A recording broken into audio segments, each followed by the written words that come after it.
I know I've done it twice, I so think it's mine might not. have updating now. Oh no, there it goes. It's just very, very delayed. Okay. It's very, very delayed. Yeah, I mean, Yeah, we I have don't think 10 anybody's seconds. going to finish that close that the delay is going to be. I don't know, maybe it might be that close, but I think you'll all finish at very different times, depending on how you guys do things. So, And again, I'll be trying to keep up with the stage that everyone's at. Right. Alright. Just know that if it's a delay on the countdown, it's just because it's delayed. Okay, so here we go again. We're starting up. 5, 4, 3, 2, go. As you were saying, it's probably not going to be a photo finish. It's going to be more like a paint on canvas finish. I mean, whoever finishes first can just jump into the chat and let us know, because that'll be like more real time than the actual video feed. But I mean, we'll know when they hit Legend of Mana, you know, who's closest. Absolutely. Is Monocodes not updating? Jesus Christ. He said there was a lot of delay, so. Oh, a lot of delay. Okay. Okay, cool. It's good. So we're at ping equals very yes. Okay, so we're just gonna start the game with a good old planting of our home. Exposition about a floating tree. The mana tree needs help, but it has a really roundabout way of getting us to help it. Yeah, this the way they're doing the map, it's changed a bit from the original all events route that Elevated was working on, I'd say 3 months ago. Lemur had changed a few things on the map to make things more efficient, and I don't think the placement of home has changed, but a lot of the placements have changed due to the mana levels to get the enemies to be weaker, and also instead of just obtaining gold to make a weapon, they made it so you could buy gold by placing the store in a particular location. So Absolutely. We're actually starting with hammer so that we can be consistent throughout the run. Gives us a little bit less menuing to do, which saves quite a bit of time. So, I don't know if anybody noticed, Mecha actually did something a little bit extra there in the beginning. He actually went into the menu and changed the button layout so that X is one of the abilities and not to hit.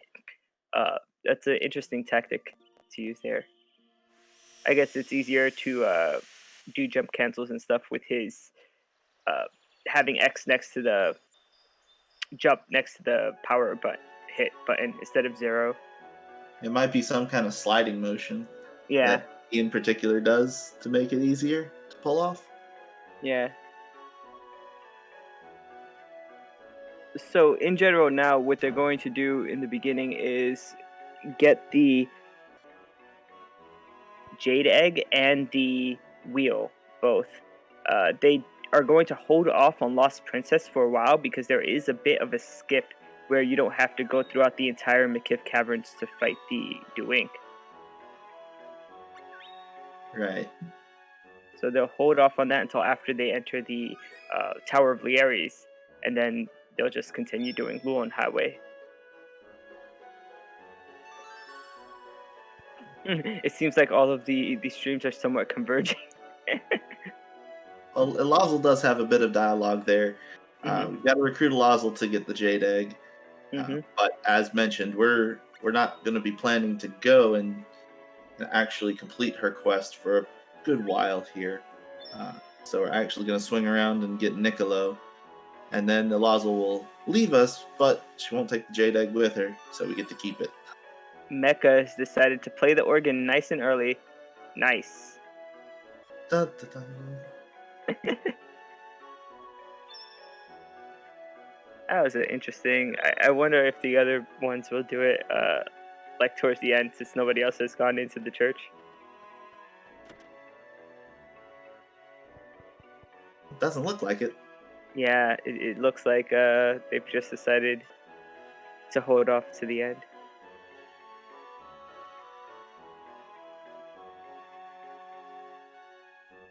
So Domina's a pretty nice hub town. Lots of NPCs here. Pretty interesting stories if you get into it. T-Po's got one. The shopkeep. He's a strange guy for sure. Mark, the beetle dude. Yeah. So there's going to be specific quests dealing with most of these characters that we have here in Domina.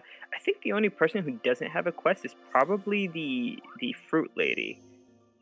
Oh, the fortune teller up in the market? Yeah, the only times where you have to speak to her is like to figure out where the cactus went. I think that's the only time it's like necessary to talk to her. But all the other characters in Domina have like specific quests dealing with them. Yeah. They really tried hard to make everything important, especially when you do all the events. So everything has a purpose. Yeah, definitely.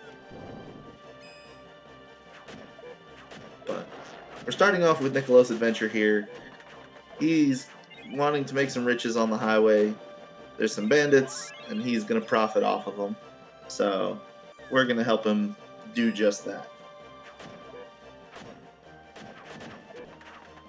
Yeah, for this quest, it's important to get at least one seed for their temper. They use seeds to add Dryad onto their weapon. You can get it during the Trent quest when you fight 4 Lullibuds, but this is the only other quest where you're fighting Lullibuds before that temper. And so it's kind of important if you see a seed because you need more than one. And also because they're going to be, you see how Elevated had grabbed the drop from the Lullabud. You're going to need them also later on because they want to get the golden seed with this run. So you need as many seeds as possible to give to Trent as well. Yeah, there's a couple different requirements when you're doing all events if you want to do it in a single playthrough. It's pretty convoluted, whether it be an item restriction or a time-based restriction, because the game does progress throughout the days of the week as you traverse the world. Mm-hmm. Something you have to be aware of, especially on the fly, if you have to modify your run.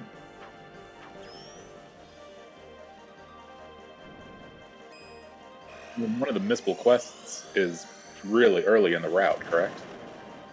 Yes, the Wisdom of Gaius is missable, and so if you don't speak to Dana before you place Gato, she goes to Gato after you place it. So that's And that quest is important in a couple ways. Not only does it count as one of our quests on the timeline, but it also gives you a really, really nice item for casual play and for the speedrun. Mm-hmm. Yeah, so they're actually going to be selling that item to get enough money to buy things like gold and glow crystals and all types of stuff that they're going to be tempering into their golden hammer. Yeah, so the item is called the Forbidden Ring. It actually allows you to share experience with your teammates, which in a casual sense is great because it helps them level up without them stealing your experience. As every crystal that drops on the ground is an amount, whether from bosses which have big crystals or from little enemies which have the smaller crystals. And it can be frustrating when they take your levels. Oh yeah, even without the Forbidden Ring, they could take an unequal share. So the experience that gets shared is only what gets picked up by the main character, but it's really helpful when you're trying to level up your pet. Especially the NPCs are less so because their levels are sort of set. So if you lose an NPC and pick it up later, that level is already set by the game. But for your pets, it's very important. Absolutely. And yeah, as mentioned in the speedrun, it's something that you sell instead because it's pretty powerful. So it's also given a pretty powerful sell value. Yeah, there's a few tricks that they're going to be using. Right now, they're all, it seems like they're all fighting the Mantis Ant or Ooh. are trying to fight the Mantis Ant. Yeah, Mecha's Mecha had a got an few ST. NPCs That's there. a little unlucky. Eventually, most of the bosses would be about one-hit kill, except for the two plants, Tropicalo and Labane. But once you get the hammer down, the bosses don't really pose much of a threat. But at this point early on, yeah, the Mantis Ant is a bit like one of the harder bosses, you could say, in the speedrun. Well, it comes down to not is it going to be 1 or 2 hits for them. It's whether it's going to be 1 or 2 cycles for some of the weirder bosses. Yeah. Yeah, mostly 1 or 2 hits for most of the bosses. Laban is the only exception because his offshoots only decreases HP by a certain amount, and so you have to defeat multiple offshoots all the time, and so that just takes a long time. Yeah, a few of the bosses have gimmicks, Mhm. but the real constraint right now is just that we're working with our original weapon, and while there are better ones that we could potentially get, the cost to go out and pick them up doesn't really help enough. Oh no. Most of these early quests don't have too much combat in them, other Mhm. than the highway. Yeah. So I don't know if anybody noticed, but Elevated had gone to the orchards without actually talking to Gaius first. I think he was just trying to progress the golden seed without actually opening the orchards. So he kind of lost some time there.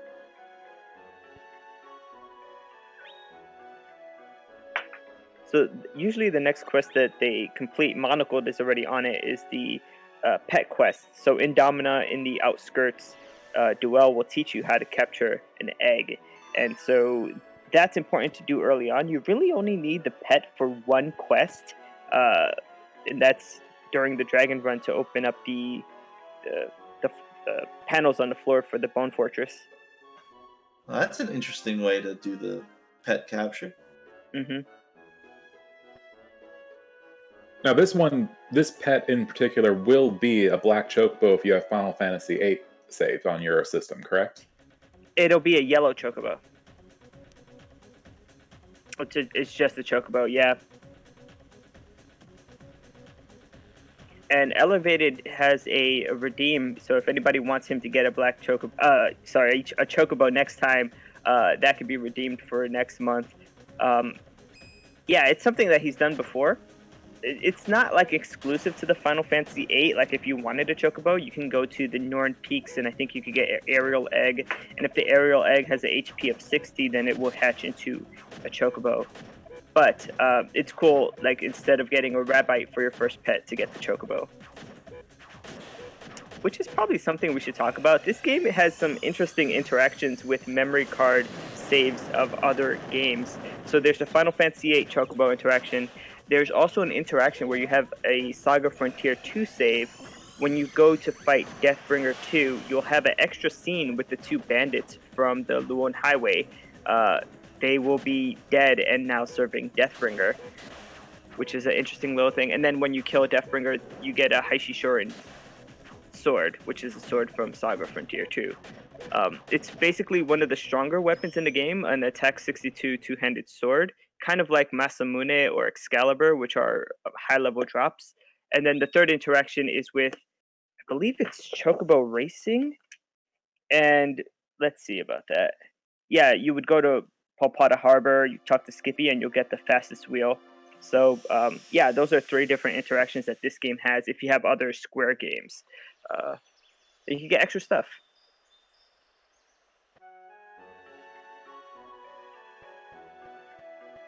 It's a little bit of interesting route divergence. Doing the quests in all different orders here. No, I made a huge mistake, so I'm just having to deal with my mistake. Mm. I think it's all good. I think everybody is. I'm it's still early extremely enough. distracted and even a little stressed out about the half-hour tech issues. Don't worry So about it. I'm just like not. It's gonna take me a while to get back into focus. Yeah, it's You alright, got- Al. you got time. Don't worry about it. Yeah, the routes themselves are going to diverge a bit depending on when people decide to.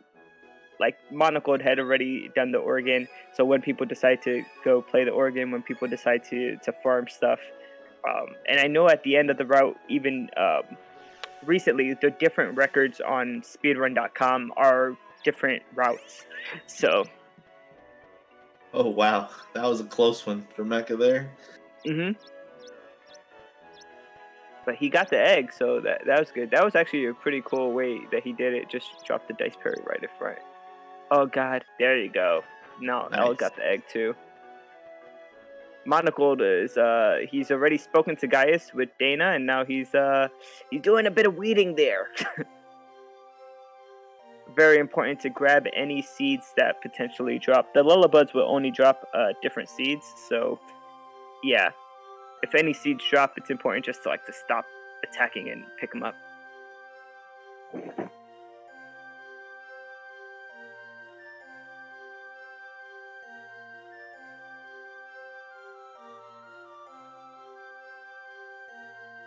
And now we've got a nice orchard we can plant our seeds in and gather some more seeds. Yeah, produce and seeds, both. Yeah, the seed system in this game is pretty interesting. The more seeds that you grow, the more things that you grow, the more Trent gives you. The produce that you farm can be used to temper or to feed your pet and raise the pet's stats. And then on top of that, what is it? You can dye your golems with it. Yeah, you could dye your golems with it, and also they're used for some of the produce. They actually give you the produce that you need in Monster Corral, so they were all very careful just to use the dice berry and not the citrus squid or anything else. But the produce is also needed for the Pee-wee Birdie quest, which they all complete all the way at the end. So even from this early on, they're accumulating items that they're going to need to complete that fetch quest. I think it's one of the only fetch quests in this game where someone says, "Hey, go out, fetch me this, and bring it back." Thankfully, there's not a spoilage system where your fruit will rot in your inventory. No, your fruit will stay good throughout the entire time. If we're talking about fetch quests, I think a field trip is a pretty good fetch quest. Oh yeah, you're right. The field trip has you speaking to very specific people to get particular items. Yeah, thankfully they're just right next door to one another, so it's not you're not traveling across the world. It's not a worldwide expedition. Yeah. So they're all on different parts now. Monocled is in the middle of Flame of Hope. Mecha seems to be just finishing up his Mana Orchards, and Ellervated didn't quite Just got the Wisdom of Gaius. Yeah. He just finished the Wisdom of Gaius. Okay, so it's a little bit out of order, but he's now going to do the Mana Orchard because Gaius, when you first speak to him, he says, "Hey, check out your backyard," and then Mana Orchards opens up. So that's one of the tutorial quests that they're opening up really early. In total, there's 4. So there's the orchards, there's the tempering, there's the instrument quest, and then there's the golem quest. Oh, it's gone. No, yeah, he didn't pick it up, but it's okay. He did get 1 flat seed. It looked like. Yeah, he got another seed from it, so it's all right. It's just an extra seed that, because he chose to blammo at that specific moment, it was out of his reach. Yeah, but it's fine. I think he only needs 1 for the temper, and then the rest all go to Trent, except for 1 seed that you get during Wimpy Thugling, which is important for Pee-wee Birdie, and that's the spiny seed. It's, I think, one of the harder seeds to get in the game.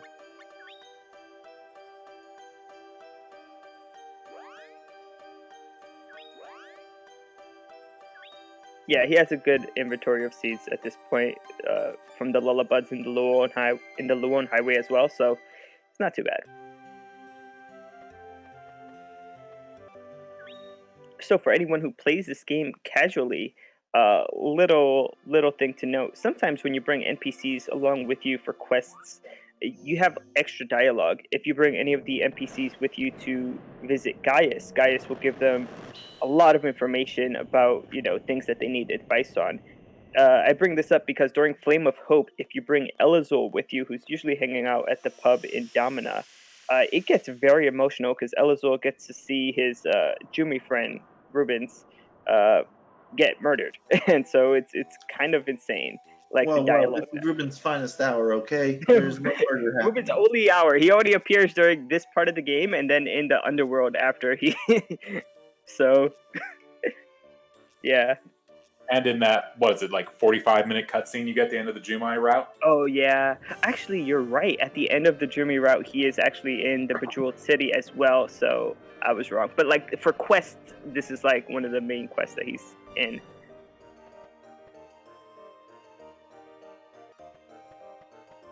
So we're all here in Gado. Elevated has one additional event covered, maybe a little earlier than he had hoped, dealing Oh. with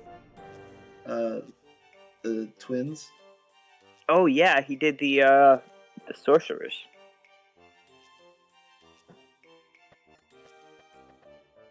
That's right. I didn't notice that. I think that's because he entered home and exited before he was going, like, before doing the pet quest. Yeah, I should have entered Domina before and done Dana Pet before entering home. But I entered home instead. Which triggered the sorcerers. And I think you've got it fixed. Yeah. The only difference is that usually sorcerers is done a bit later with I believe a different weapon, and so yeah. The advantage Yeah, so would be extremely slow sorcerers. Yeah, basically. That's what I was trying to get at. Like, the other ones who have the better weapon might have the advantage there, even though L already completed it. Probably not be too bad in a multiplayer run to get little sorcerers, because they're usually the easiest NPCs to bring along with you for second player shenanigans. They're not too bad. They use magic from afar. The only, like, sometimes you'd want to kill an enemy before they're able to get off their magic. My But if greatest anybody- fear has occurred. Look, We're gonna have to watch sometimes Ruben 3 different a times. stronger weapon to beat on little children. Yeah, I mean, they're little brats. They were gonna try to take over the world anyway. It's whatever. But harkening back to what I was saying before about bringing NPCs with you, Bud and Lisa, since that quest was already done by L, they're students from Geo, magic students, and so there's certain quests. Hey, lazy guy, how you doing? There's certain quests where if you take them into Geo to speak to the students, you get extra dialogue, and all the students have like funny names, like named after food and stuff like that. Like there's Brownie, and they all have their own personality. One of the students actually has a crush on Lisa, so that's a little interesting side note there.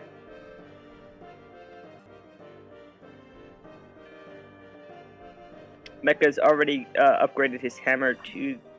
Monocled has already upgraded the hammer to the Iron Hammer. He's switching things around with the menus. Yeah, getting a little bit stronger. Mm-hmm.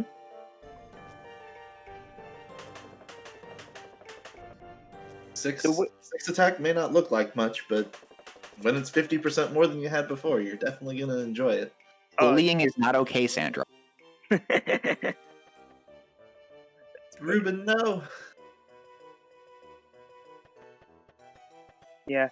It's important during Flame of Hope to get the stronger iron weapon, because soon after they're going to be going into Summer Loving, and some of the enemies in Summer Loving, like the Big Baby, the Sea Jack, and the Full Metal Haggard, can be annoying with the base weapon. It is done, I believe, in Dragon. Maybe. Actually, no, by that point you probably have the... Dragon does Summer Lovin' very, very late into the run. Oh, very late? Okay. After Then by you that get time your you have sword. a weapon. Yeah. Yeah. So yeah, Right, it's just... you farm for either the Black Elk or one of the other drops pretty early. Junie does it early, the other two do it late. Mm-hmm. Yeah, so it's just good to have a better weapon to have those fights go much faster.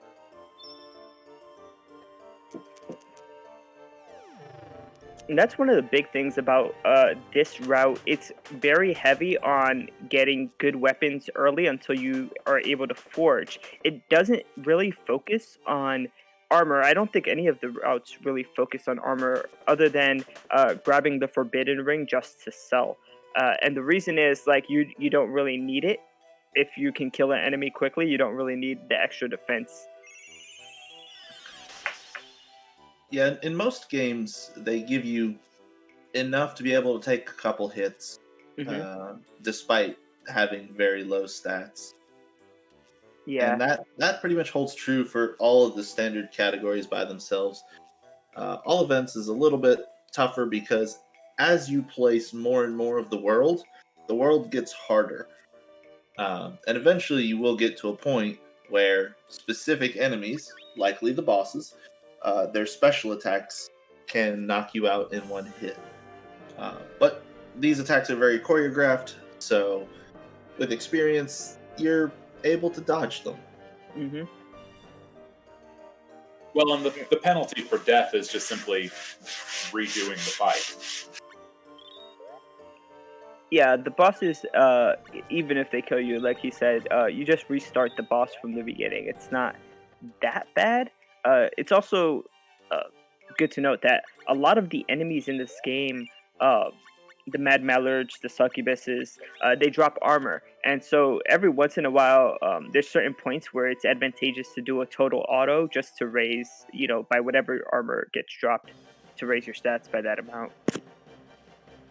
Yeah, the developers are really nice in the menus, giving you the opportunity to customize your gear as to what you're wearing, or you can just push a button and they'll decide for you.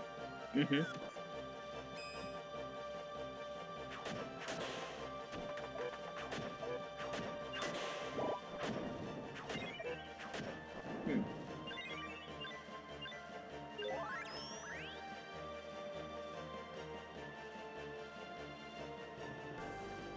Speaking of equipment, if you look at the equipment of the Jumai when they're in your party, they actually have, I believe, their core equipped as one of their accessories.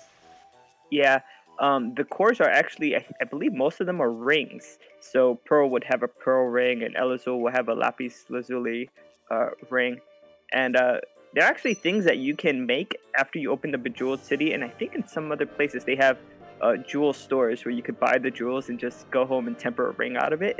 So you could literally like make most of the special items that everybody else carries with them. You can be one with your favorite Jumi.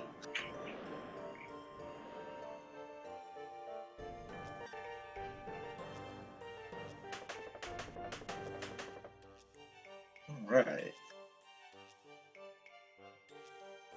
So we see the big baby sort of stunning Monocled. He's one of the more annoying monsters in the game. He has the ability to sort of play with you like a beach ball too, on top of causing all these that status dog. ailments. Yeah, he's like causing all types of status ailments. Look, he is. Oh my god! 13%? Oh my god! I've never seen it take this long to kill the big baby. Oh my There we god! go. That'll do it. Whew. That must have been stressful. Holy smokes.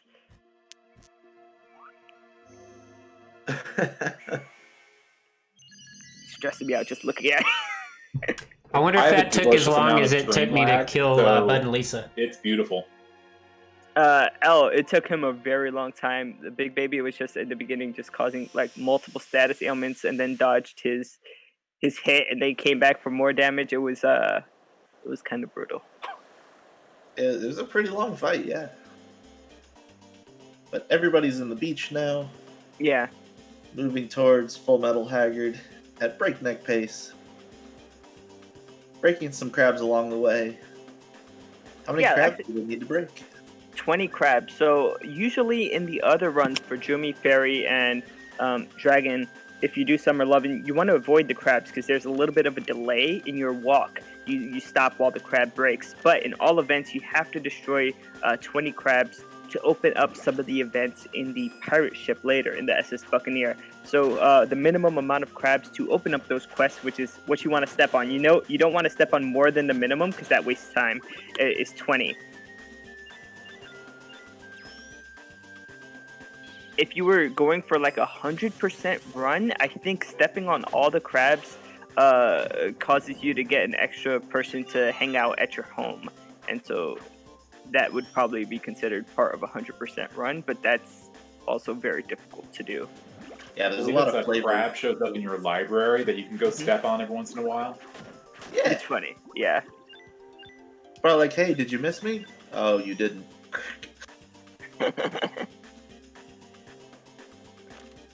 Looks like Full Metal is using his electric drop thing, ST, where he drops from the sky and has like a bit of electricity. Oh, and he's going for another one. Mm-hmm. His electric drop ST again. Oh god, he doesn't have a ST to block. There you go. Not too bad. There you go.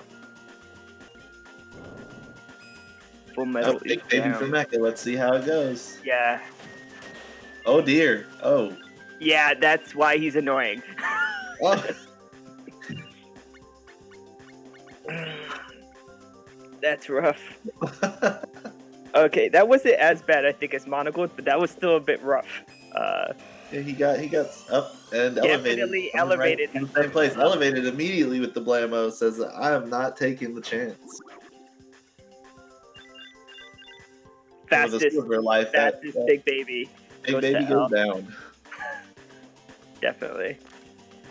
So one thing to note in Monocled Unicorn's feed here, it's very important to talk to the crab and for him to tell you that you've stepped on at least 20 crabs, because if you don't get the extra quests. So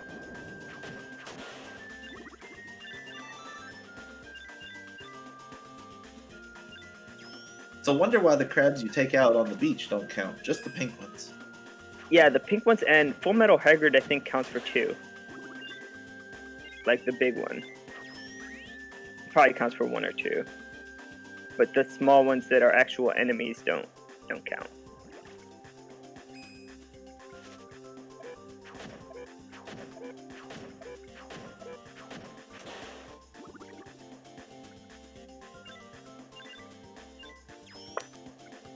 So Monocled is continuing on with the next quest, which is Drowned Dreams in Palpata Harbor, where you chase a ghost around town. Yeah, and do remember, Monocle has the most delay here, so he's got a pretty all right lead for the start. Yeah.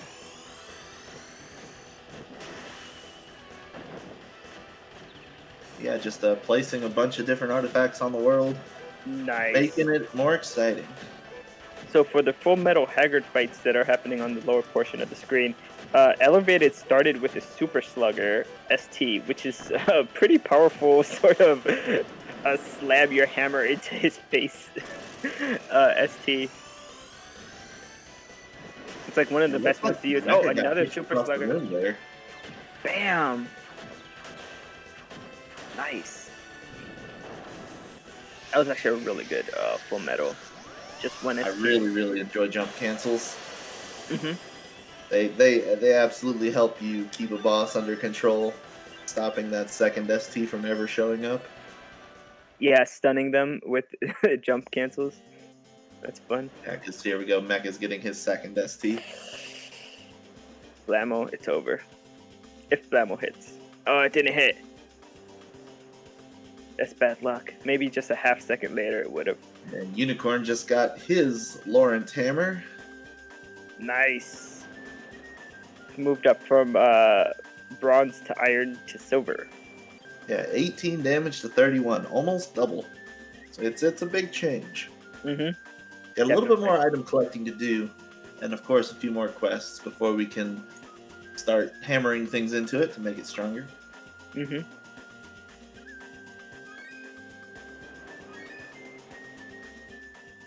Yeah, most of the item collecting happens in Lumina.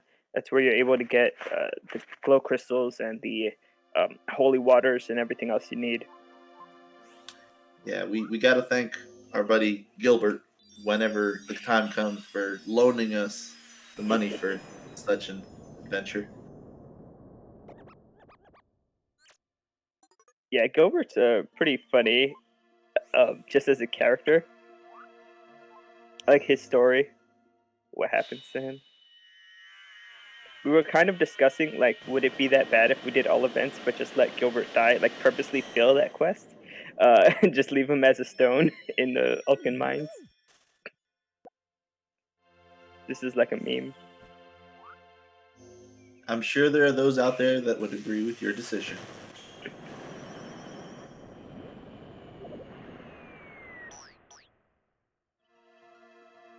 So we're getting some map updates from Elevated and Mecha. Mm-hmm. Unicorn is doing the ghost at the harbor. Yeah, the placement of the maps is really important, especially around Damina and around a few other locations around the desert as well, to open up Wimpy Thugling, around Damina to open up Pee-wee Birdie, and Seeing Double. Those are quests that require certain mana levels to be present on the lands to trigger. Mana levels is one of the most complicated parts of the world map.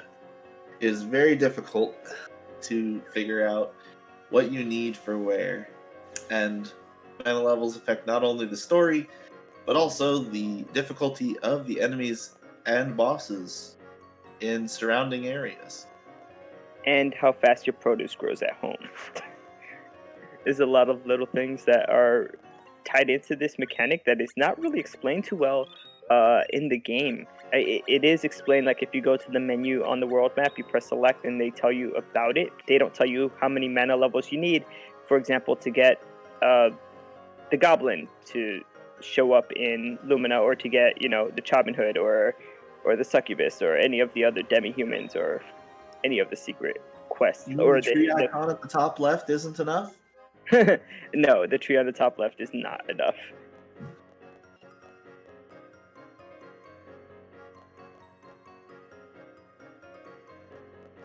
So it looks like everybody has their silver hammer at this point. Monocle is just about finishing up his Drawn Dreams quest. Everybody's on the same quest now, so that's pretty good. Everybody's sort of in line with one another. Yeah, the pace is being held here. Mm-hmm. Like I mentioned earlier, Monocle's got a little bit of a lead, but we'll see how it holds up. There are some trip points, especially with the extra stuff that they're doing. How fast you're able to grab the fruits off of the branches and give more seeds to Trent. How fast you're able to menu during the temper. These are all places where you can get sort of stuck,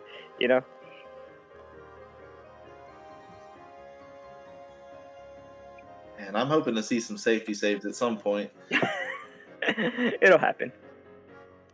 At least before the pirates. At minimum before the pirates, but maybe just a time or two more at crucial points. Yeah, I remember Ellervated used to do a safety save, or had routed in a safety save during Diddle's letter, because if you say the wrong thing as to whether Capella had read the letter or not, it required you to go all the way to the beginning of the Luon Highway to find them again, and that's just way more annoying than loading up the save point and walking 2 screens.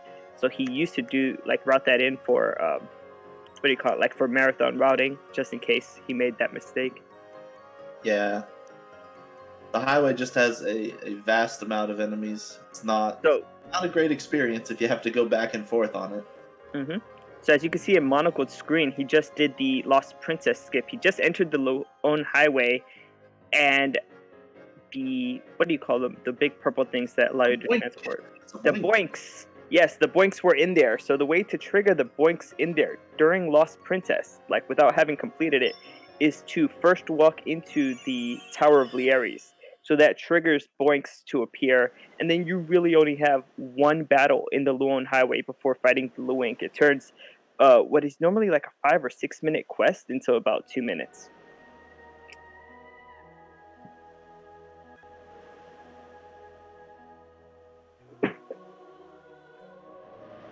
And then on the bottom of the screen, we see Mecha and L still finishing up their Drawn Dreams quests. Which is another... Just taking on the... I would call it the first boss of the game. Yeah. I think for this route, Mantis Ant would be, but I think Dewink is technically lower HP than the Mantis Ant. He's also more intended, I would say. Mm-hmm. Finding Elazal first and getting the Jade Egg is definitely easier than Niccolo with the wheel. Higher HP, 600 plus compared to Mantis is 440. Oh, okay. Oh, wow. So I guess Mantis is lower.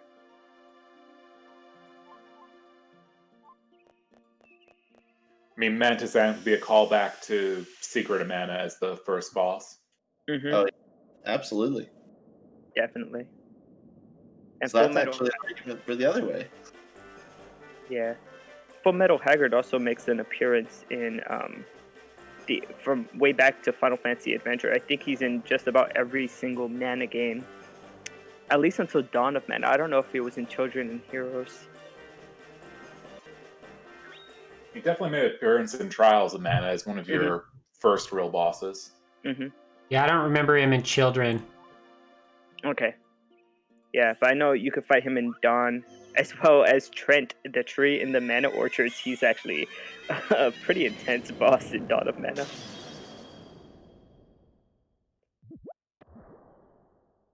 So we see Mecha entering the Luon Highway. Pearl is there, but you just ignore her. You kind of like do a U-turn and head out. Just go into the, in the Tower of the Ares, and then you just head right into the McKib Caverns after.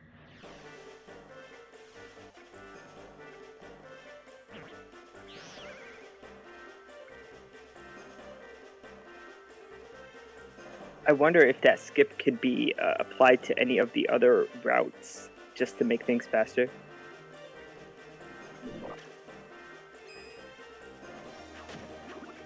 Are you talking about the skip Lost in Princess. caverns? Yeah, for the McKib Caverns. I don't think it's really plausible. We get our weapon from here, except in Dragon with a new routing. Right, you get the Levantine in the Underworld. Right. But I think it's required sort of for the what do you call it? The artifacts that you get. Yeah, the progression. The problem is that the Jade Egg is just literally at the beginning, so making adjustments to it is incredibly difficult. Ooh, some good counter strikes to knock out. Nice. Doing Perfect. great. No ST. All counter strikes. Oh my god, that was pretty quick. That's gotta be a exciting.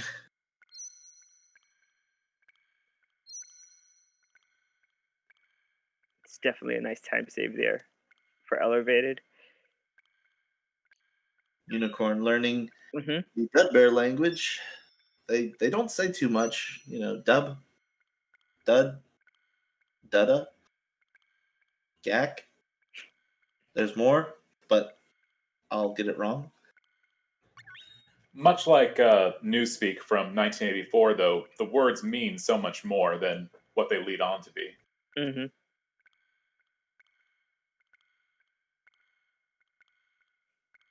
This first Dudbear, of course, is the poet laureate of the Dudbears.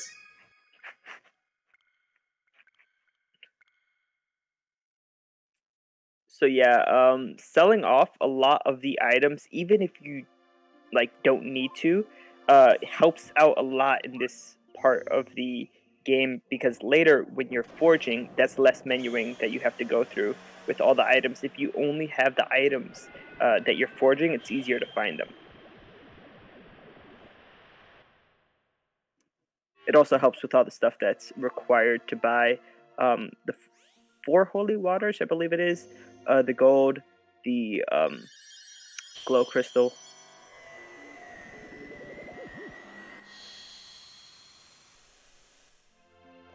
Now we can see the Dudbear there blocking the path a little bit.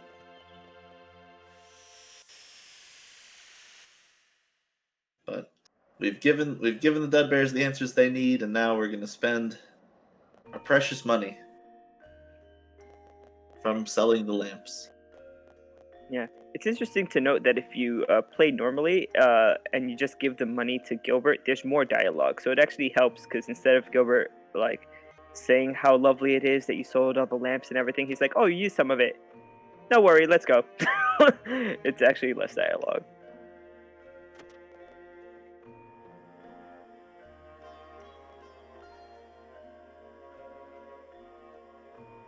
It's very nice of Gilbert to finance our 100 event run, or sorry, all event run.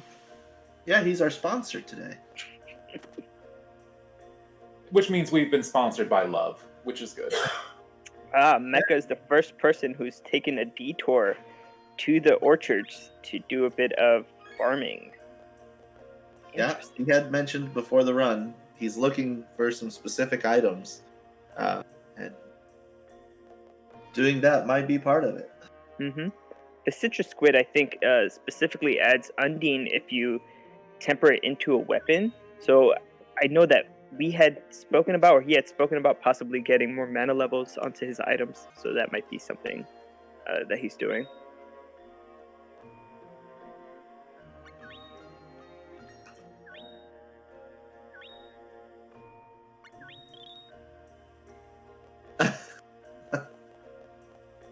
You wouldn't want to be sponsored by Gilbert. Gilbert can keep the money.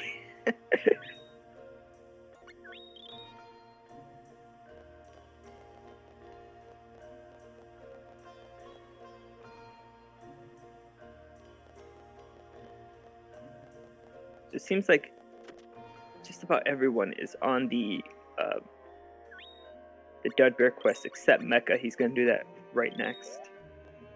But he is a bit more ahead in terms of the Mana Orchards quest, which to get the golden seed, which is not something that is normally done in a all event speedrun because it's not an actual event, it's just something extra you could do.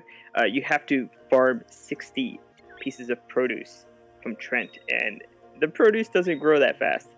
So it's interesting to know who gets started on that early and then who's waiting for the mana levels to be just a bit higher to have them grow faster. As long as you know when they're going to be ripe, it makes perfect sense to drop in and harvest them. Yeah. For the small amount of time it costs, and just plant some more. Yeah.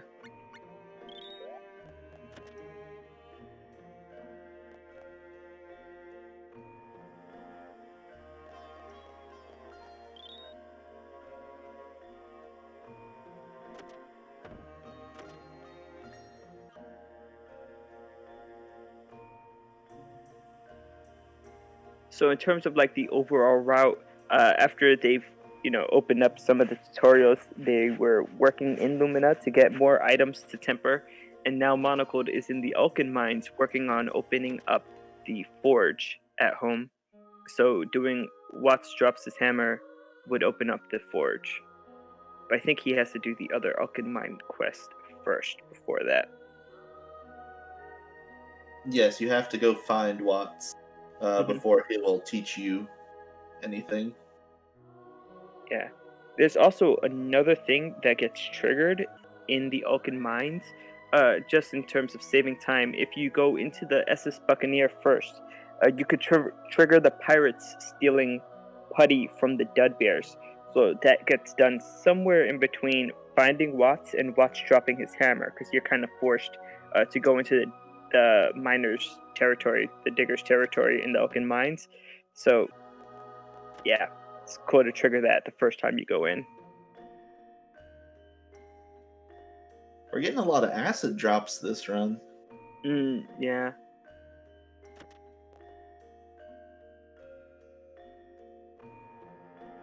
That's a bit of an annoying fight. The hopping ticks, they just hop everywhere.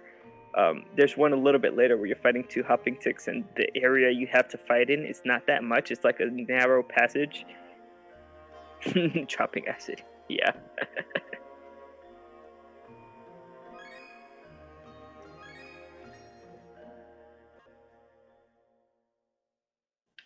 There You're it also is. hoping that enemies don't cast spells during combat, because during any kind of spell or special animation, you're completely invulnerable. Yeah. I think the enemies that are most annoying, well, they're kind of like mini bosses, are in the Norn Peaks. The Guardians. Thankfully, the Guardians are all alone, so they're pretty easy to single out. Yeah.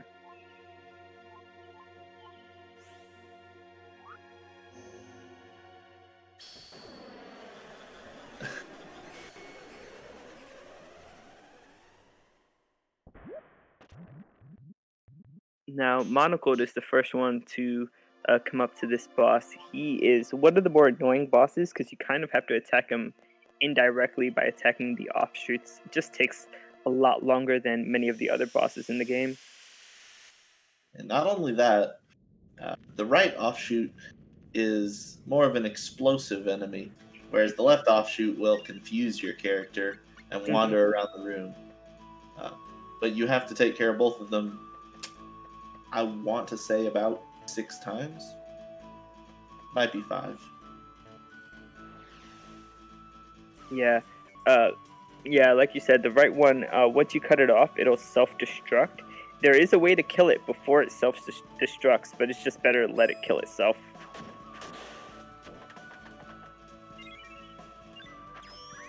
And as another fun fact, this boss, if you're not wearing any armor, can kill you.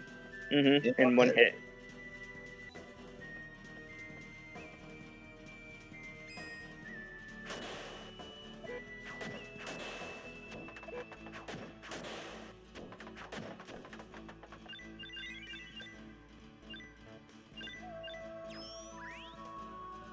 Looks like the last round for Unicorn. Yeah, I think he has to fight the right offshoot one more time, maybe? We'll see. I don't think the oh no, that is the last round. He's dancing.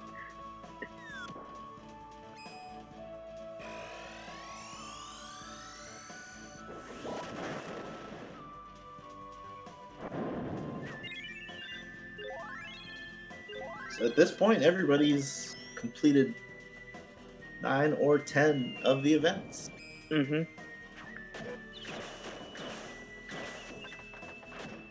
Yeah, Fairy's Light was the 8th event, I think. Mind Your Own Business is the 9th. So definitely get into So it's a little tricky because there's been some extra events. Yeah, Elevated's done the Bud and Lisa quest already. So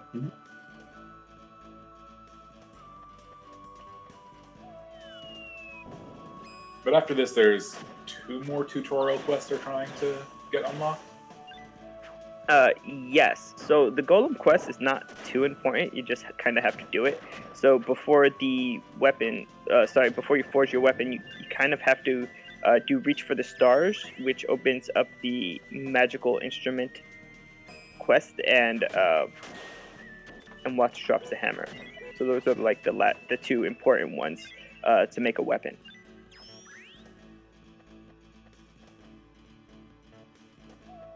But again, during Watts drops the hammer, you kind of want to trigger the SS Buccaneer as well. Just literally, they run into the Buccaneer and then they leave so that the pirates can steal Putty when you're good. Go down to the Digger's hideout. So that's something that's all been routed in. Just because you're going to be there anyway, might as well trigger it.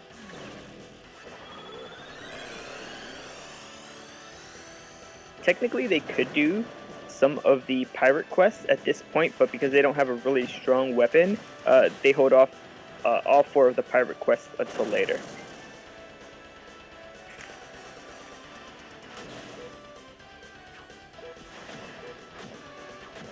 Now, when the game is calculating the level and difficulty of the enemies, it's a combination of elemental levels and distance from home, correct? Yes. Elemental levels and then how far it is from home. Yeah, I think those are the 2 factors. And what number it was placed. It's going to be how many previous artifacts you've placed. Right.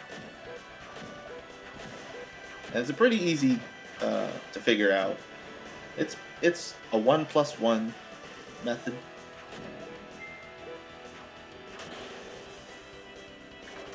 But there's no diagonals, so counting lines.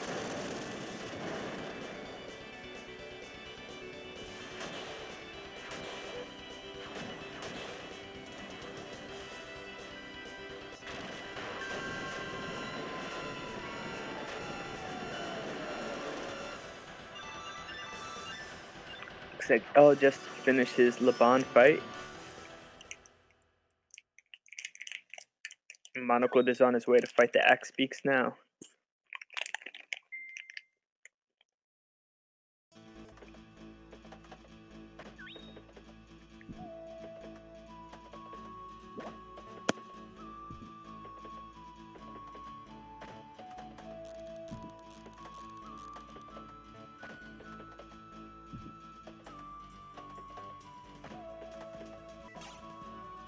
We get an attempt at a song of Watts in his great honor. No story to tell.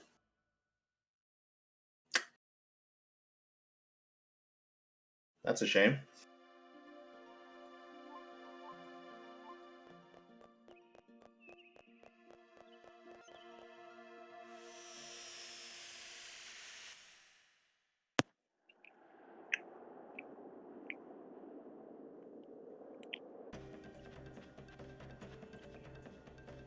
So as Monocle is heading towards the end of Reach for the Stars, mechalink is still trying to get his Tropicalo fight? Or is it this one Laban? I think it's Laban.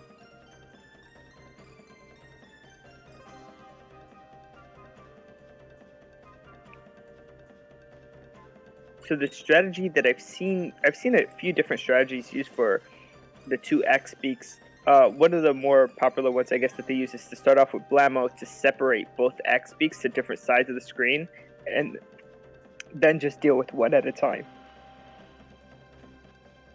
I would say that makes a lot of sense. They're a little dangerous if you get them together.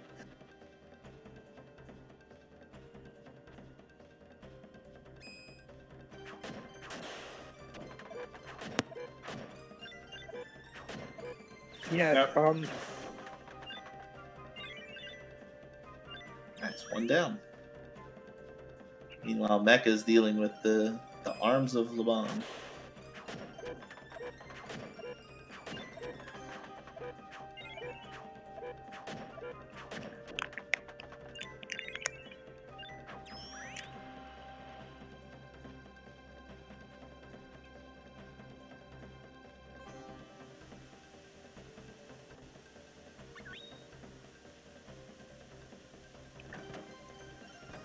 Oh, watch out! The twins! Twin towers! And So this quest is a bit interesting just because of the story. We have two of the teachers, Mephions and Kathinja. And Kathinja has her students looking for Mephions and his students because apparently they've stolen a book that has the potential to destroy the world or bring the stars down. And I don't think that was ever his intention. I think Mephions sort of knew. The game sort of paints him out to be like this really wholesome guy. Like he's looking for his brother in the Feek snowfields, and he tells his students to stay behind. If you ask him for the item in his the key, he just gives it to you, the one that's in his office. So he's like this really nice guy. I think he was just playing a practical joke. This is just my opinion in this quest on Kathinja, where he's like, hey, let's steal this book and make this really cool thing, but we'll tell her we're going to destroy the world. And in my head, that makes more sense for his character than like this nefarious person that's really going to bring down the stars. I'd say so. The developers definitely had fun making the children attack you? Question mark. They kind of just run into you and cause you to have trouble moving. Yeah, it seems like their banter. It's like they had fun with that too. If you speak to the first two students, they start to fight with each other. You don't have to. Like everybody skips talking to them because you could just clip right past them. But if you stay while they're talking to each other, they'll fight faster and faster. Like the noise goes like faster and faster. It's just really funny.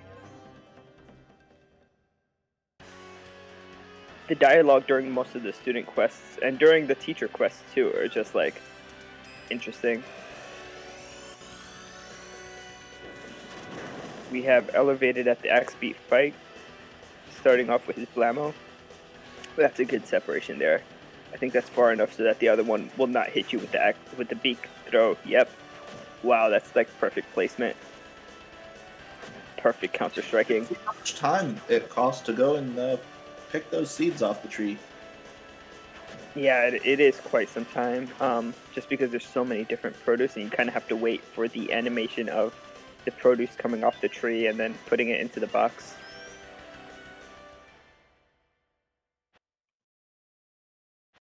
It's a ruse to get the students invested in something. Yeah, Manawats, I agree.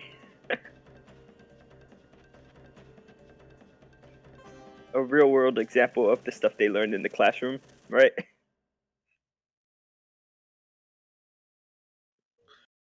We're going to teach you all this magic, things you can't do. Aw. And now we're going to show you something you can do with magic. Wow. Fireworks.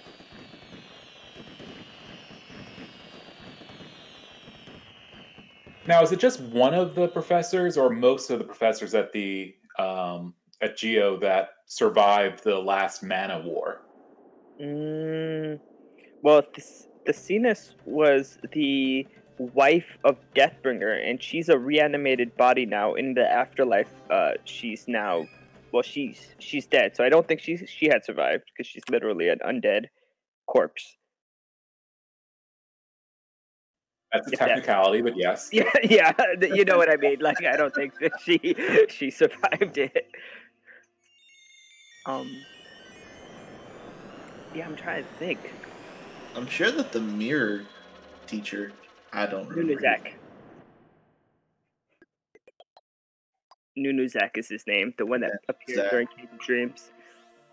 Nunezak specifically mentions not wanting to see the horrors of the war again. Mm-hmm. So he's lived through it to some degree. Yeah. Either he came into existence right after the fact, or he went through it. Yeah, this game has so many like interesting characters that like you would never really know their backstory unless you read through the encyclopedias and even the story of the world. Two characters in particular. I think one is called Belle. She's kind of like Sandman. She comes up whenever someone's going into a dream world. So she's in Cage of Dreams where Nunuzak traps the Sproutling. She's also in one of the Jumi storylines where you have to like go into the dream world for the in the desert. But yeah, I wish that the game gave more information on her and also the ice witch in the Feig snowfields. Right, the one with the dreams is actually riding a tapir, which is the a Japanese thing with somebody like being woken up by a tapir in a dream. Yeah, so there's a lot of symbolism there.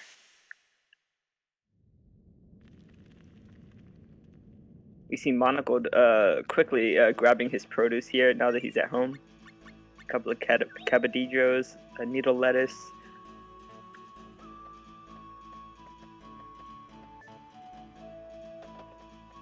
Oh, he's just finishing up his first mana orchards. Oof. Yep.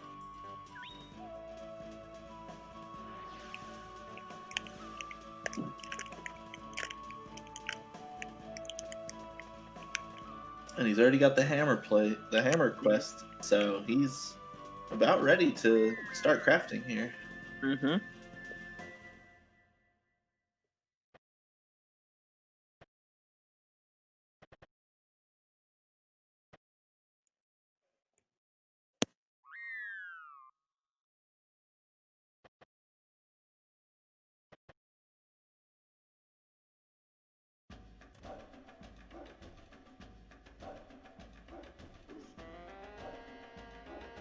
You know, and Arthur has some things in chat where he's talking about the localization, but also like how incidental your character feels to the whole storyline, which is one interpretation you can almost take from the ending credit scenes, where it almost kind of looks like this is the story as it would have happened if you never showed up.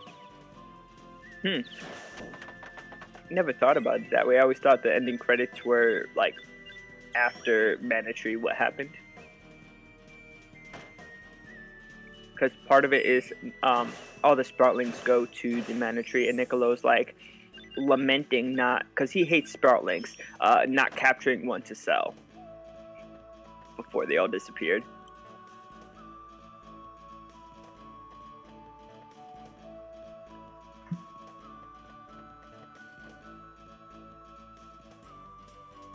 I know that there's been a few localizations into other languages, like into Spanish.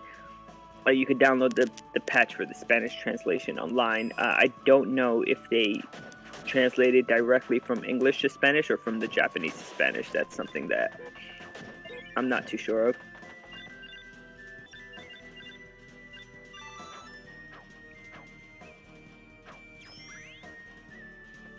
tutorial over for Unicorn. I think that's one. He still has to do the magic one, so he has to like capture the wisp. Double secret translation. You translate the translation.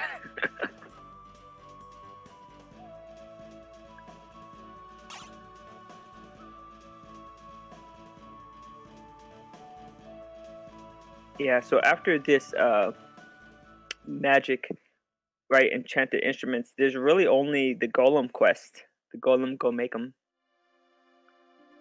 Which is like the last. There's only 5 tutorials, so that would be the last tutorial quest.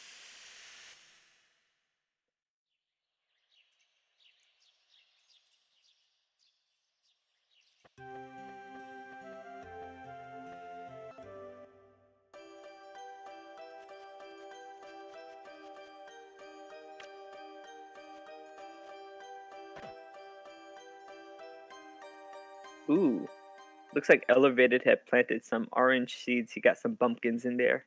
That's interesting. Well, bumpkins are required to take over the world.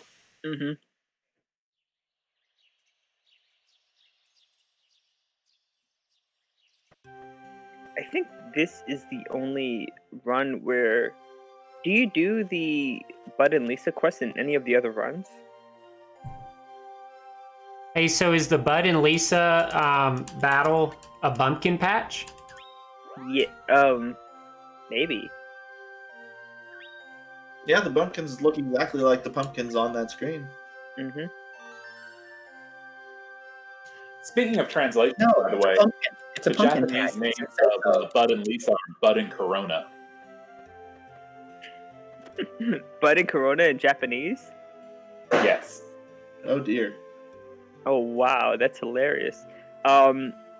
Just going back to a completely different Square game. In Threads of Fate, the main town is called Corona. It's a little known RPG on the PS1. I wonder if it, like, when it's translated, it might mean something different, or if it's like a proper name.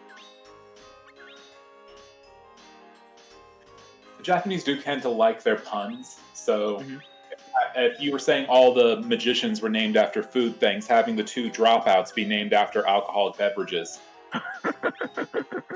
That would be funny. That's really funny. So Monocled was able to grab. He named something. I think it was the pet. He saw the pet. He did get the rabbite and give it a name. He gave it the name Phonus, and then they're supposed to be naming the weapon Artemis. So we're gonna be killing everybody with Artemis.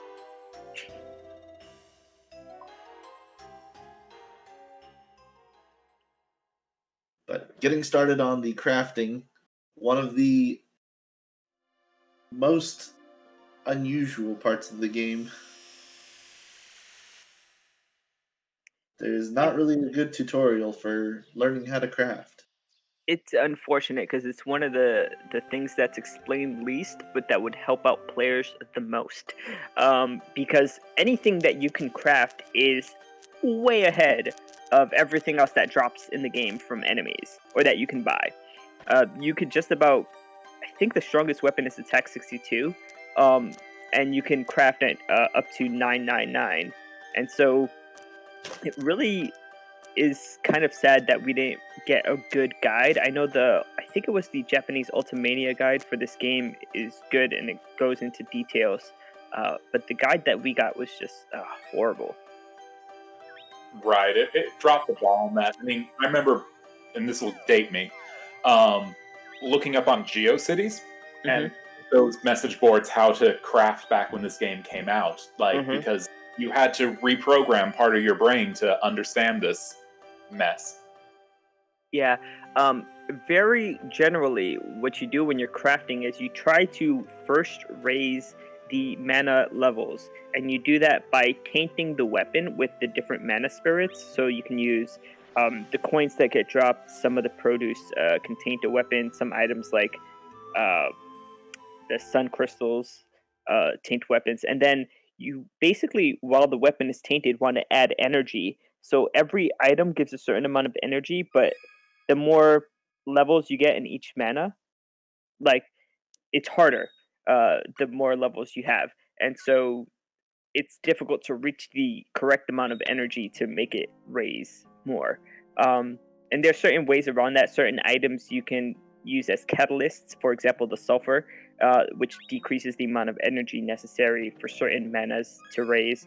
And the mana spirits don't like each other. So, like Fire and Undine would conflict with each other, and Wisp and Shade would conflict with each other. And so that's something else that you can deal with by putting certain things onto the weapon. So after all the mana levels are increased to the point where you want them, there's ways that you can change the plunge attacks. There's also ways that you can change the stats, like the base stats in terms of defense and attack and magic defense and spirit and luck.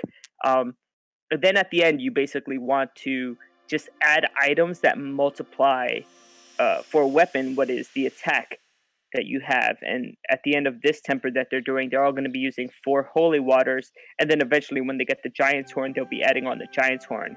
So you can see here that the weapon that was created by Monocled is 170 Visal Hammer, which he's going to have to rename. It's under status. It's under status that you have to rename it. Yeah, you click on it and status. There you go. There you go. He was trying to figure it out. It took him a minute. Well, yeah, from 31 to 170, the power of knowing a crafting system is pretty extreme. And I think that was just with like 12 items. It's not like that would be good for a nightmare run.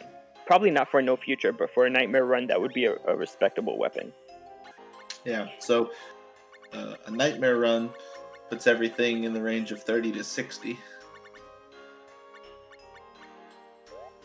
Whereas No Future puts everything at level 99. You really want a strong weapon for the top difficulty. For No Future, yeah. I think for No Future, it's like important to forge your own armor too, because even your character at level 99 without any like forged armor is defenseless against the types of attacks that are being doled out by the rabbit bites, let's say, in the Luon Highway. They will kill you. Yeah, they definitely set it up that way, Arthur. They wanted to make it to where if you're muddling around, you would probably get around 100-point weapon. Mm-hmm. But by nightmare mode coming into play, your base stats don't mean anything, correct? Or is it still important to have tried to max them out with weapon usage throughout your leveling? Well, your base stats are always going to matter because you can control how much life you have and how much damage your swings do. Yeah, I think even if you didn't maximize your character, whatever gains you get through tempering would be so much more than what you can get with your character alone. Oh, absolutely.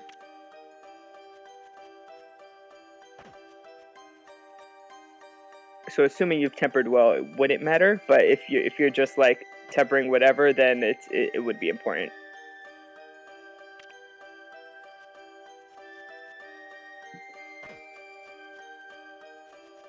Ellervated has no seed. Uh-oh. No seed for his temper. Speak to Trent. You'll get seeds. God damn. that's rough, man. He has no seeds. God damn. Yeah. Tough. That's tough. You get No. seeds from the highway from fighting. I had a seed, but then I gave it to Trent because I didn't realize. I just forgot. Yeah, so the only way to get seeds now would be on the highway. Yeah. To fight some Lullabuds. So that he'll be able to temper. Oh no. That's rough. That's rough. It's pretty rough. I had the flat seed and I was like, oh, cool. That's an extra flat seed I could have for in case I screw up on Wimpy Fugling or whatever. Mm-hmm. And then I was like, well, but I also need to get fruit. I'll just give it to Trent. I'll just give my last seed to Trent. Mm-hmm. Because I don't need it. Man. Yeah, you kind of needed it to temper. The seed gives you the Dryad taint point so that you can get Dryad levels on your weapon while tempering. Bug meat. Okay. He should be able to get it like when he gets up to the Lullabuds. So I guess it's not that bad, but it does set him back. It's gonna be a screen in. And here's your chance. Technically, all he needs is one, but it's always better to have more because they're trying to get the golden seed as well. And we completely missed the boss fight for Unicorn. It was that fast. Yeah, the weapon really makes Hitodama a bit of a joke. Maybe Hito gets 1 ST.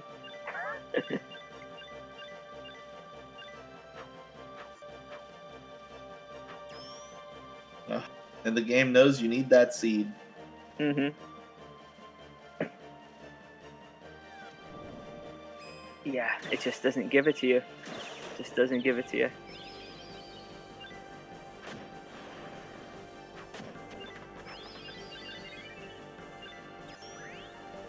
God dang it. That's rough.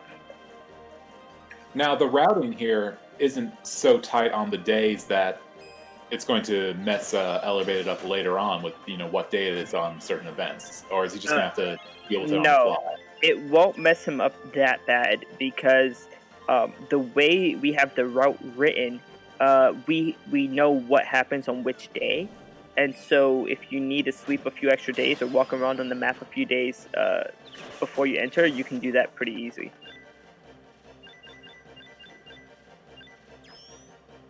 Like just to advance like a few days to get to enter on the correct day. Yeah, likely one of the things they're going to end up doing later is walking around the map, seemingly in a random way, just to make the days pass to get more produce from the tree. Yeah, it depends. Yeah, it really depends on when they decide to go in and when the produce is ready. But I agree. I think they're going to have to be doing some walking around all the way at the end.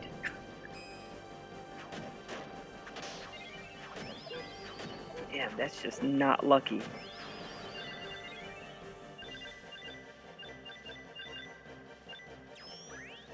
There it is. Finally. Hopefully he can get another one on the way out.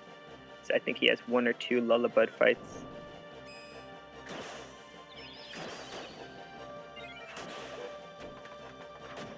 Hey guys, I'm gonna take a quick break. I'll be right back.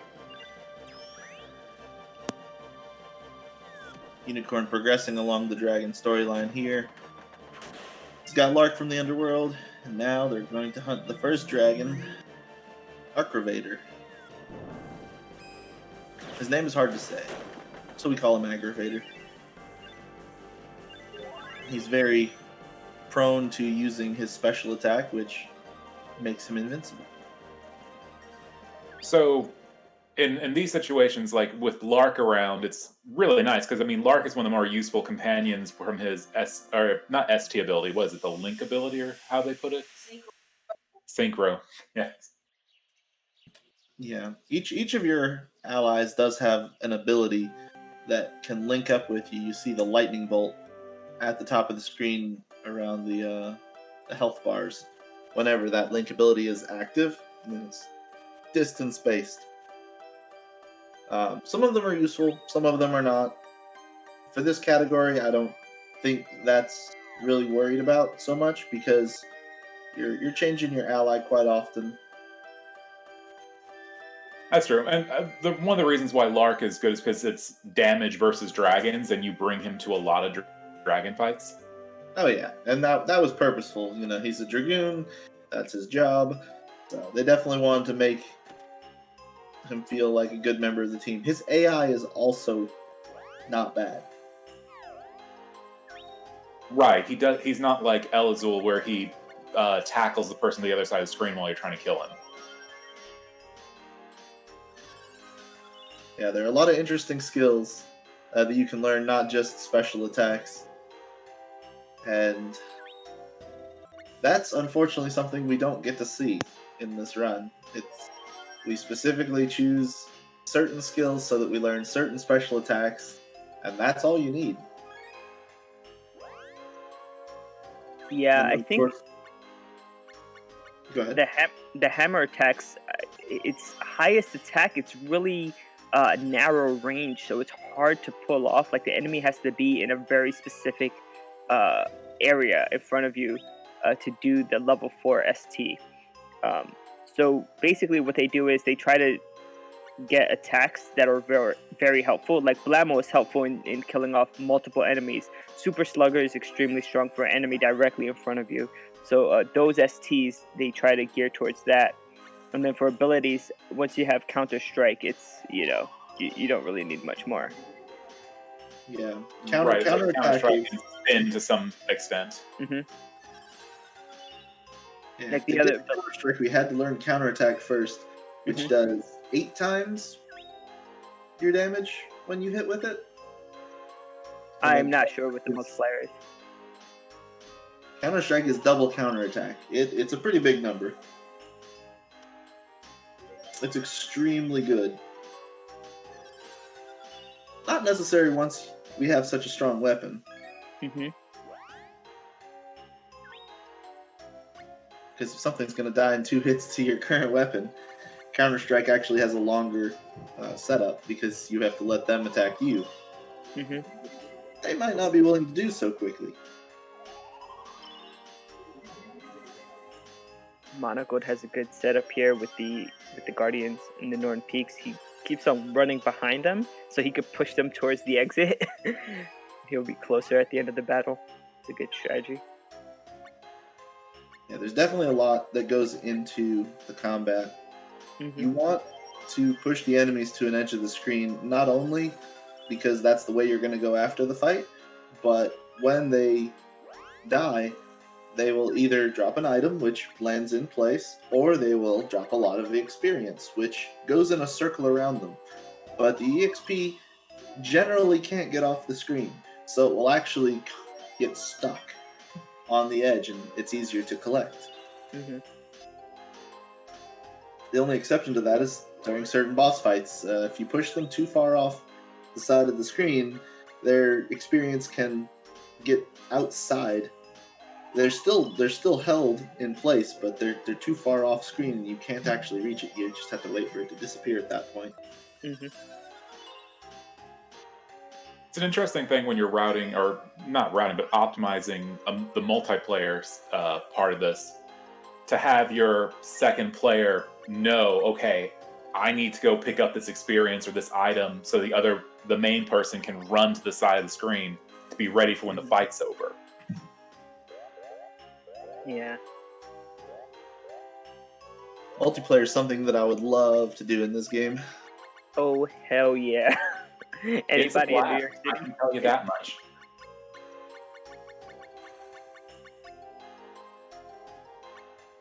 Yeah, when I first played this game casually, I played it with my wife, and so we were both, like, characters in the game.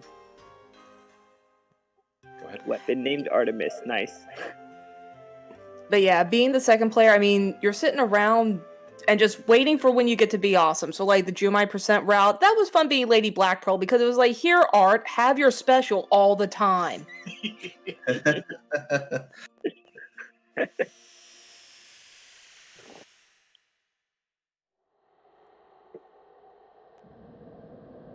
Yeah, that's something we don't really, we haven't really spoken about, but all of the NPCs in this game grant a special, status for your character, so long as you're close to them in battle. For example, the Poltergeist will cause rarer drops to occur. Lark helps you kill dragons, things like that. I think Pearl heals you, regular Pearl. I think regular Pearl is better on statuses. I know Lady Black Pearl is just the max, whatever the special attack is. Yeah, Right, max. your ST meter is instantly filled, whereas Elazul is your ST meter Increases a little more over time. Yeah. Mm-hmm.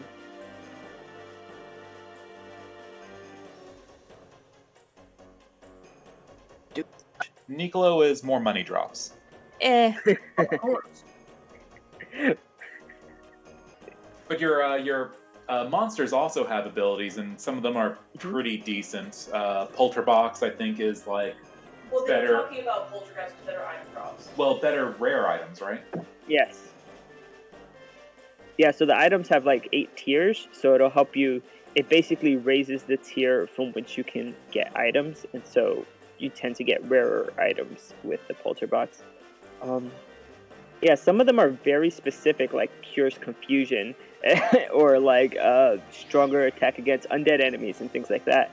It's very pet specific, and there's 64 pets, and I guess you could count the golem in there too, since the golem takes up the pet slot. So yeah, there's a like, depending on how you want to play or where you're going, there are ways you can customize it if you take the time. I mean, in a casual game, I know you can make golems that do ridiculously stupid things. I mean, not useful things, but stupid things, like sit in the center of the screen and just blow up. Yeah, the golem is a pretty fun thing to toy with. It wastes a lot of resources because you have to craft the components out of your own items, and they come in various shapes that you put on a grid. Some of them are really not useful.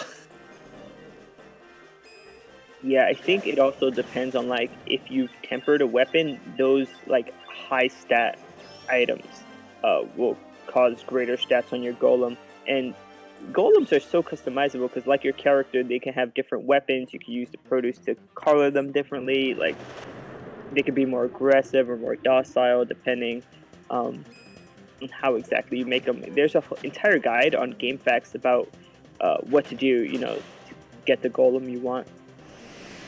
I mean, there's even making just one that just wants to hug you and spit out candy. There's a pet that actually does that, like spits out candy randomly as well when you're close by. But why would you need the pet to spit out candy when you can make your own candy? That was an interesting mechanic to find out. I think I was doing a level 1 nightmare run and found out, oh, I can accidentally spit out candy if I do stuff with my attacks. Yeah, you have to sort of combo in a certain way. Well, you discover a lot of things during a 55-minute rabbi fight.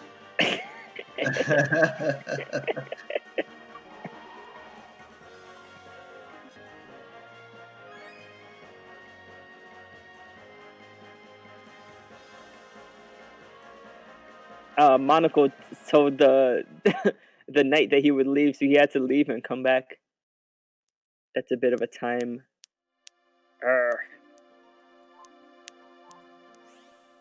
But he still seems to be ahead. Seems to be. We'll see what happens. Yeah, we're all on different parts of the quest line here. In terms of Dragon, he is like the further one that's further down. Mecha is on the quest, 2 quests before, if you don't count like the kids getting the items for the kids. Now, the Dragon quests and the Jumai quests have at least a little bit of crossover because we know that there was a war between the Jumai and like the Draconis or something to that effect, correct? Yep. Yeah, it's interesting the way they set up the storylines. I feel like Deathbringer like was supposed to get his own storyline with his army because like the army people that kidnapped the sirens and like he's just involved in so many things. Decinus was his wife, and I feel like there was more that they were trying to do there. But I think during the end of the development of this game, they were like wrapping things up quickly when they were trying to make the game a lot bigger. Like the original plan was to make it bigger.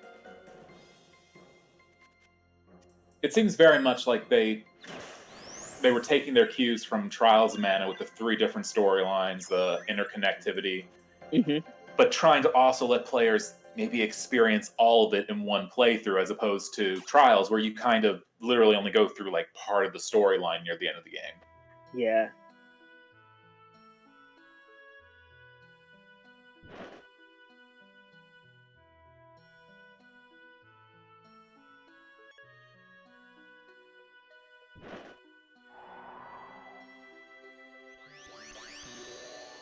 Well, no Brave Blade for Unicorn. Brave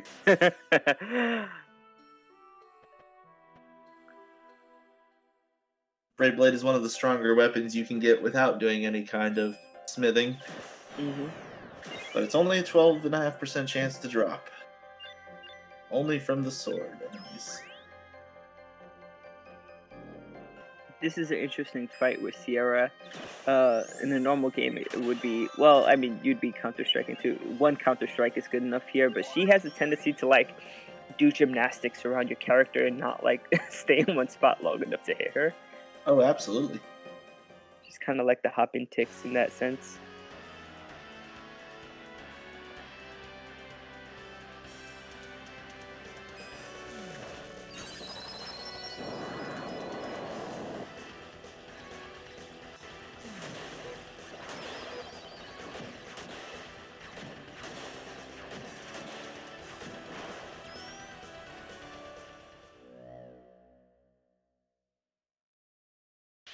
I mean, one thing you can say about most mana games in general is that they are very ambitious.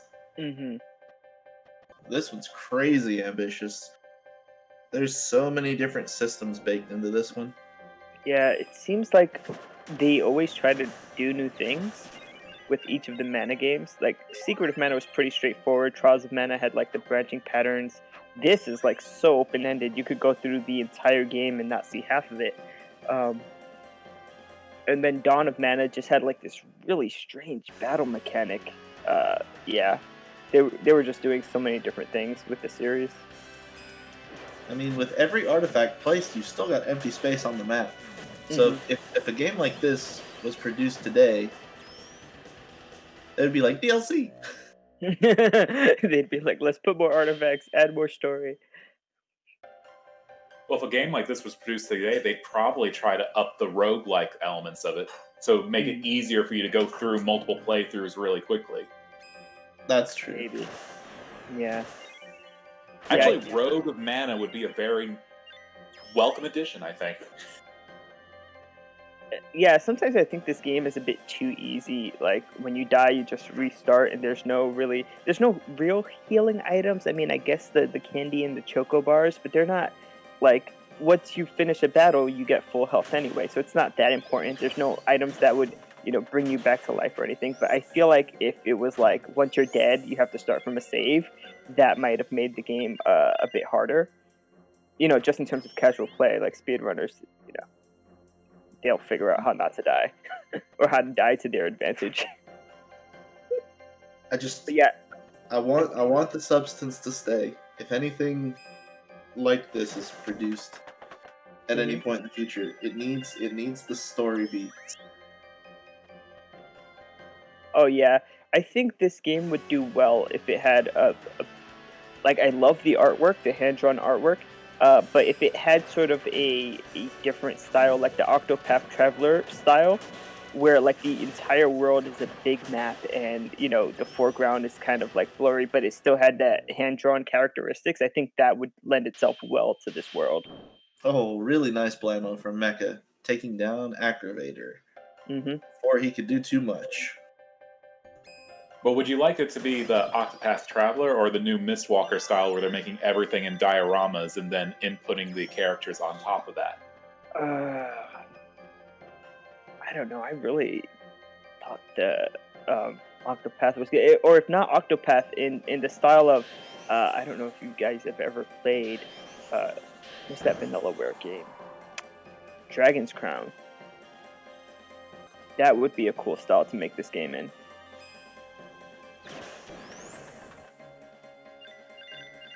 Oh, the Dragon's Crown Odin Sphere style? Yes. From that company? Yeah. That would be, and I think they also made Masamune and 13 Sentinels, but their style, I think, would lend itself well to this beat-em-up format of game.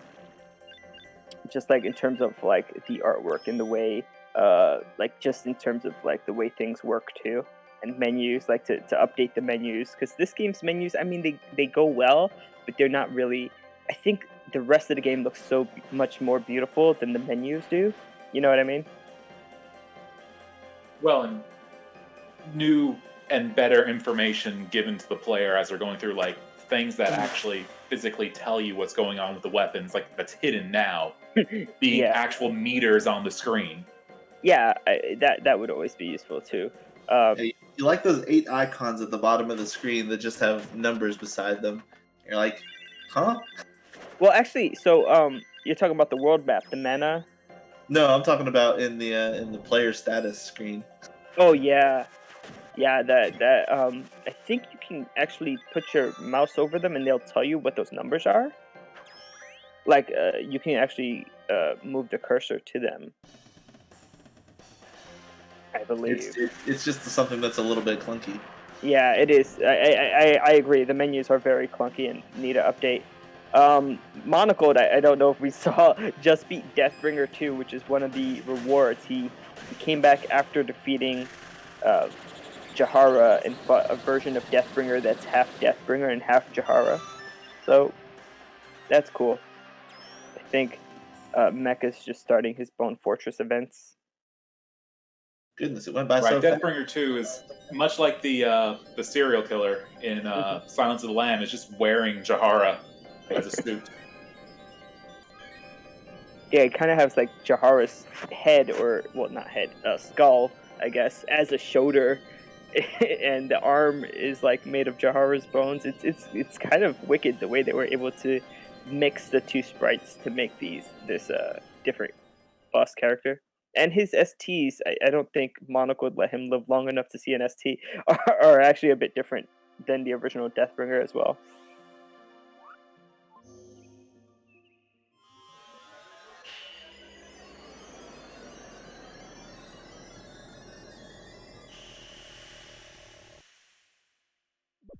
I do believe also, except for the magicians, the apprentices, each of your special characters that you can bring with you has their own unique attack that's tied to one of the ST attacks. Yes, I think except for Pearl. I don't think Pearl has any attacks. Yeah, Pearl and Esmeralda don't attack. Right, Esmeralda, right? Because Esmeralda is just Esmeralda never gets into battle anyway. But yeah, Right. But and also technically the I forget what she's named. The siren that goes with you only has magic spells tied to her shoulder buttons. Yep. But everyone else has like a special ST in the 4th ST slot on top of the normal STs for their weapon, which you can also obtain it if you had the same weapon. For example, all the 3 other STs that Elazul has, you can get it if you had a one-handed sword. Or Black Pearl's other STs, you could get it if you had a hammer. Do we know, has anybody fought Deathbringer 2 yet? Yes, monocled.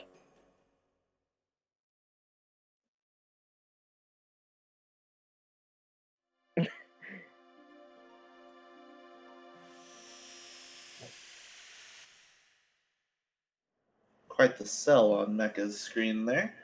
Mm-hmm. So he's about to fight this. I think this animation is so cool, where this armor appears out of the void. I think that's one of the coolest animations in the game. Oh, it's excellent. I even make a noise when he jumps towards you and opens his mouth.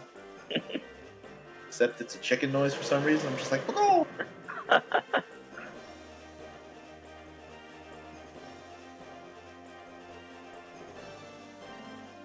I mean, there is the eldritch horror element of something coming out of the black void looking like that, and then having like the voice of Gilbert Godfrey. That's true. Does anybody know the story of that armor?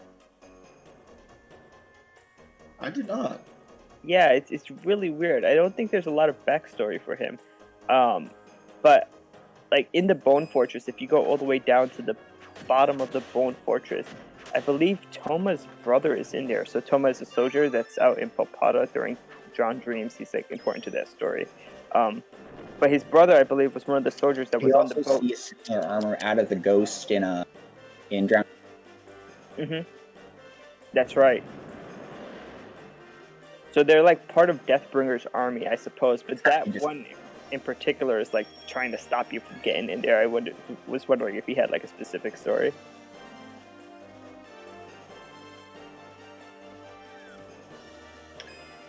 So everybody's got their giant's horn now. Mm-hmm. Some more exciting crafting coming soon. Yeah, it's just that one item.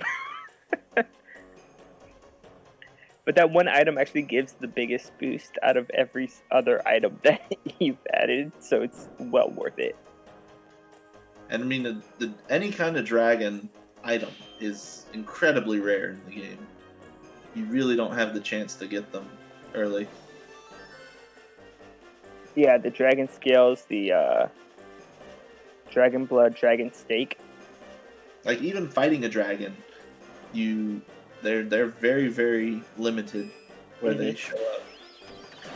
Yeah, the best place I think would be in the flames. There's a place where the staircase splits into two, and there's a room right above where you could fight 2 kid dragons. If you just leave and re-enter that room, you could like continually fight kid dragons. I think the earliest dragon you could fight is in the McKiv Caverns. There's one room that has a dragon that's sort of like hidden away deep in the McKiv Caverns. I think you describing that kid dragon fight could probably describe like 4 weekends during part of my childhood. Just entire weekends of farming those. Wow, that's hilarious. There's actually a place here in the Bone Fortress as well where you can fight dragons. I think it's in the northern room on the 2nd floor, maybe, or it's in the room to the right on the 2nd floor. I know there's a place where the dragons spawn here in the Bone Fortress.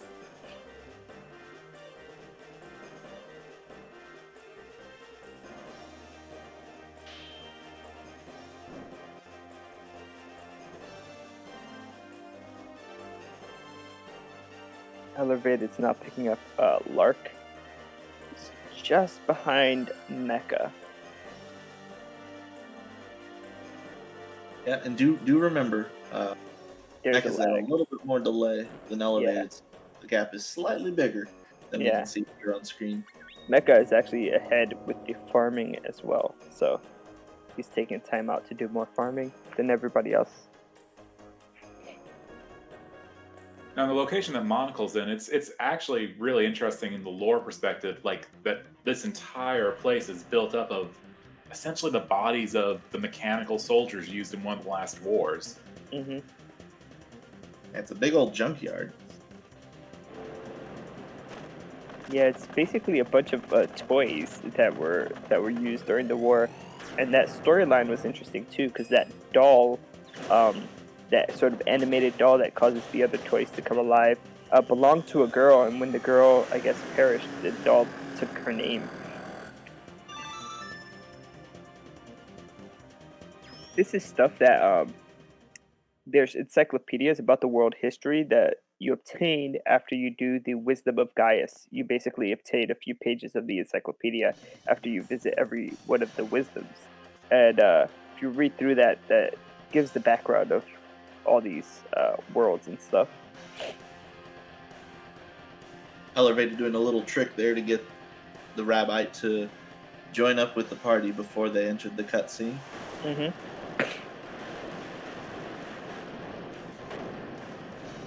I mean, we discussed it a little bit at the beginning of the game, but actually, that getting your encyclopedia and the what's called the Cactus Journal complete would probably be a good metric of if you have like 100% of the game done. Mm-hmm. Oh, absolutely. Yeah, there's some encyclopedias you don't even get unless you're really like trying to. There's one that you get from speaking to Reverend Nouveau and asking him about the produce lady. That's the produce encyclopedia. He'll give it to you. In Domina, you also get one for speaking to Mark. I believe that's the item encyclopedia, and one for speaking to Jennifer. No, Jennifer gives you the item. Mark gives you the weapon. And so, like, if you don't think to speak to them, like, there's missable, content there. I think there's another way to get the produce, too. I think if you get the golden seed, like these guys are going to do from Trent, he also gives you that encyclopedia if you don't have it already. Yeah, just realizing the era that the game is from, PlayStation 1, the older style of games where it wants you to go around and talk to all the NPCs to find out where you're going. Whereas this one, you can talk to as many NPCs as you want and have a lot of ways to go. Yeah. The weird thing about it doesn't really tell you where to go next, which is not always like the best way to do things. But yeah, you kind of have to, like, if you're playing casually, just haphazardly like wander around until stuff triggers. And I think that's personally a strength of the game. It It, leads to it makes you exploration. interact with the world and be a part of it. We have Monocled tempering in that giant's horn into his weapon now that he's finished off obtaining it.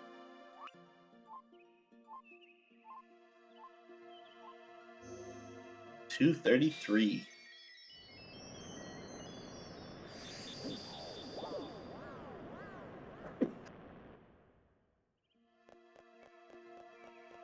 Yeah, it's a pretty powerful weapon.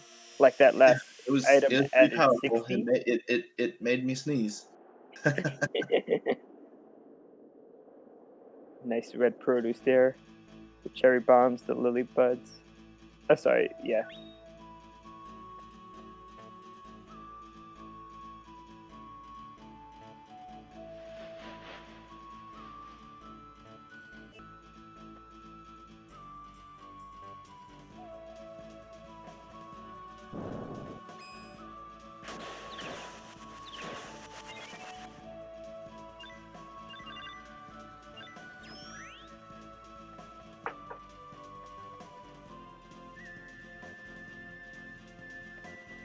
Yeah, I think what Arthur's saying is correct. Like, when you finish the game, because there's like so many things to discover and find, it kind of makes you want to replay it to see what you missed. You know, go back with the knowledge that you already have and try to do more. Yeah, to play the game in a different way. That's absolutely the goal of a new game plus. To be the nice guy or to be the rude guy, so to speak.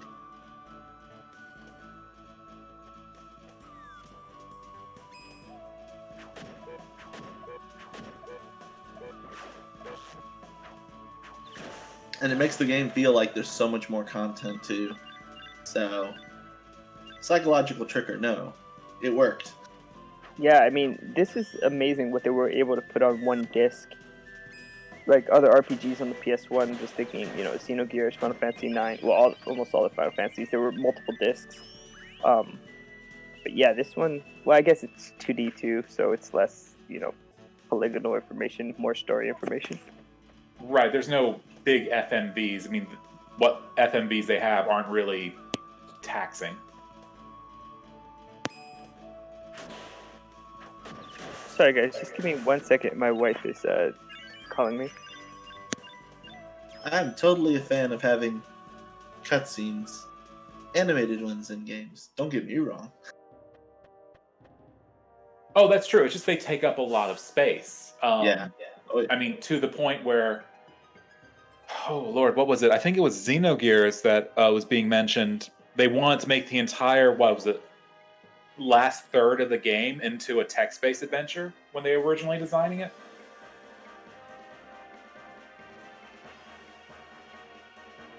The one that comes to mind for me is Xenosaga. That one was very cutscene dialogue heavy. We were speaking about ambition before. You gotta balance it. There's got to be enough gameplay to go with your lore.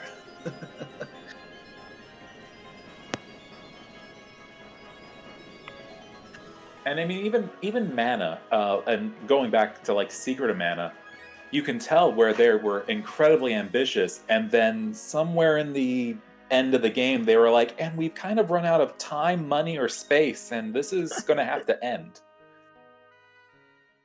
Yeah, there's some games that end that way, like very abruptly, and it's like, what happened? Although the Mana Fortress is just huge. That last dungeon, it's like, it's insane. Arthur, they haven't, but I mean, Final Fantasy 15 did require you to watch a movie and a 6-episode anime and a prequel side-scroller game before you understood what was going on at least 20% of the time. That's true. That was a pretty big scrub for. Yeah, and I think that they were supposed to add more downloadable content, but the person working on that had left the Lil project. Bean, you can do it. You can win this fight. Okay, well, it wasn't your fault. He had a really strong weapon. You'll get him next time. You're rooting for the shadow? That was funny.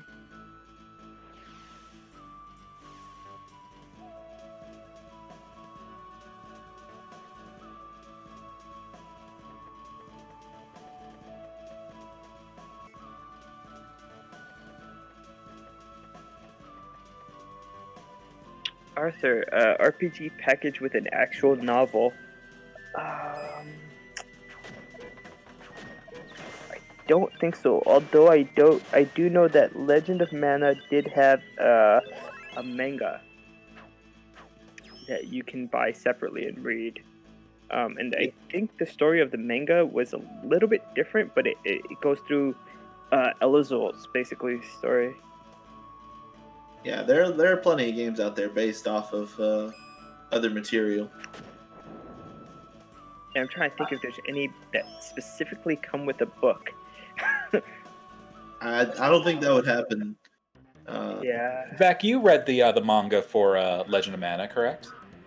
Fuck yeah. Do you remember anything roughly that they changed or anything that was... Well, I remember that the male and female characters you could pick were both in there, so it wasn't you were one or the other. They were brother and sister. Brother had the mana sword. The girl was given, I get the mana spear or their mom's spear, and I remember it turning into the tree going, love me, want me, whatever, and the boy guy, the boy character was like, lol, nope. And kind of checked. And honestly, the game kind of ended like that. You're the mana tree, but you're trying to control everything. And let's not do that. Bye. That's funny. I mean, if you look at it, you can see some games that are like retellings of other medias. Like in between Chrono Trigger and Chrono Cross, we got Radical Dreamers, which was a not weird... popular, so it's kind of hard to say that that's there. I think that's why they started adding more bits when they did the DS remake of Chrono Trigger, so that you had more of an understanding of what the crap Chrono Cross was coming from, because no one owned the system Radical Dreamers came out on. I don't know this game. Didn't Radical Dreamers come out on the Super Famicom? I want to say it was like there was like a Bandai satellite thing. I just remember the fact that it was not a normal Super Famicom. Everyone can pick it up. Like there was something weird about its distribution. Yeah, like the Famicom disk drive attachment. No, so here's what happened. It was released for the Satellaview. I know what that is. So it's basically like a ROM cart that you would go to a machine and then you could download a game onto it. And then when you're done with that game, you go back and then you download something else on. It's for the Super Famicom. So there are Super Famicom carts with Radical Dreamers downloaded onto it. But it wasn't its own separate game that you could buy. You had to have the Satellaview, I guess, peripheral cart to obtain it. That sounds like some really early game rental service. Yeah, that's basically what it was. You'd like rent this game, and then when you were done with it, you'd go back and put another game on the cart. I think that's not too much different than what you do nowadays with the streaming services, where you download them temporarily to your system and then get rid of them. It's impressive how long ago it existed. The Sega Genesis had something similar where you could connect it to the internet and then play very specific games. Don't know what it's called off the top of my head. Let me see. Now I'm curious. Sega Genesis. I mean, a fully loaded Sega Genesis with a CD and the 32X was already an incredibly massive system. I mean, it was about, what, 3/4 of the size of the new PS5? Like, it was big. Okay, so yeah, it was called, for the Genesis, it was called the Sega Channel.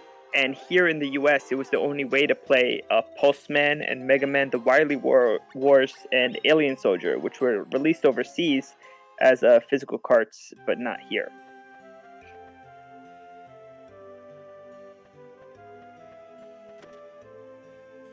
Actually, Pulseman is a really cool game. It's like one of my favorite games on the Genesis.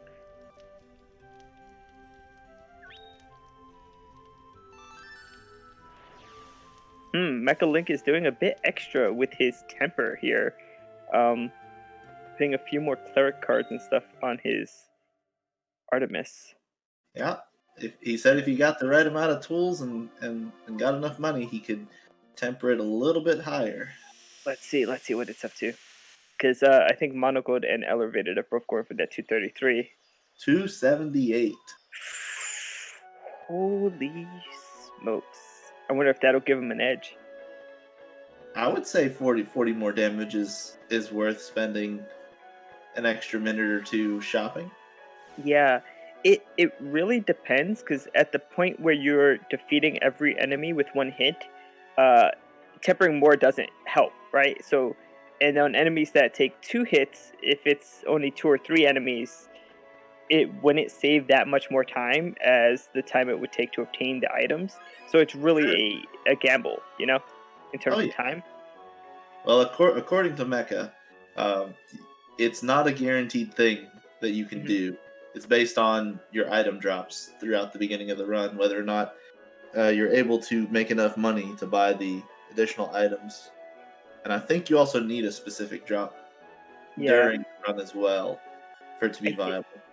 I think he was going for like specific mana levels, which do increase the attack, but also more importantly, with higher specific mana levels, your weapon becomes stronger against certain enemies. So he doesn't actually have to, like for enemies that require 2 hits, he has to see what mana levels they're weak against and then increase that specific, Gotcha. level on the weapon, and that would be the best way to go about it, I think. That's how they did the Tropicalo fight. When Mecha was reworking the temper, he was focused specifically on the mana levels that would cause Tropicalo's offshoots to be killed with 1 hit. And in that case, when you hit it off the vine, the animation doesn't even appear where it's on the ground. It just dies on the vine. So it's sort of like a bit of a skip there. By the way, if somebody's still keeping track of it, how are we doing on event counts for everybody? We're in the early 20s. That was a good time for most people's life, right? Early 20s? Oh, God. Yeah, last I've confirmed, Monocle's got an event or 2 up right now. Elevated and Mecha are about even.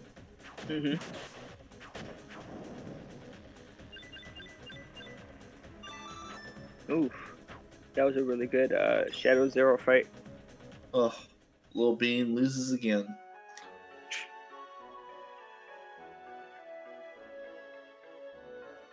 Elevated, if you're there, is this a good time to do the first giveaway? Maybe, but I was wondering if we could wait till I'm on my 3 to 4 minute Crimson Dragon. Okay. Is that okay? You know what I mean? That's perfect. Okay, thank you. That seems reasonable.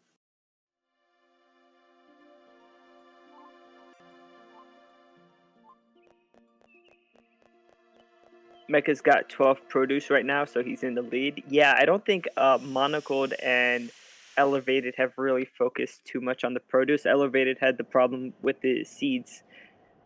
So he has 8. Okay, yeah. I know Monocled had, I saw him once go in and get a few.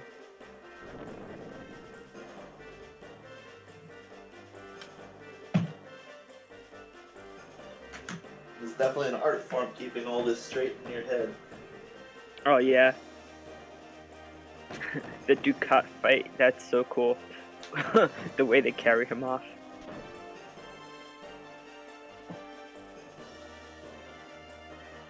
That would have been a cool normal enemy if they had included like the smaller ape sprites to fight, the ones that carry off the Ducat there at the end. If they had incorporated that into the normal game as a normal enemy, I think the only ape like normal enemies that you fight are the ape mummies in the ruins, and in the underworld. I think you fight him once during one of the diddle quests. You fight an ape mummy in the Jumai city. Oh yeah, that's right, guarding one of the jewels. You're Here's right. our next look at Deathbringer 2. Oh yeah, elevated. Nice. So is Deathbringer 2 Electric Boogaloo, or is it for a few dollars more? I'm sorry. What happened?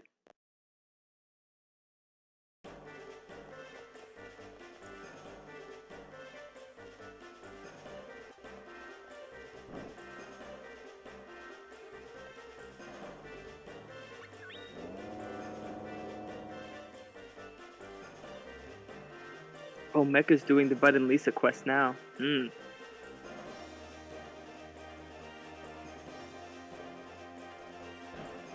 Yeah, those don't look a lot like the pumpkin produce.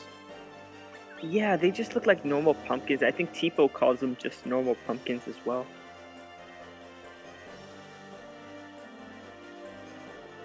That's unfortunate.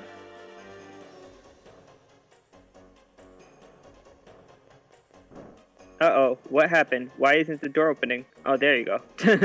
Elevated had approached the door and it didn't open, and then he had to leave and come back. That was like the weirdest thing. I've never seen that.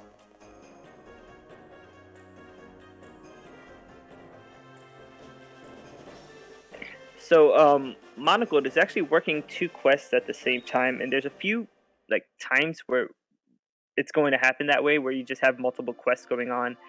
So he's doing Murmuring Forest, but he also has Bud with him. So while he's completing these fairy quests, he's visiting the wisdoms. So there's Gaius, Rosiati, Tote, Pokiel, and yeah, he's getting that all set up so that he can finish the 7 wisdoms.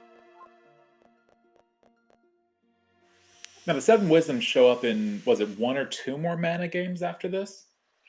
I think they were in. Okay. 1 second. They're mentioned in Dawn of Mana, but you never see them in Dawn of Mana. I think they're mentioned. I have both Children of Mana and Heroes here. And I think Pokiel shows up in Children. I've never actually played Heroes, so I'm not too sure about that.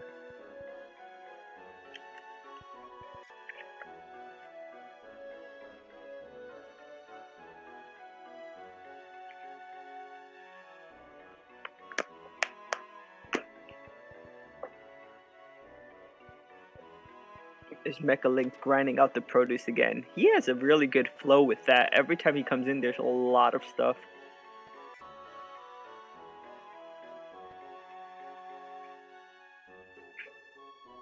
It's a good old-fashioned game accounting.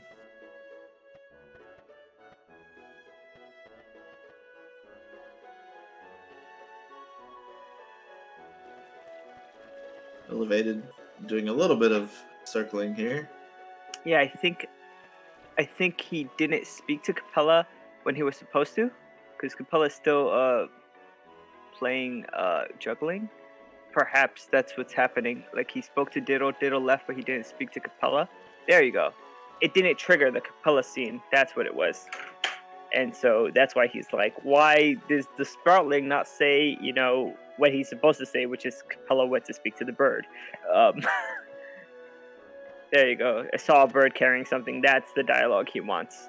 There you go. He's back on track. Back on track. Yeah, we got to give that Sproutling something to do. Talking about not having a soul is depressing. Yeah. I mean, it's more depressing if you take Niccolo on a worldwide tour to speak to all the Sproutlings. The things he says is really bad. He's like really anti-Sproutling. And I think Reverend Nouvel as well does not agree, I guess, with the ideology that the Sproutling has. There's like some kind of religious conflict there. He also doesn't agree with the religion of the Diggers or the nuns in Gato. So there's definitely like some kind of religious conflicts going on in this game. Don't the Diggers technically worship that dog? Yes, Putty. Yeah, that they do. But they actually have a philosophical idea that Roger drills in their head that salvation can only be had through labor, and so they're always working and doing something. Right, that's usually a good thing to put into your workforce, is that they will somehow, get to heaven through working themselves to death. Yeah. The Sproutlings have this religious thing where it's kind of like a philosophical idea. You see it very early on when you get the color blocks.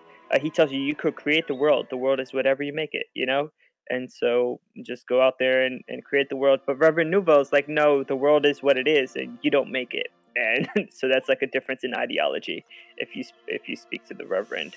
Well, if we could recruit the Reverend and take him to a few other locations and show him our beautiful artifact pouch, he might change his tune. Yeah.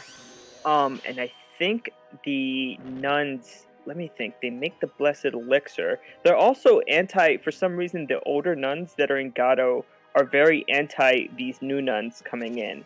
It's strange. There's like this inner conflict going on. Yeah.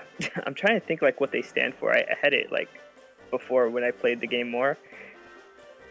I will mention that Monocle is getting up to one of my favorite scenes in the game, where we get to see a turtle yeet a statue off a cliff.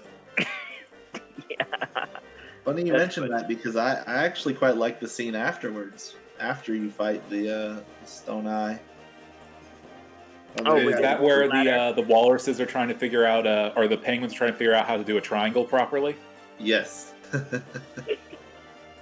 And it's great because the scene doesn't always play out the same.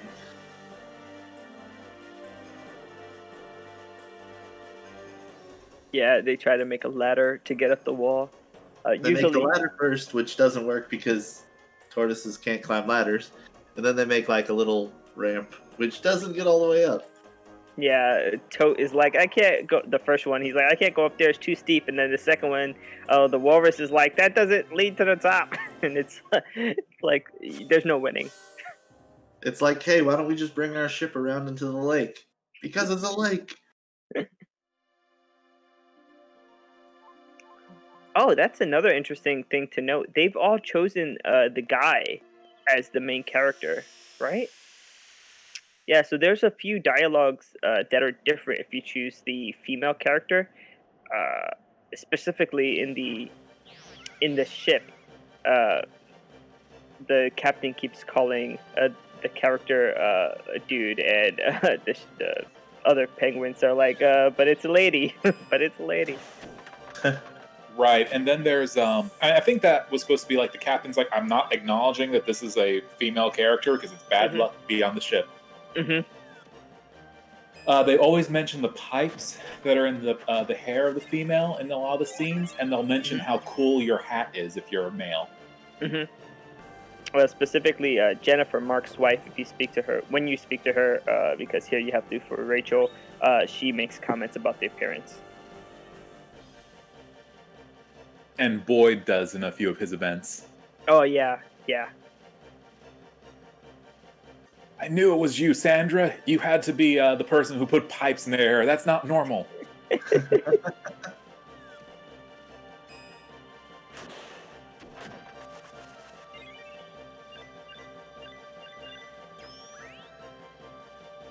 We're seeing Mecha trigger the diddled quest right now, and there you go.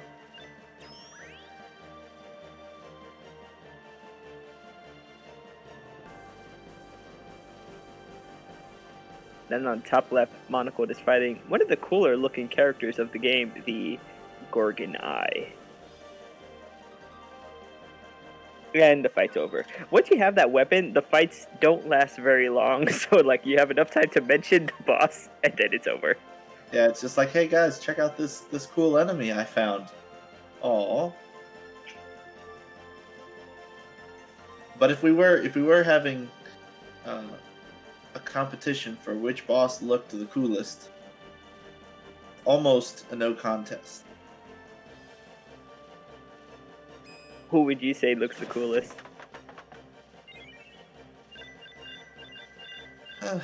For me, it's most likely Boreal Hound. Yeah, that is one of the cooler looking, like rainbow colored feather fur thing that he has going on. It's pretty wicked. I'm fond of Space Whale.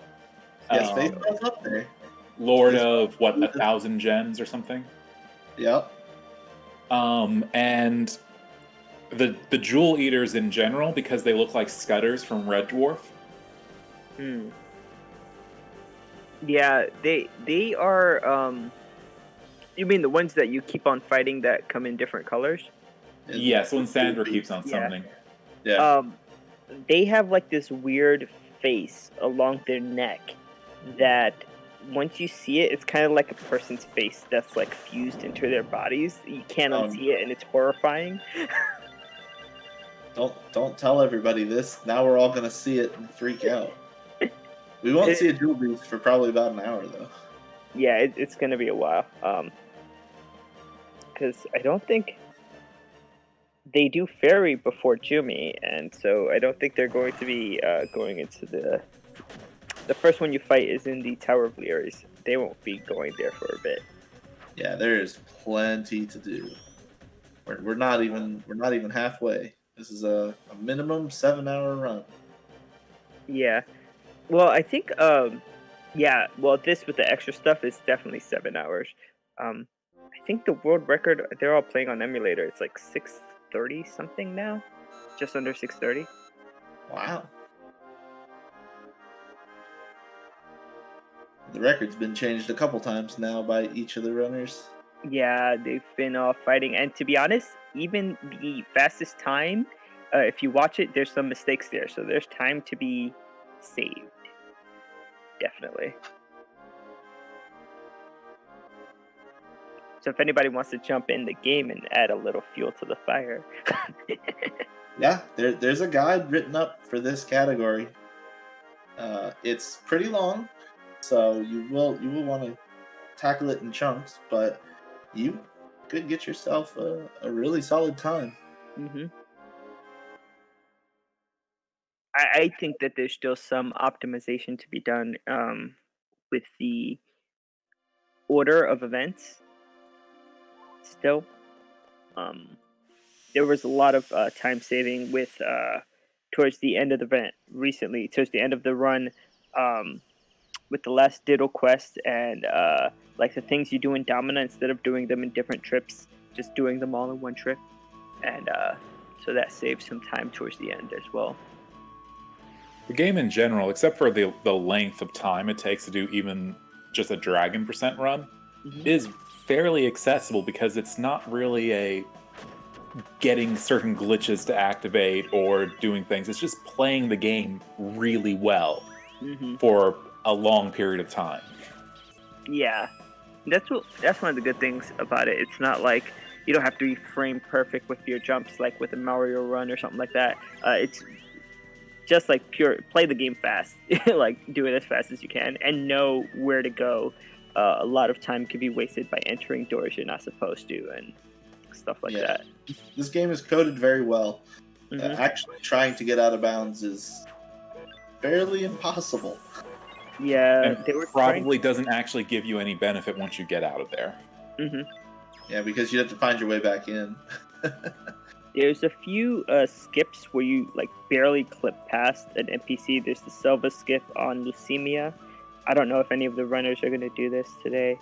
You know, there's a diamond skip that everybody does in Jumi. There's a few skips that you can do, which like requires you to just barely clip past somebody. But for the most part, you don't have to do them to get the world record time. Yeah. So most of the time save you'll get in this game is by moving fast, which can involve some diagonal movement, tricky stuff. I've heard it described as doing Hadokens across the screen. Wiggle running. Yeah. Lemur, who also runs this game, the other categories, and he also, I think he has an all events run. I don't know if he recorded it to speedrun, but I know he's done it at least once complete, and he's attempted to do it a different time.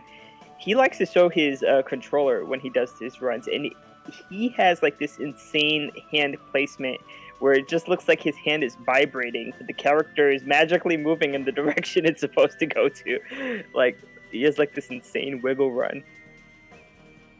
Yeah, but it does save time Mm-hmm. for each screen because And you're moving more directly to It your adds up destination. very much, like as you add up all those little time saves on this length of a run. Same thing with, just getting that good combat feel of either jump canceling or if we had the noise from the runners, like just that constant canceling out of the heavy attack. Mm-hmm. I think once they have their weapon, it's mostly just using spin, because most of the enemies come in groups of more than one. If there's one, then a heavy attack and a cancel would do it. But when there's more than one enemy, always like spin once or twice and they're all dead with this enemy. Yeah. One of the things they can't actually control, the RNG, is whether they get crystals or an item. Obviously, crystals go all over the place, so it takes quite a bit of movement to pick them up. And wearing or wielding a two-handed hammer makes you move a bit slower when you're in combat. So your item drops can actually affect your time in a significant way. Yeah. It's one of the good things about having a second player is that you can coordinate who picks up the items just to try to get them off the screen quicker and finish the battle in a position where you can run to the next screen quicker. Yeah, Absolutely. that makes a lot of sense. I know that the tool assisted run was doing some weird stuff with pausing to cause like more items to appear than crystals. I don't know if you guys have seen I think it was a Japanese runner who was doing a dragon run, and he was doing some weird stuff. Actually, Lemur found out how to do his aggravator run from that run. So yeah, it's like that tool assisted run had like some pretty wonky stuff happening, but I think it could be recreated if people could figure it out. That sounds cool. I have not seen it. Like manipulate the RNG to make the items drop more. So the aggravator run is when you beat aggravator, if you run to the top left during the cutscene right after that occurs in like with the mana crystal, your character will run instead of walking, like during that cutscene.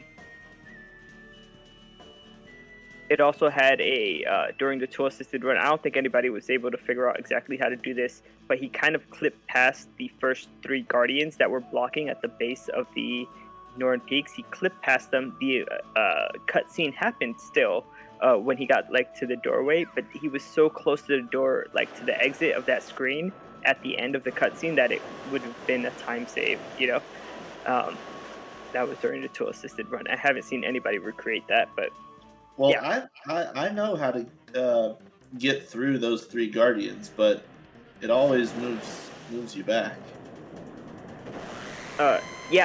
During the tool assisted run, he stayed beyond the guardians. It was pretty cool. I know that they warp Lark back, but like the main character had stayed beyond the guardians. Yeah. The other thing, I mean, and it's interesting, like what the second player has to do during a co-op run. Like they have to memorize where the second player or where the second character moves to for cutscene to start, so they can have their character already sitting there. Because while your character kind of like runs really quickly, the second player just kind of meanders over to their position before the cutscene starts. Yeah.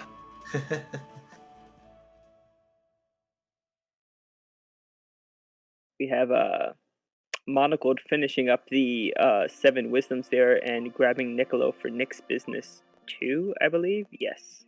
Mm-hmm. So if you're keeping track at home, mark off 2 quests completed. when you see the next one. Mm-hmm.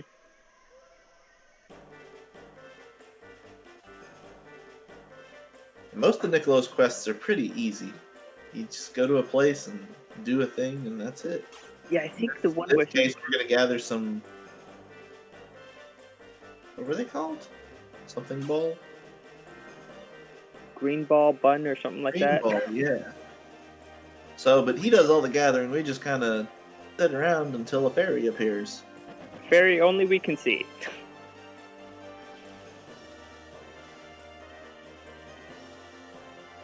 Yeah, I think his longest quest would be the one where you have to like pick him up from Gato and then come back and then go to Chio and then go to Gato. It's like back and forth, and eventually you have to fight him. And yeah, it's a big headache. Right, that's the one where he has like a memory loss or something. Yeah, he has memory loss because I think he took a fall from the Cancun bird's nest.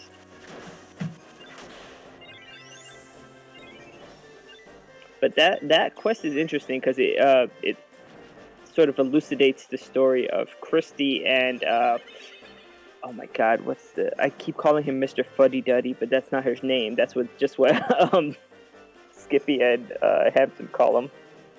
The little guy that looks like a dog. That's pretty funny with the lisp. It kind of like tells the Begins with a story. P. Sothersby? I can't remember. Oh, Sothersby. Yeah, Mr. Sothersby. There you go. Thank you. Yeah, basically, like, Christy is sick, and she needs a medicine, and it costs a lot of money. So it's also interesting that they have Hampson and Skippy always doing these things to get money, right? Catch catch the Lillipes, right? They're always trying to get money. And so during that quest, you realize that Christy is sick, and she needs money for this expensive medicine. And, yeah, it's just interesting the way that works out and sort of ties the Hampson and Skippy quest together with Niccolo and everything. Right, it turns it from we are greedy people going around trying to get money to we are going around trying to get money to save somebody. Yeah. Which, yeah, helps a little bit. You know, from, I guess, Rocky 1 to Rocky 5, it turns the story from. Yeah. It's weird, man. The Hampson and Skippy quests, I have my own theory about them.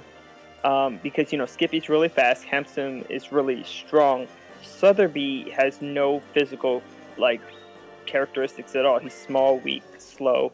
And so it's funny that he has these two doing his dirty work because he can't. And we see that when Christy tells Sotheby to follow us, right, to follow us and Niccolo out, and he like starts walking, and before he gets to the door, he turns back. Is like, I lost them. It's almost like they're the original group from the Princess Bride, like the giant, the swashbuckler, and the Sicilian. Yeah, kind of like that. It's just like an interesting set of characters to put together with their own like characteristics. The way they've done that.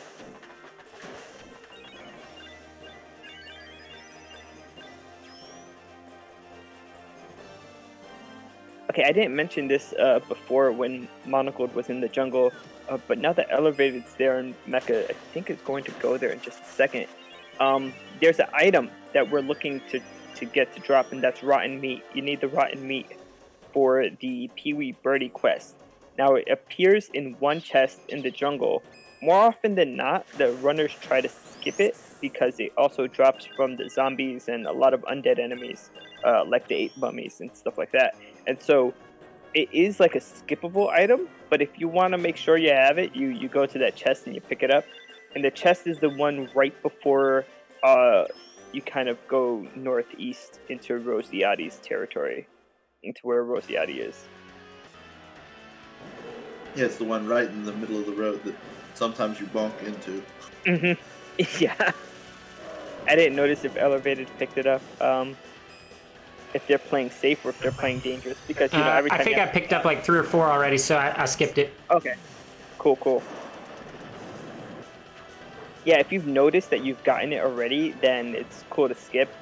And there's a few other things you do in the jungle, like for fairy, and so you always have more chances later. But it gets to a point where if you haven't picked it up by a certain point and you have that jungle quest coming up, it's good to just stop by and pick it up. I will admit, of all the three main storylines, Jumai, Dragon, and Fairy, Fairy had the most quests with mechanics that were troublesome as a child, going through and trying to play through them. Yeah, I could see that. The jungle is just like so crazy. Like when you first go in, if you don't know the way to go, like that you have to get the sight from the penguin and then follow Hamson and Skippy around and tell them that you're not working with the other one. It could be confusing. You could be there for a few hours lost. Between that and then the the temple or something else later where you're dealing with the sproutlings and such. Oh yeah, running back and forth. Yeah. Yeah, gate. All those gates that you got to go through. Oh yeah. The flowerlings that you have to speak to. They do a pretty straightforward route the first time they do the flowerling. What is that? That's not the Oaken Mines. That's the ruins. So once they go into the ruins, the first one is pretty straightforward, but the second time they go in for Niccolo looking for that psychokinetic sproutling, it's a bit more complicated to get out.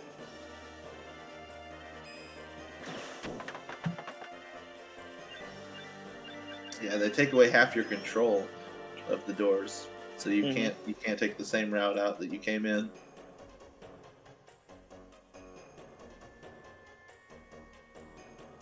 I think the hardest strategy for me casually was finding the next step in Jumi.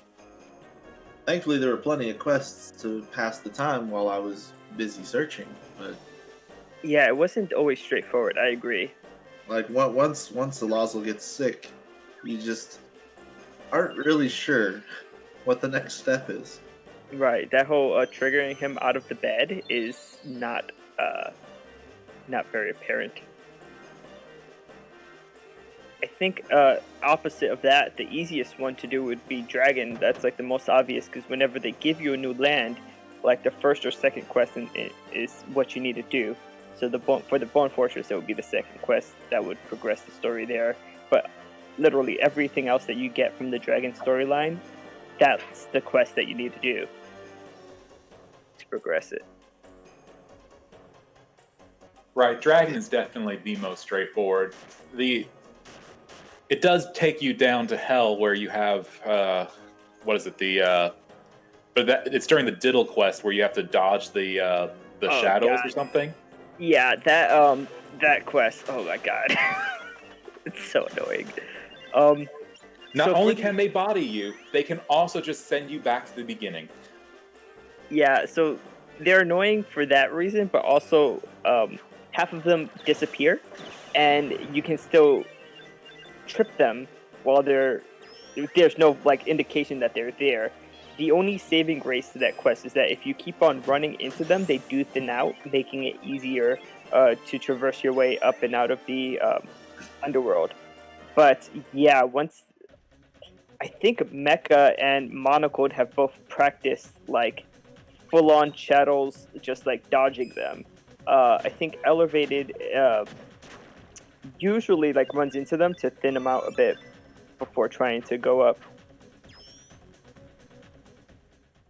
That's actually one of the hardest parts of this run. If you're trying to get good time, you want to learn how to dodge them because it does take a lot of time to run into them 5 or 6 times to get them to disappear. I mean, you also want to be able to collect the map pieces.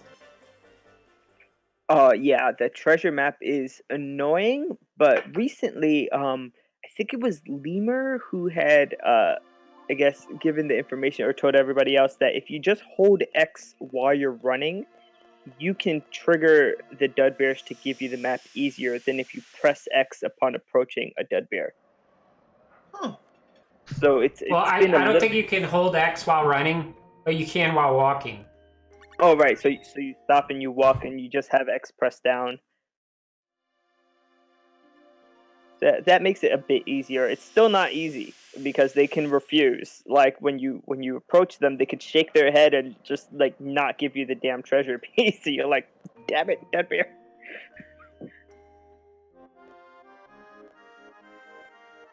Well, it's kind of like a shortened down version of the minigame that you had to play when you learned their language. Which, by the way, it would have been nice if they had just brought back to get the map pieces. You have to talk to them in their language for a little bit.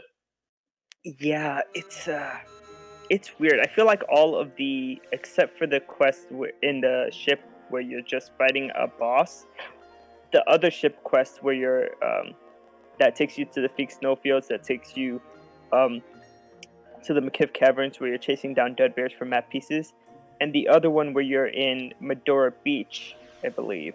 And you have to trade off items, and it's sort of like a barter system to get yourself to where you need to go with the dead bears. Those are like really complicated and failable, and so if you don't know what to do, it could be confusing.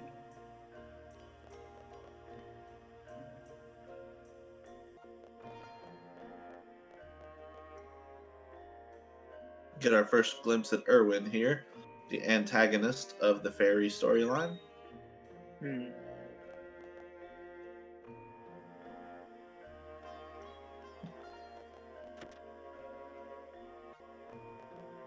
Oh, and we're about to see one of the most beautiful bosses in the game. He's hairy, scary.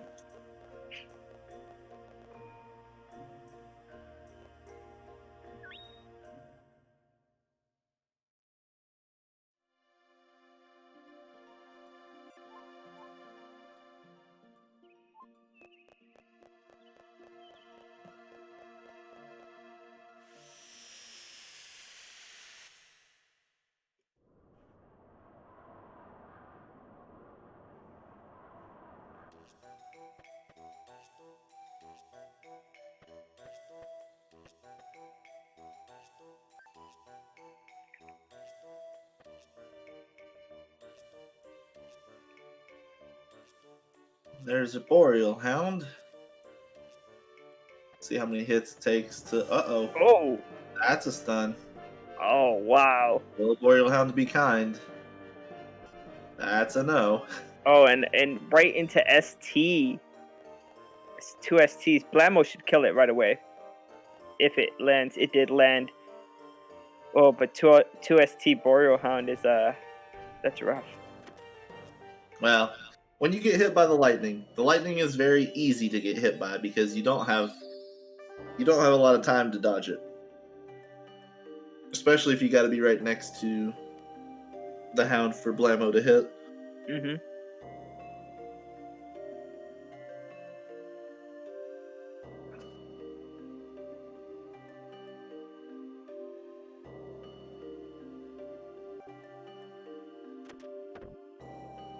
Get a little bit of a break for Monocled here. Yeah. Still have to mash, but this is about a little over a minute.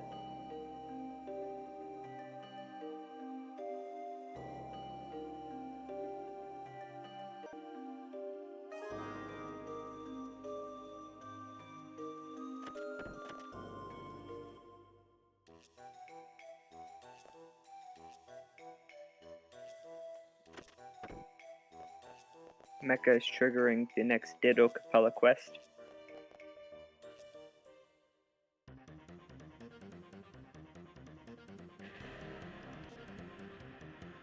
So I believe at this point, yeah.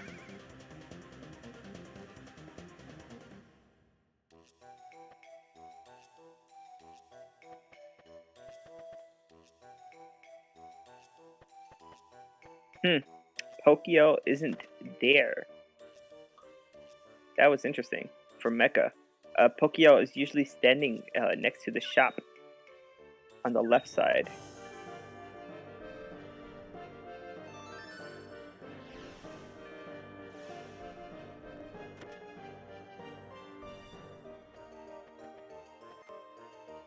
If he isn't there, there is another location where he could be, and that is, I think, during the fairy storyline, you can bring Bud to see him in the Alkin Mines.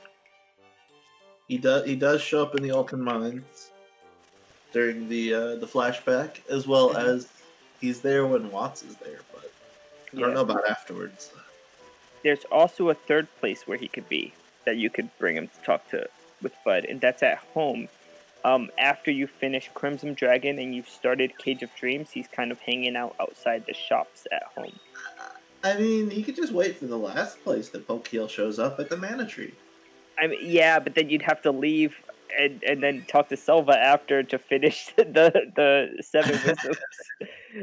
Like, at that point, you don't want to leave. You're at the Mana Tree. You just gotta go. Probably at that point, you would just say, this run is most events. Most events. This run is 63 minus 1.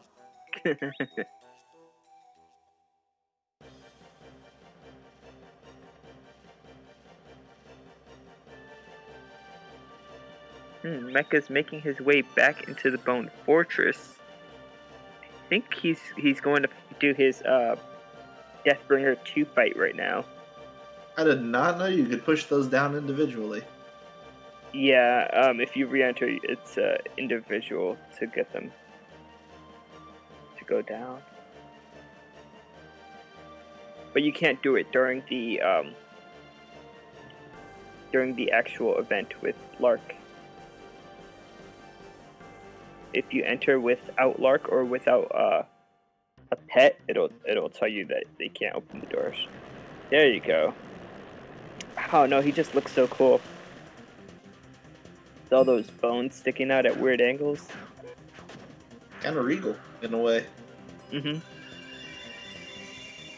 I will say that that's not something I usually hear in life, that looks so cool with all those bones sticking out at weird angles. It's that person fell off the second story of their house. Now there are bones sticking out at weird angles. Yeah, it only works if you're undead, right?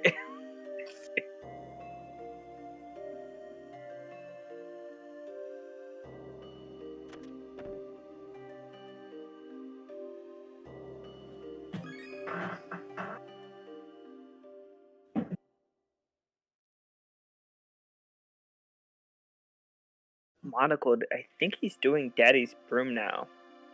Yeah, fighting the gremlin boss in Daddy's Broom. This is the right, because Lisa uses her father's broom, and then the frying pan that Bud walks around with is his mom's frying pan. Yeah. They count as a staff and two-handed sword, respectively.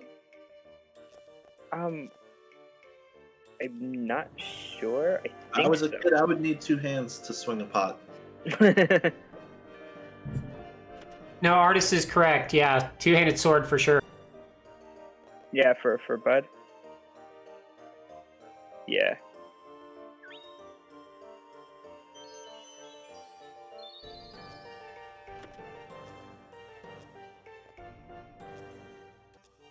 It looks like Monocled has started his Crimson Dragon.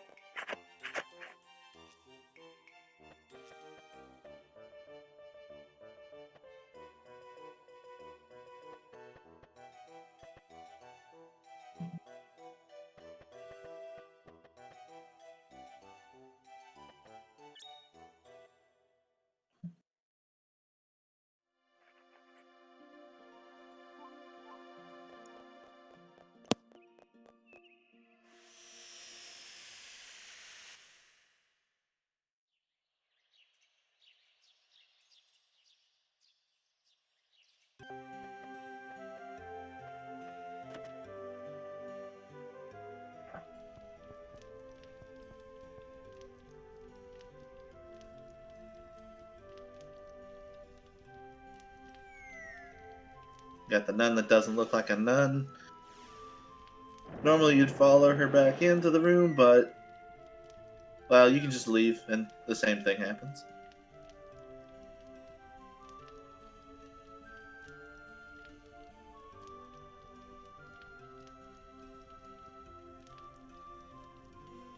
Well, at that point, your character is having none of this. Ha! Nice one. Thanks. I've had a few more, or a little bit more caffeine than I had earlier, so the puns can start coming out. Wow, 3 item drops there. They were all individual for Monocled. That's incredibly lucky.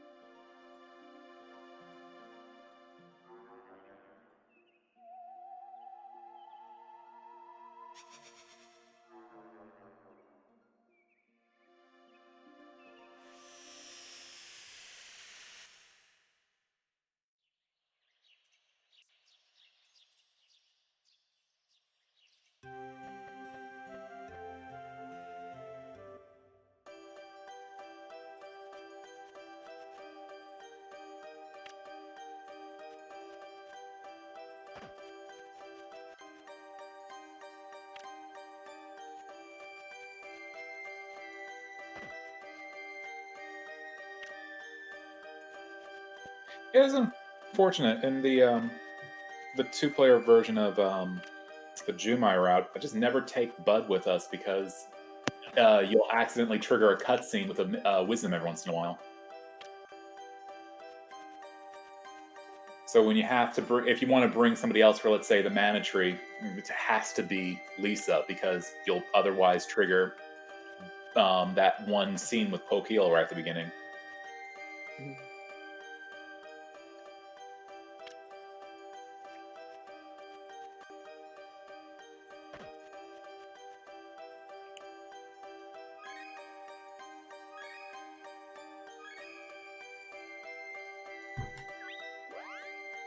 Looks like Monocled is in the middle of that battle with Lark.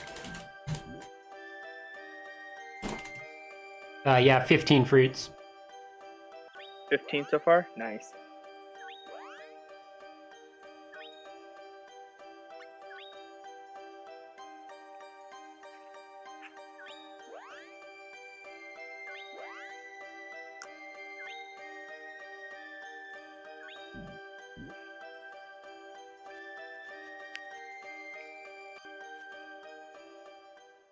You know, earlier in this dragon dragon storyline, you were saying that you had trouble pronouncing, what is it, Akravator? Yeah, his name's a little weird.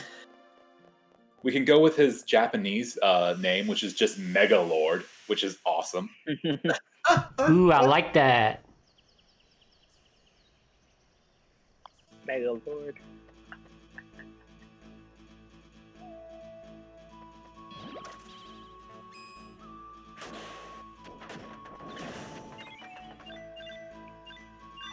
I always pronounced it aggravator, like he's aggravating, but with a K. Aggravator.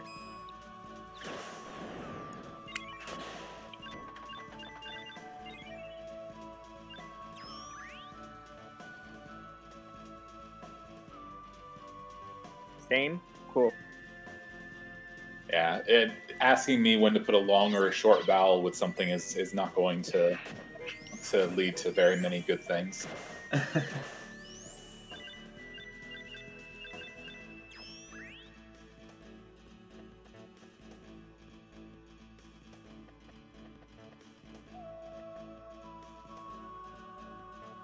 Monocled had that nice break. Now he has to mash X. So that break, a few times during the run, there's a cutscene that happens in the world map. When you're traveling to Lucemia, for example, or when the underworld becomes the flames, or when there's during the Jumi storyline, there's like the letters, I guess, that are left by Sandra or somebody that's like goes into a certain area, and so yeah, he had like that small cutscene break happen just now. The most annoying thing about those letters in the Jumai is that no matter what you do, press nothing, press something, you'll automatically go right back into wherever you were. Yeah. I have no idea why they made it that way. They show you where to go, and then they're like, nope, you're going back in here. Especially when to trigger it, you literally are leaving an area. Like you're going to the world map, and they're like, here's where you go next. We're going to put you back in the area you just left. It makes no sense. When I was learning that route, the Jumai, I thought I had messed up. I'm like, I'm horrible at this. And then it's like, no, that's what happens. You're also horrible at this, but that's also what happens.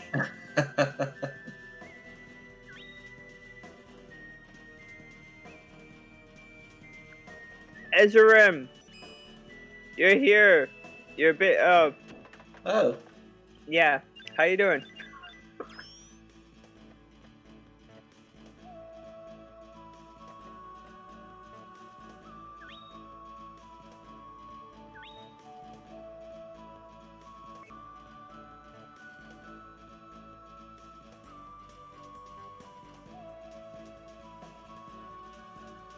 So if anyone missed the Boreal Hound fight earlier, Elevated is about to go fight the Boreal Hound now.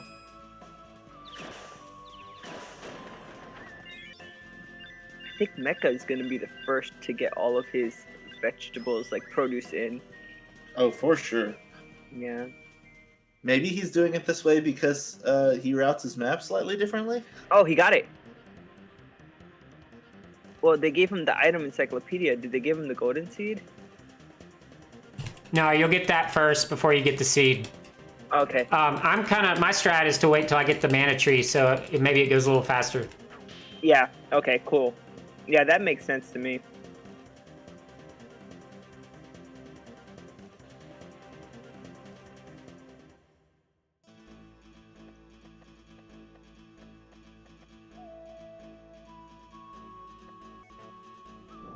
You were correct. That was a produce encyclopedia you got with it. So that's another way of getting that one. Mm-hmm.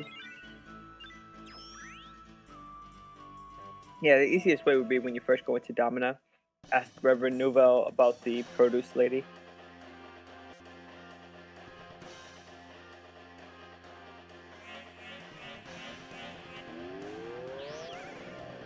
It is interesting seeing these normal enemies take more hits than the bosses now. Yeah, I agree. Some enemies are they're like more annoying than the boss fights are. You know, like the way the hopping ticks jump around and stuff, and the way what's it called, the ape mummy. If you don't hit him like right away, he'll grab you and throw you to the other side of the screen. That it's always so funny. And then like a huge boss, 1 or 2 hits and they're done.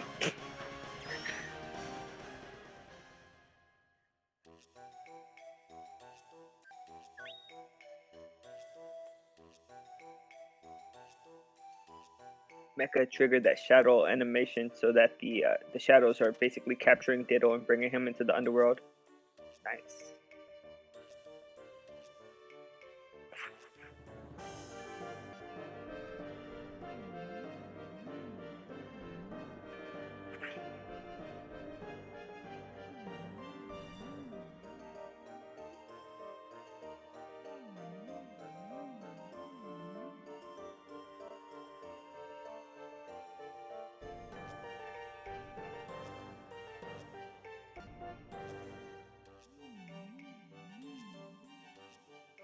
Nearly done with the dragon for Monocled.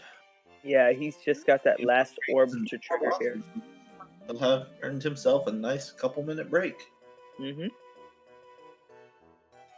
I think this is the coolest looking centaur. He has a bird face and like it kind of looks like Boreal Hound's feathers are on his tail. You know? He's also got those tusks. Mm-hmm. Oh, perfect position. Wow, that was a really good battle in terms of like getting the boss to the right side and being right there at the door when it ended. Hey Turbo, how you doing?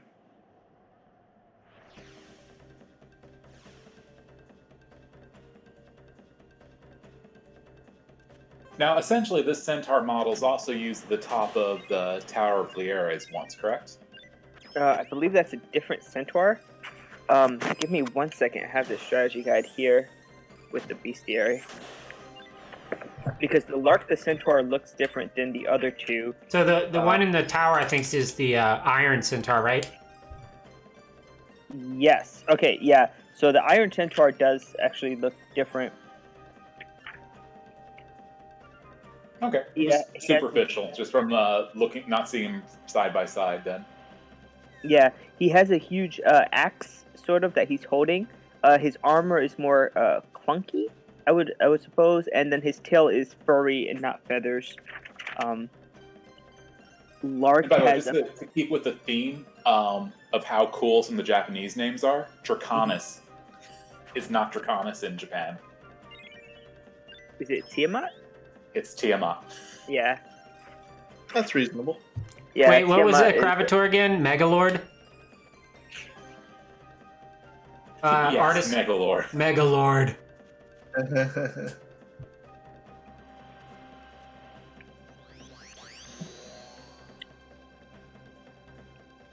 Yeah. Monaco just finished his Tiamat fight. Now he gets a nice break. Just under 2 hours and 50 minutes. Mm-hmm.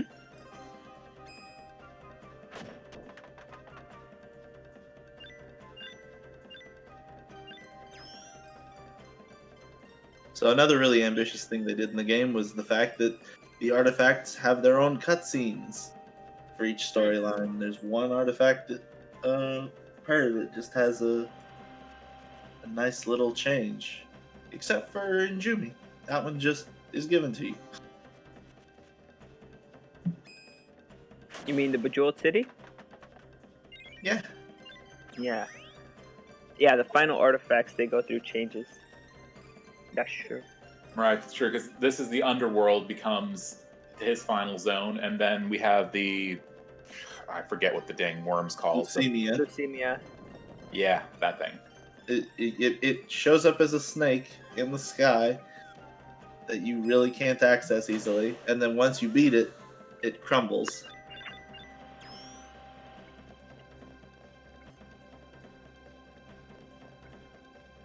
It's one of the few situations in this game where we have load-bearing bosses.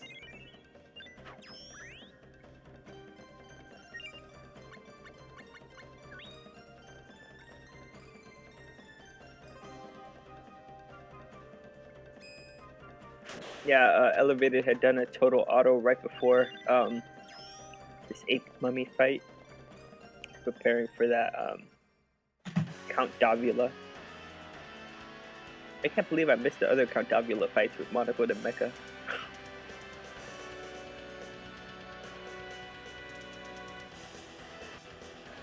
I mean, it's a boss fight, so it lasted all of 10 to 15 milliseconds. Yeah, Tipo is a bit weird. I always wonder if this is the same Tipo that's in... It's the same one that's in Domino, right? Yes. Not the other Tipos. Yeah, because he's friends with Duel. That makes sense. Yeah, so for that quest, the one on the bottom right, he went out to fetch some tea leaves, and then I guess he got lost in the ruins and ended up here. But there's other Tipos. During the Rachel quest, they talk about Rachel's not herself, and the dad mentions going into Geo and getting like an upgraded version of Tipo, like a 2.0. I guess they are created in Tipo and are like constructs, like I guess mechanical magical beings.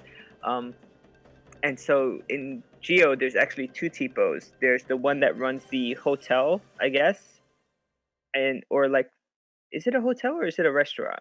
It's kind of both, right? Bed and breakfast. And then there's one just in the back that sells items of that same area. So there's like 3 different Tipos in this game. 3 models. They're trying to take over the world. Mm-hmm. Yep. Hopefully, if Tipo was voiced in a later version, they'd go with Angela Lansbury, like they did in Beauty and the Beast. Oh, the teapot. That's genius.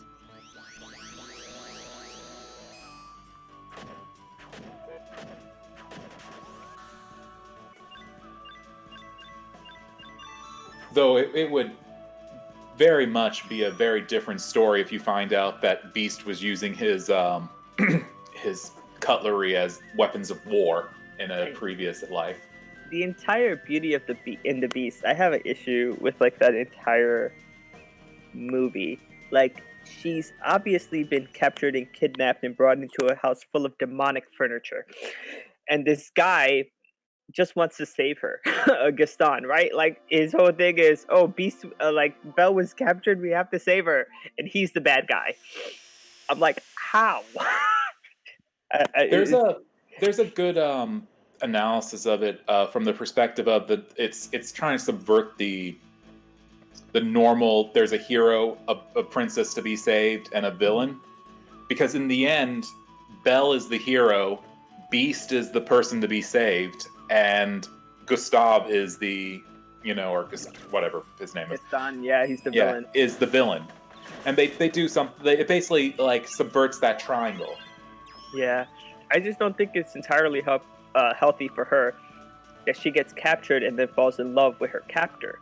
That's sort of like, you see that a lot in stories where like the person that's supposed to be the victim falls in love with the person that's keeping them enslaved. It's like a regular trope, but it's like so messed up that like she needs some counseling. I would, if she was my friend, I'd be like, yeah, you should probably go see somebody about that. I'm just like not a huge fan of the way that story plays out.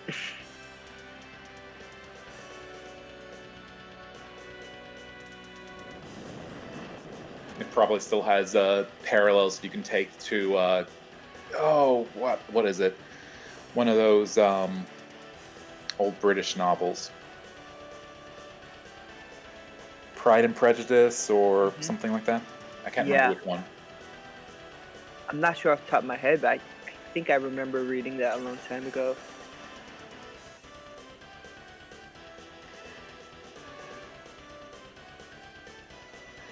Right, Ezra, that's what I was trying to think. I couldn't remember in the story if he did let her go and then she came back. And that was one of the things that kind of gets it with Gaston, is that he never respected her autonomy. Like, it wasn't her, she was the prize. Yeah, I could kind of see that.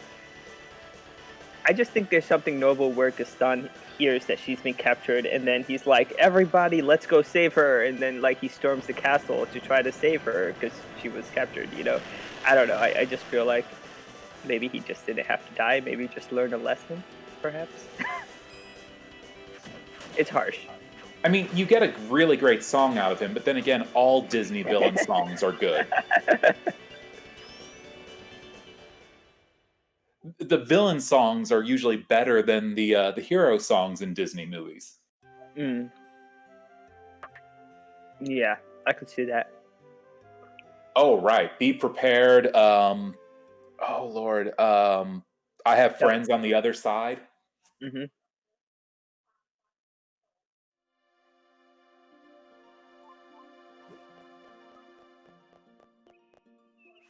Oh, the Hunchback of Notre Dame Hellfire song. Oh my god, that's so good. That was, what's his name? The religious dude with the funny hat. Wasn't it just like Cardinal Richelieu or something like that? It was a weird name. I wouldn't even try to pronounce it. Oh, and Poor Unfortunate Souls. That's a Little Mermaid. Yeah. It was just Frodo. Frodo?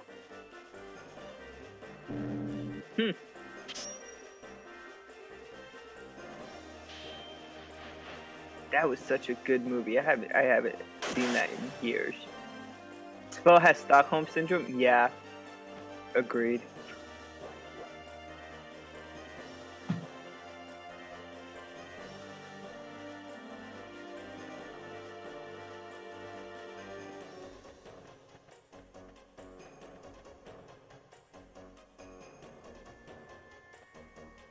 If you do want to have a fun time, look up the Cut Jafar song from Aladdin, the original.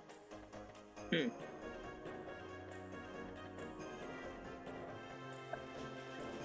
was a whole musical element cut between around the time right before he gets the lamp and gets his first wishes. And yes, Arthur, you're right. That is a disputed psychological effect.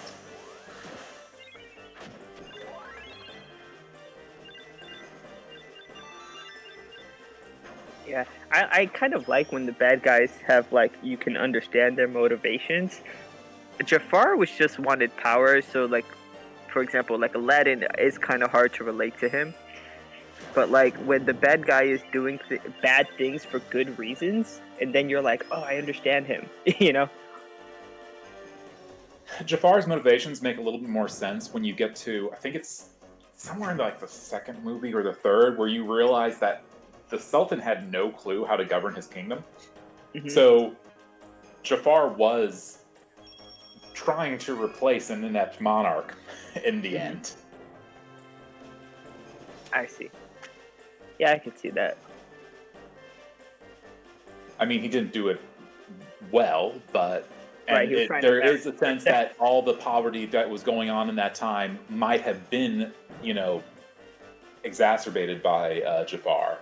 Yeah. But who knows? To be honest, like I don't think that Aladdin was like a good protagonist for that story. He was a thief. Like you see him stealing watermelons and close off clotheslines in the beginning, and hurting a lot of the soldiers that were just trying to keep the peace. But they try to make the soldiers seem like the bad guy, you know? It's just like a weird story the way they did that. And then even like when he Somebody that does wants to become a somebody, but he doesn't have the best intentions. right, like it's also like when he gets all that power, he just lies to the princess, like, "Oh yeah, I'm really a prince," you know, who plays like I'm poor. It's like, dude, like why are you lying? But at the end, he gets the girl. I guess he gets rewarded for that, like behavior. So I don't know. He has an arc, which is at least evidenced when he does let Genie free. So Yeah. it's better than some of the other Disney heroes where they don't have an arc. They kind of just don't learn their lesson by the end of the story. Yeah.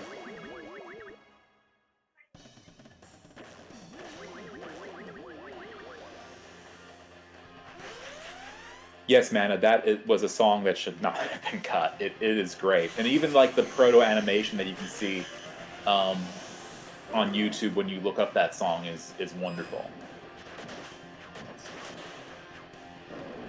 So I think both Mana and L are doing Crimson Dragon right now. And Monocled is actually... He's doing the Count Davila quest, Tea Time of Danger? Right? That's where I believe we're at. Yeah, Monocle's route is slightly different than ours because I think Monocle's going for the route that he last PB'd on. Yeah. Okay, so Mookie, yeah, we're going to do the giveaway when Ellervated is has the break. So right after fighting. Actually, we could. Yeah. We'll wait. Never mind. I was gonna say we could do it now, but it's really not enough time. We'll wait till. It's in just a few minutes, so let me just explain what's going to happen. So, I'm going to say out loud, "Hey guys, you have a few minutes. Just type in the word cactus, right? CACTUS."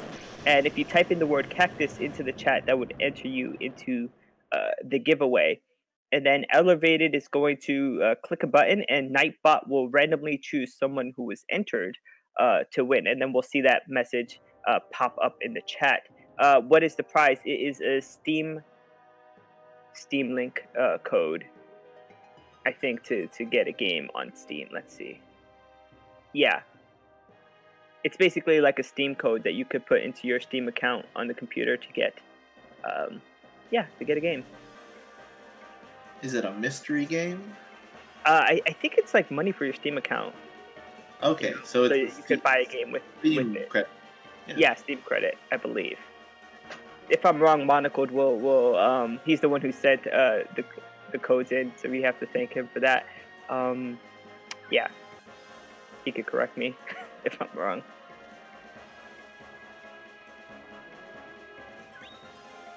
There we go. It's a $10 Steam card, or $20, he said. Okay, cool. Yeah, so you could basically use that money towards whichever game you'd like. There's a lot of good games out there for $20. Hell yeah, especially when Steam has their sales. Oh my god, you could get a lot of different games for $20. They have like their humble bundles and stuff like that.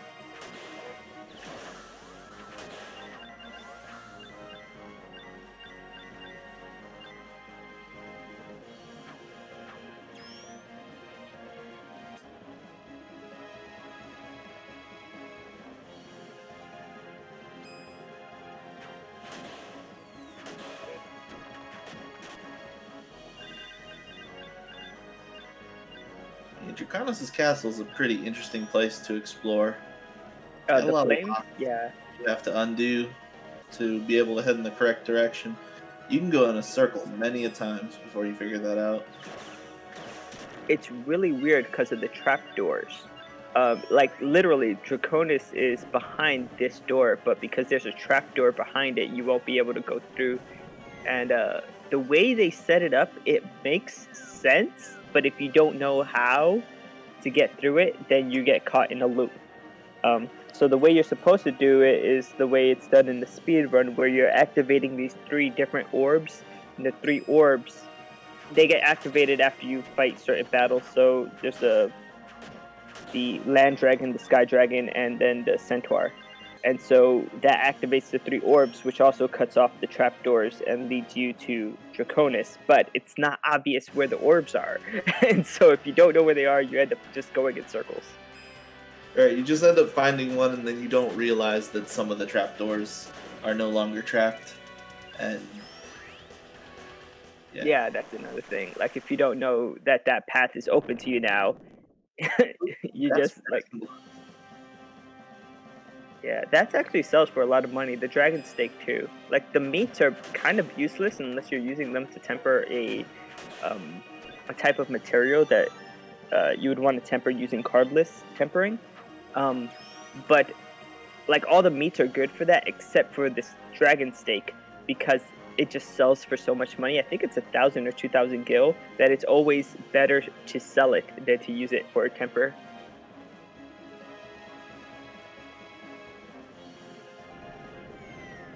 Unicorn going through some doors now.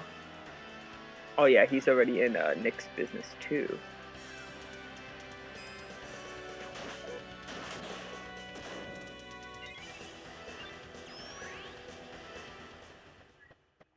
Just like psychokinesis will make me the money. Sure.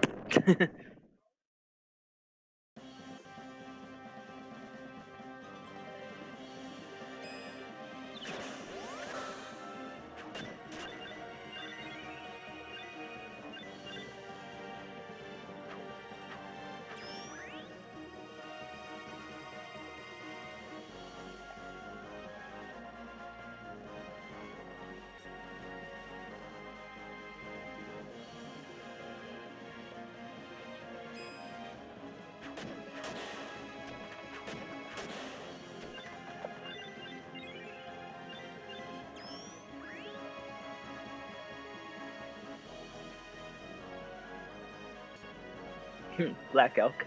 It's a bit late for that. It's still fun to find gear.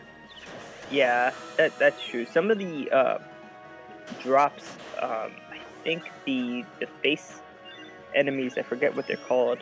They have some pretty good bloody mask drops, and that's like a good armor to put on. Oh yeah, if you're lucky, you can get a bloody mask in the desert. Yeah, there's another face in the desert, and it drops there. That'll be like an early, really good armor drop.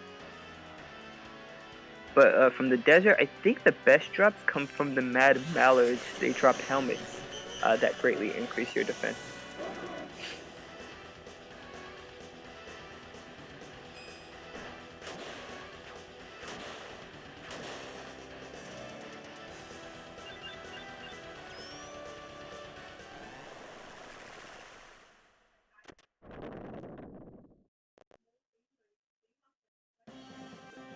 All these bosses are going to put out a petition. Getting slaughtered too easily. Yeah, it kind of is like compared to the other runs, you have a weapon where you have to sort of hit multiple times to defeat bosses, but in this run it's just like 1 or 2 hits and it's done. So it's really about time in between bosses. Like how well do you manage that time? How fast do you defeat enemies? How well do you place yourself, after each battle?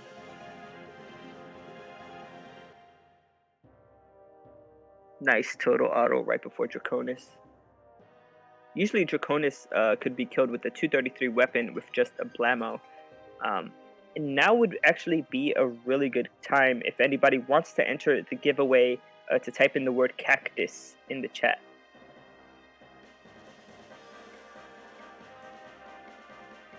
for a good old Steam gift card.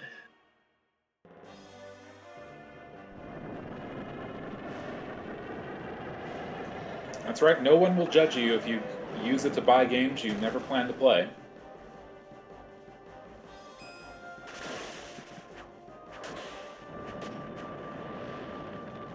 I have lots of games on Steam, but that does not mean I would not like more.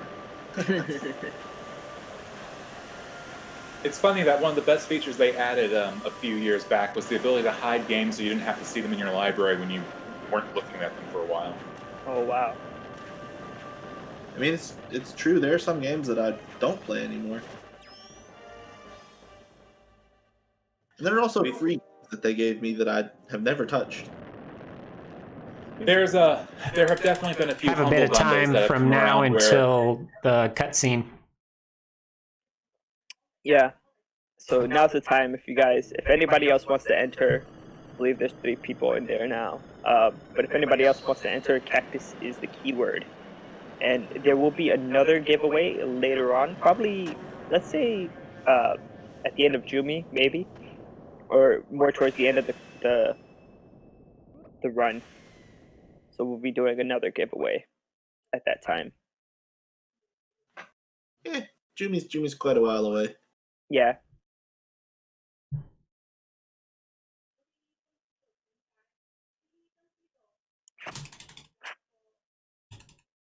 So yeah, y'all just let me know when it, chat, let me know when to roll the dice. I think you can roll now, elevated. I don't see anybody else entering. There should be, I think, 3 people. Oh, Arthur has won the giveaway. So Arthur, at the end of this, I'm taking your name down right now. Yay, GG, Arthur. Congratulations. I'm going to be sending you that Steam. Congratulations. Okay. Yeah, congrats. That's awesome. So that turned out to be pretty easy, y'all. So just pick moments like that, and it's pretty easy for me to just roll the dice. Mm-hmm. Yeah. As of now, I Monocle might have to get back to me later, but he had only sent me 2. So he said he had purchased the 3rd one, but he never got the email. So as of now, it's 2 until unless I hear otherwise.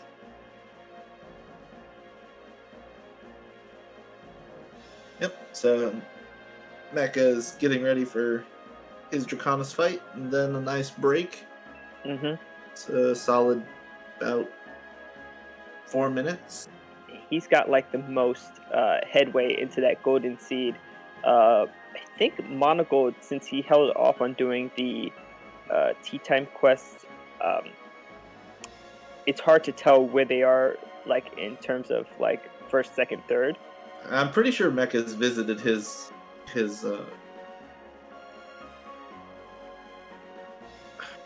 blah blah blah garden area. Gee, Louise. Yeah. At least 2 more times. Mm-hmm.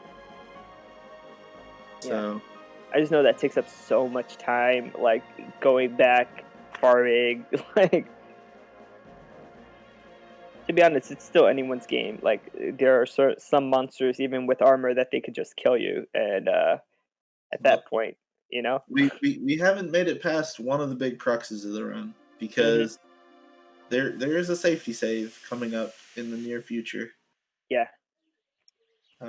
Specifically for a quest that if you fail it, there's no going back. You have to reload your game.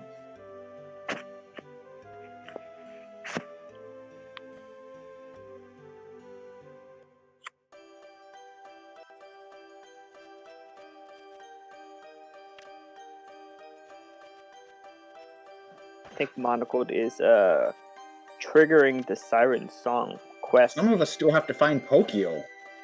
Oh yeah, Pokio. Oh god, Mecha.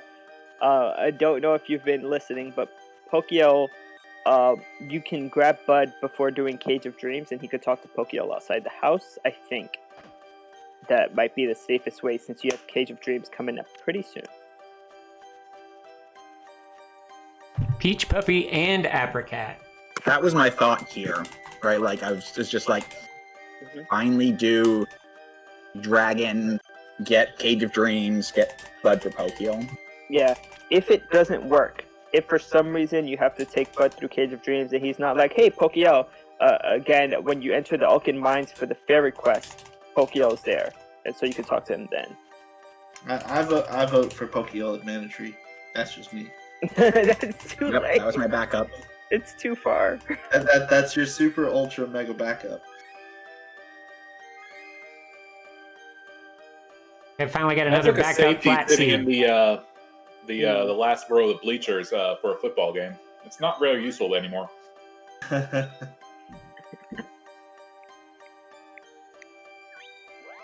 I'm just hoping for a second Spiny Toadstool Shed. Oh my god, the Toadstool Sheds are so rare in this game. They're actually so rare that once there's a video on YouTube of someone getting 2, and he's like, "Oh my god, holy shit! Like this is not common at all." They're also pretty useless.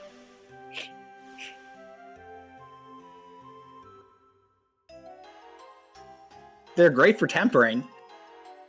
Yeah. In terms of tempering, they're all right. I mean, there's other things that if you want max stats on your stuff, you need Toadstool Sheds. I mean, you could do it without Toadstool Sheds, but I mean, they're really good. There's other items that kind of could do the same. But in terms of like feeding to the pet to get stats, Toadstool Shed is pretty bad. Yeah. I mean, the biggest thing with feeding your pet is that you have to make it back to the shed every level to feed them, correct? Yeah. So every time they gain a level, they'll basically eat what's in the shed and then gain whatever increases, they get from that. One of the easiest things to raise, actually, on any pet would be the luck stat. Luck stat on your main character is stuck at 5, and so it's always good to have someone with you with a lot of luck, and that would also increase like the rate at which you get good items. And so to do that, you would buy a bunch of lucky clovers from the boy in the Bone Fortress. He has a store as soon as you go into the Bone Fortress, and he sells lucky clovers. They're a bit expensive, but giving 3 lucky clovers until your pet has max luck stat, you can do it in about 20 to 30 levels, and the luck stat would just be like maxed out.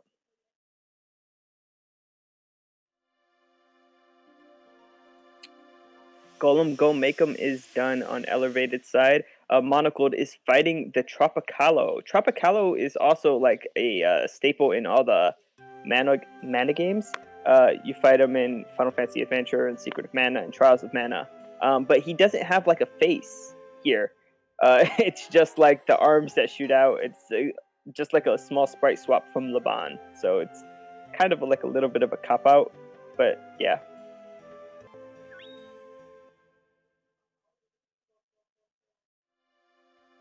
Speaking of monsters, if you were having a wish list for a remake, sort of like an evolution tree for the monsters would be kind of nice, where they level up, and depending on how you fed them, they change into different things. Oh, that would be cool.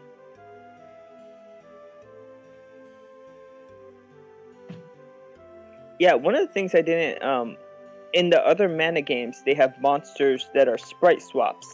But in this game, like all the chocobos are black except for your pet. All the rabbits are white except for your pet. And so even just like a color, like more variation in the colors of the monsters would be, interesting to see. Or maybe as you place more lands, they level up sort of as enemies. Even just having that affect the color of the enemies would be cool. It would make a no, what's it called? Not Nightmare Run, the no future mode a little bit boring because all the monsters would always be the same color. Yeah, they'd all be level 99. That's true. It's like, why do all the rabbits have dark black fur and red glowing eyes and like purple aura around them? It's like, don't ask, and I don't want to know either. Yeah. And I don't know if any of you have played Sword of Mana on the Game Boy Advance. Well, remember in Sword of Mana? Yeah. Yeah. So in Sword of Mana, if you fight any enemy 100 times, there's a special black version of the enemy. Like the next time you encounter it, it would be black. It will be very difficult to kill, and obviously you get better stats for killing it. But oh my god, like just grinding out like 100 rabbits early in the game to see that black rabbit come out, it's like it just takes way too long. And it's so annoying because every time you fight a rabbit from that point onward, it's going to be a black rabbit with like incredible stats. Or any other enemy. I remember something a little bit similar in, what was it, Lightning Returns, where you would get the Omega version of an enemy. Oh, which yeah. Not only was, like, stronger, it also signified that once you killed that, you have made that enemy extinct from the world. Damn. That's intense, man. I don't know if you could quite do the Undertale thing where eventually lightning just walks into a zone, but it just says, and nobody showed up. Oh, you mean if you play enough and defeat the Omega version of every single enemy in the game? Or yeah, I think there are a few enemies that don't have Omega versions, so they would still show up, but still, like, just the idea that you could be a genocide like lightning. Yeah, that's crazy. That's crazy. And I haven't played Final Fantasy 13 in so long. That might be something I put in my system soon. To play even casually. You're to play on the Xbox right now than it is to play on the PS3. Yeah, I don't have it on the Xbox. I only have the PS3 version. It might actually be easiest to play it on Steam. So, I think they all came out on Steam.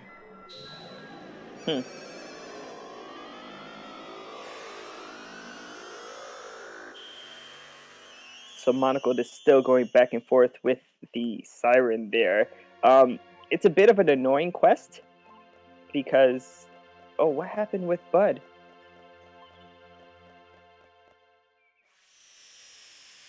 Did he do the thing with Pokio? I didn't notice. He saw Pokio, but you never get a chance to see Pokio. Right? Like he's just constantly walking in cutscenes. So, nope. Gonna have to do it in the mines. Dang. Well, that's bad luck. Where were all these citrus squid early game? Yeah, you could have used them to temper. Come on, man.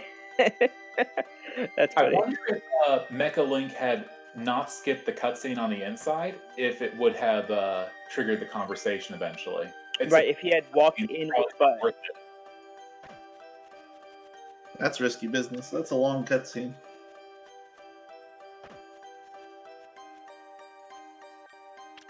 For that entire time, though, he's still just cutscening, and then he walks, right, like with no stop, right? Like Nunzak is just kind of calling after him, and he just walks out on you. So, like, you never get a chance to talk to him. I guess. No,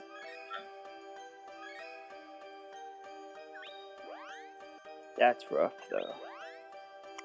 I don't know how that. Yeah.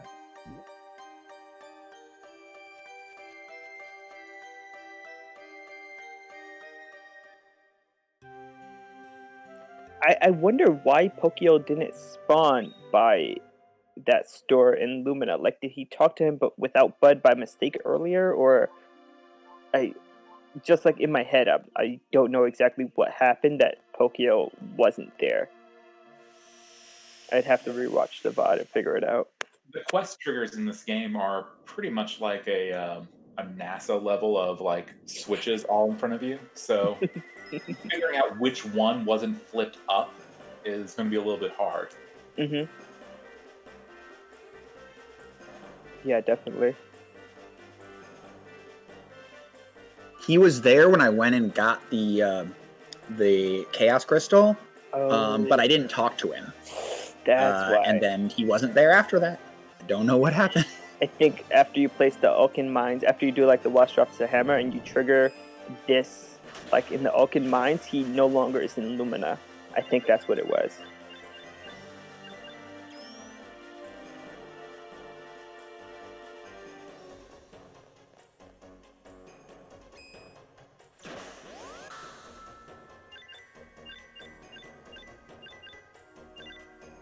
And it's bad too that he's not. Remember, he's there to shadow Diddle had it, right? Like he asks you about the underworld, right?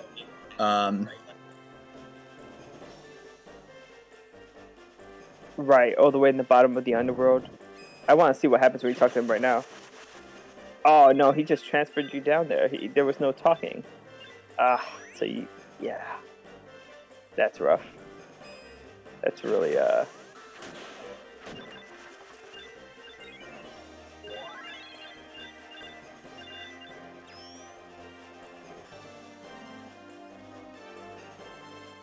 No, we got him at the start. Like, he talked to us right before he started Pokio Dream Teller. Oh, he did. Okay, cool. I didn't notice the dialogue. You still have to go into Gato and talk to Selva in that case, which is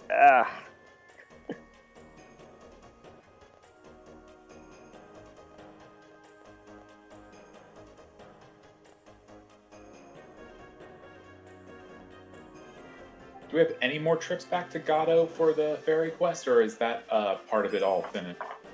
I think there's a few more trips because of the Niccolo quests.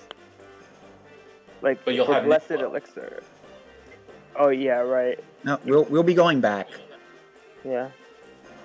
And not just we'll be going back fairly soon, because that's the fastest way to do it. Just wait. Yeah.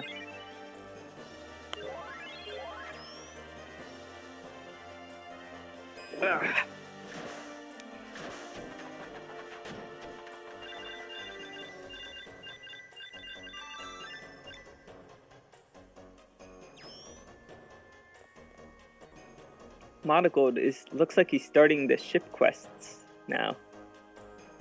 Well, he's almost at that point. This one is the Gilbert quest for Siren Song.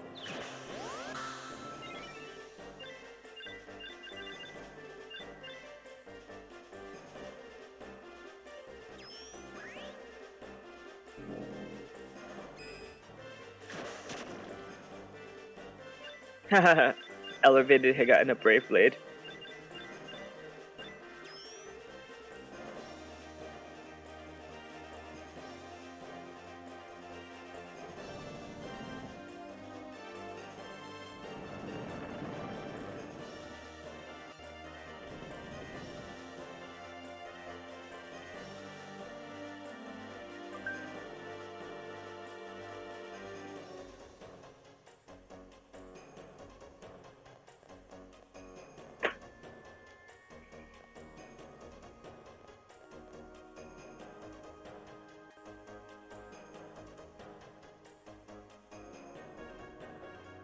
I feel like there's so much happening at the same time because the quests have diverged.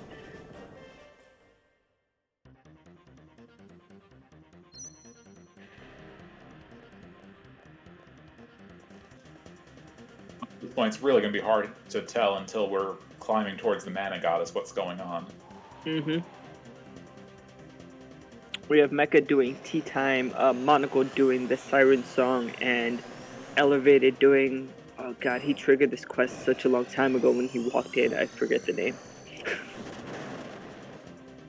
But this is the Iron Centaur, the one we had spoken about before. You see he has a red tail and his head sort of is like a beetle shaped. It has like a weird hammerhead look to it.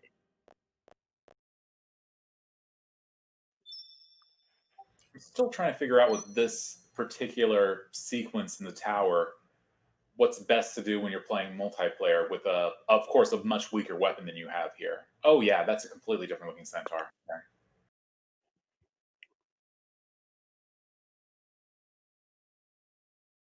Yeah, I'm not sure. This yeah. There's a balancing act between the length of the cutscenes and how much help your second player can actually contribute in some of the fights. Mm. And with my wife and I, when we were doing the runs, there's also like the spirit that we try to take for the multiplayer run. It's like we won't go out of our way to get another person, but if there's a guy standing there and they want to come with us, we prefer to have them. So it's because it's a 2-player run. Mm-hmm. That's kind of what we do when we're doing the Esmeralda quest line. We'll go and grab Elazul before we go to the boss fight, because he's just kind of like on the way. Yeah. That makes sense. That's one of the unique challenges to a 2-player run, is finding the right time to use your second player. It's also one of the things that I believe would be good about like this percentage, because I believe, doesn't Lark always go to the front of the graveyard after his quest line's done? Like he's at that tombstone? I think you could pick him up at the tombstone. Yeah. Like after the Crimson Dragon. Yeah, he would be a relatively good one to... He's relatively powerful near the end of the game, so it's like it would be not bad. Normally, Vec ends up stuck with Lisa fighting the Mana Goddess, which I know the Mana Goddess isn't that big of a fight, but it's like, still, she's not as useful. Yeah. I think if you go into the jungle and talk to the Sproutling, assuming you didn't kill him, you can also get, what's the other guy's name? Escad. Oh man, Escat is your NPC helper? That'd be great. Does Escad live through this version? You guys killed Deanna during the Fairy Quest? I think they do kill Deanna. Because that last battle, they're fighting Deanna. Okay. Well, if you kill Deanna, then Escat gets killed by Erwin. Oh, right. I mean, I remember when I had found that the Lost Princess could be skipped. I was actually playing a game where I was trying to see how many events I could do with Elazul from the beginning, right? So I was holding off on finishing Lost Princess as much as possible and just doing every other event. And I think I completed something like 26 or 27 events with Elazul in my party. All right, everybody. Just as a reminder, look at the face of this jewel beast. Try to find it and despair. Mm. And then try not to have nightmares. Yeah, it's kind of wicked. It's like along the neck, on the underside, along the neck. You wanted to forget. Never forget. That is a pretty wicked model when you really see it. It's kind of like a almost like reminiscent of like something being like a I don't know if it was a corpse or something that was living and being strapped in to like power that beast. Yeah, it's weird. I'd hate to think, because like I hate to think there were like Jumis that were sacrificed maybe to create these jewel beasts, because you know what I mean? Like it just looks like so painful. You know what they remind me of? Take one for the team. Yeah. Well, if you're gonna do it that way, make it like a Warhammer 40k, where it's their greatest warriors who have fallen, but they take them and graft them into the giant war mechs. And if somebody says, by the way, that's what they do in StarCraft as well, it's like, yes, because StarCraft stole everything they could from 40k before making the story better. I was gonna say same concept in Pirates of the Caribbean, the ghost ship, where the crew makes up the ship and they're all like barnacled and stuff, like as part of the ship. It's kind of creepy. See ya, bud. See ya. Dang. Just like that, it's over. And then we have Diddle getting kidnapped into the underworld on elevated screen. Mecha's just finishing the fairy events.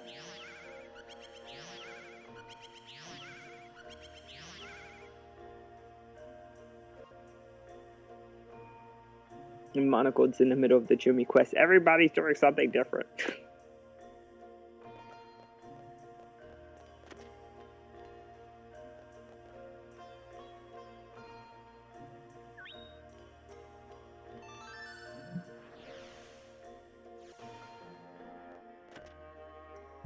Nick's like, hey, let's go see something that doesn't exist, okay? Nicolo's weird, man. Yeah, like literally the flowerling disappears in front of him, and he's like, yeah, I know it doesn't exist. I know he doesn't have powers.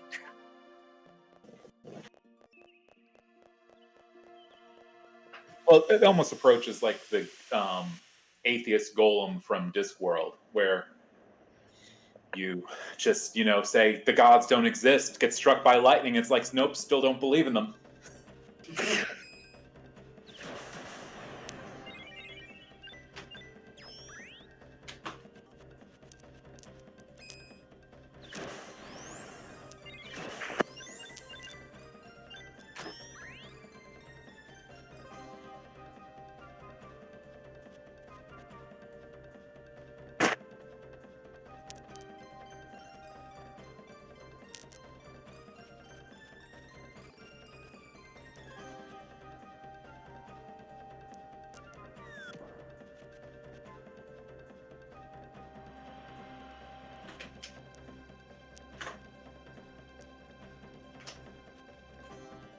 At least Nicolo has actual attacks, or, well, it's backflip and somersault tied to his abilities. So you combine those with heavy slash and they become attacks and are relatively useful.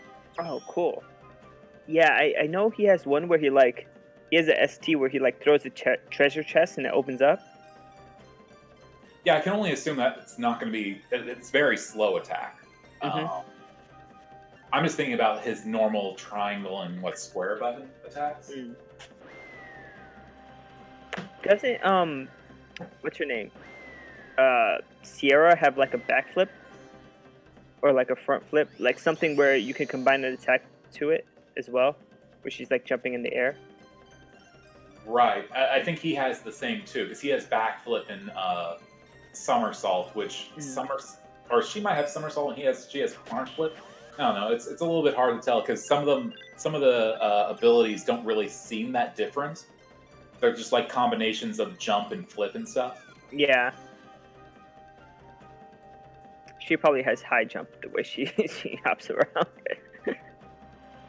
Well, yeah, and that's the thing. Like, you'll have abilities that you can actually perform them before you learn them by combining the two abilities together. Right. So you could probably combine front flip with back or with high jump, or like backflip with high jump, and you'll get moon jump or moon flip. Mm-hmm. Yeah. It's all memory, so if I say the wrong names, I do apologize. Yeah, it's weird. There's also like a moonsault, like that's a somersault and that moon jump thing. Yeah. The last time I had silly as double jump, I believe exists. Maybe. I'm not sure. Off the top of my head, I'm not sure. Moonsault was my favorite as a kid. I thought it was so cool. My favorite was probably evade because it looked like a ninja technique. Yeah, where you split into three. That is the best one. I think it's interesting the way the bosses and enemies, they basically boil down to the same abilities and types of movement. Like, there's some bosses that have that evade, the one that you fight in the fairy quest, in Gato, that's in that room, the one that flips up the carpet for one of his STs. He has that evade, and then there's another boss that has the same evade on the ship, in the SS Buccaneer. And then, for example, just an early one that everybody knows, the Duink has a small jump. He kind of like hops around. Yeah. Ooh, go faster. Beaumont! Believe me, they're going as fast as they can. Talking about the skills that you get makes me wish that the runs would explore more of the special techniques. Well, I mean, it would be insane to see Pearly Gates show up in a run eventually. Yeah. So for my birthday, this in early January, I had done all events where I learned all the STs for the hammer and all the abilities, uh, like movement abilities in the game, and I think I used them all once, except for that level 4 ST Pearly Gates, because I tried to get it off on a boss like 4 times and it just whiffed. It has such a small like area of attack. It's really difficult to get it to hit. Yeah, my favorite one, at least the ones that I remember doing, is a dagger ST, where you pull them into the mirror and just shatter it. Oh, that's wicked. hilarious to do on a boss. Get in there. Pretty sure that my favorites were the ones that summoned the dragons and the phoenix. I can't remember which ones those were. I think they might have been... Phoenix was a knife technique, and then there was a dragon in several of the abilities that would do a attack like that. Oh, that sounds cool.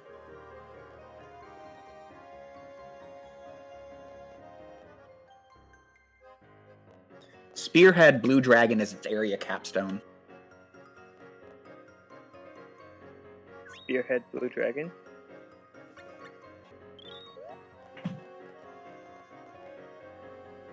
You are correct, sir. It's a level 3 spear technique called Blue Dragon.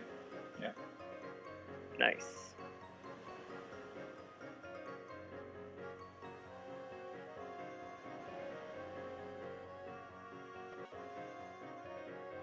That would probably be one of the most dangerous incentives you could put on a marathon run. Would be beforehand, by the way, what weapon are we using for the entire game? Bow. We're using a bow. I mean, you would probably exclude the bow. But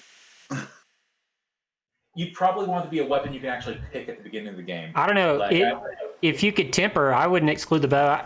The bow's amazing. Or it has some great STs anyways. Yeah, the bow has some pretty wicked STs, man.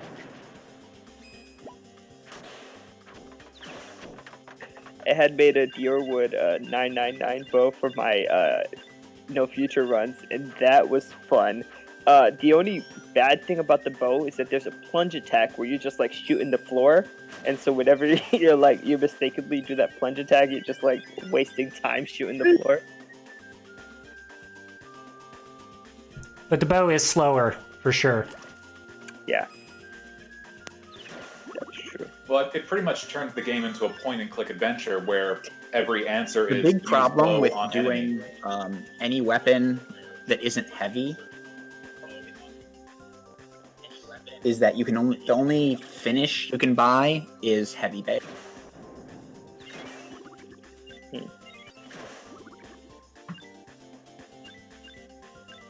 Yeah, I think for the not heavy weapons, it's hard because like that movement, it's just so fast during battle that you might, it's what do you call it? Cost benefit. Like you're moving faster, but you're not dishing out the damage. So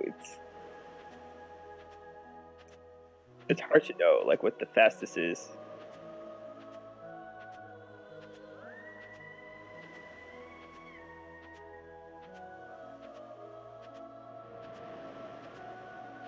Mecha is starting his Tower of Lieri's quest. Monocled is going through the motions of the different days. Oh no, he's trying to get the kids to go back to school for that Gilbert quest with Gilbert and Kathinja. Gilbert Schoolamour. yeah, doing a good deed. Mm-hmm. And then Ellervated, I believe, is doing the Sirens. No, not Siren Song. Or is it Siren Song? This is the one with Gilbert where he 420 blazes at the end, correct? Where he becomes stoned? Yeah. Yes, he becomes stoned. I was like, 420 blazes, what? Yeah. It's actually pretty weird because the English translation makes it sound worse than it is in Japanese, where he says, "Oh, I'm hard, I'm so hard." In Japan, it's like a saying, I guess, or something that is more commonly said than here. Here, it just sounds like really weird and perverted. But yeah, that's like an unfortunate translation there.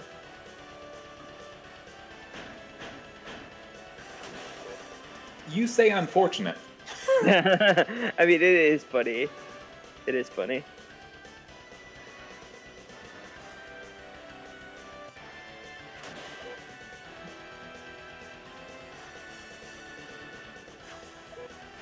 I mean, if he was getting hard puns as she was doing that to him, she would probably afterwards go, "I'm so glad that he's no longer around with us." Like in some sort of snide remark. I can't remember exactly how like her attitude was. She was very dismissive during most of the quest.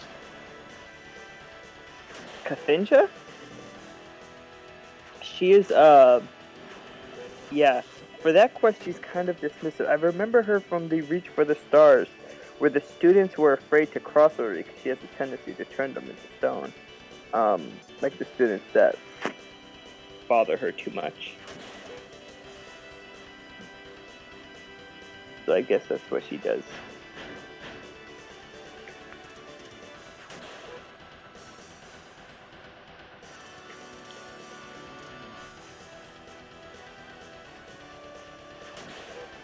Gilbert makes another stone pun at the end, right? And she just tells him to sculpt his eternal happiness. She does not like him. Yeah, it's pretty bad. It's really impressive for a centaur to be able to put their foot that far down their own throat.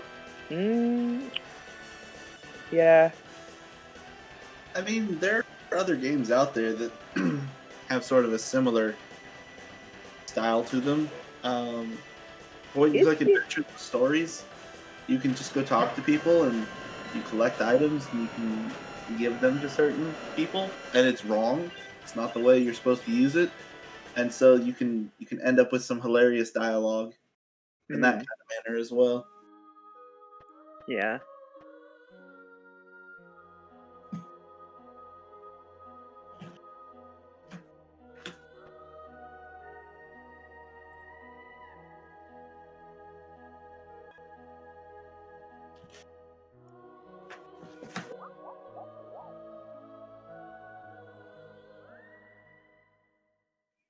So Elevated looked like he had a bit of a rough fight with Tropicalo there. Mechalink is about to fight here in this room. There was a lot of bouncing going on. Yeah.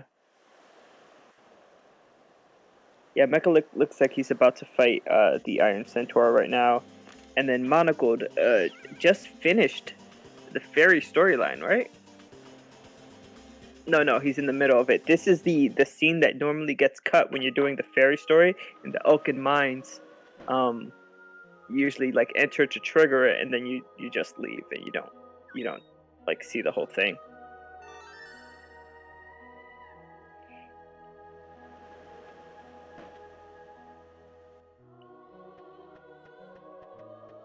It's definitely a storyline that would need a good amount of work in modern day, like to try to make sure that the nuances that kind of get lost in the translation here come through.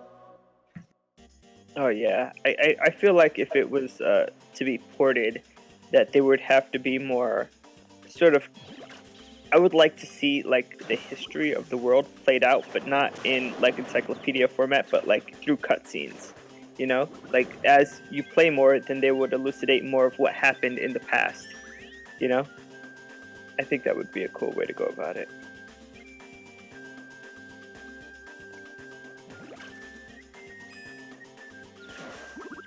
Elle just one-shot some enemies with her water magic, and it was pretty sweet.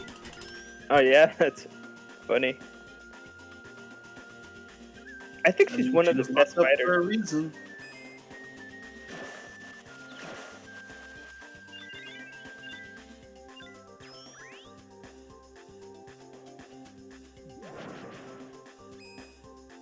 Monocle is playing some tricks here on Watts with Niccolo. We got some unusual businesses going on.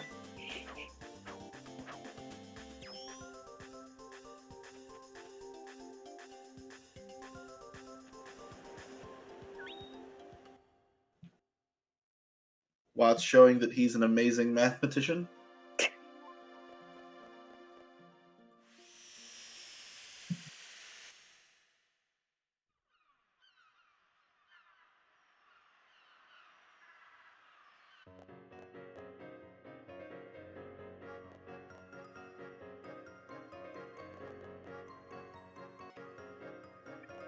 Was this Nico coming in as a repo man?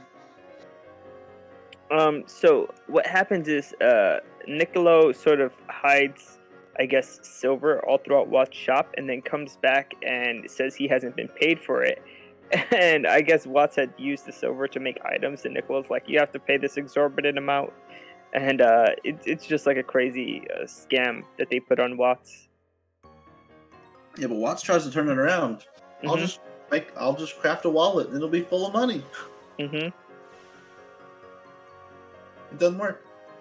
Yeah, that quest is also a fetch quest, because then he asks you to bring him a gator skin. In this all events, we get the gator skin earlier, so we give him the gator skin, and then he's able to make the wallet from that.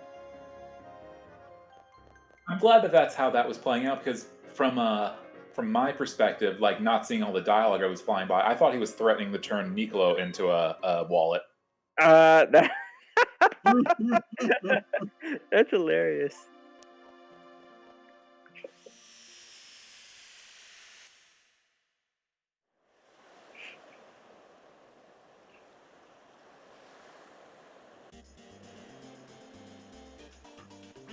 Well, Lil Cactus gets to write a story. Yeah. Monocled has a sick bud in the top left. Mecha is finishing up that Jumi story.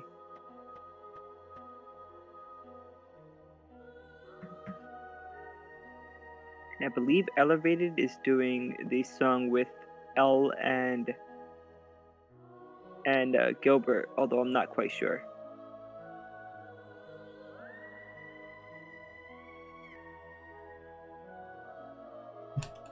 Yeah, Gilbert Love is Blind. Mm-hmm.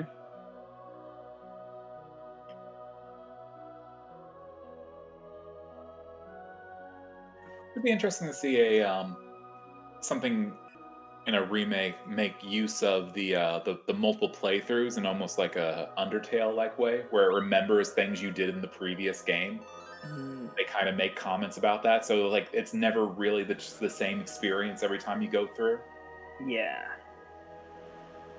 But just them having memories where it's like, have we done this before? Or, eventually one of them says, I don't think, did you do that? Like, yeah, you did that last time. I didn't do it this time. Yeah, I could see what you mean. It'll be interesting if certain characters do that, but not others. Like the characters that like are part of the story, I feel like if they stayed the same, that would be fine. But maybe the wisdoms would have like an extra knowledge. Like Gaius when you visit him, or Prokiel might add something to his poetry. Mentioning a previous playthrough or something. That would be interesting.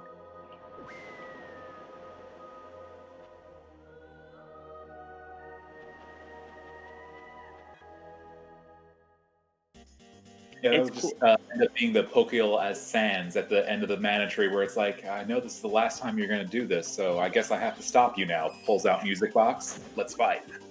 Yeah. Well, one of the cool thing about like the mana tree is, like when you finish with a character or with a pet, they always show right before the save that character at the base of the mana tree, right before the camera pans up, and it'll be cool if like he would remember who you came with last time and like mention something. That would be funny. Like, weren't you here with a rabbi last time, or weren't you here with that guy in the sand mantle? Referencing Elazul. Sort of like a callback, the story Yeah. that keeps going.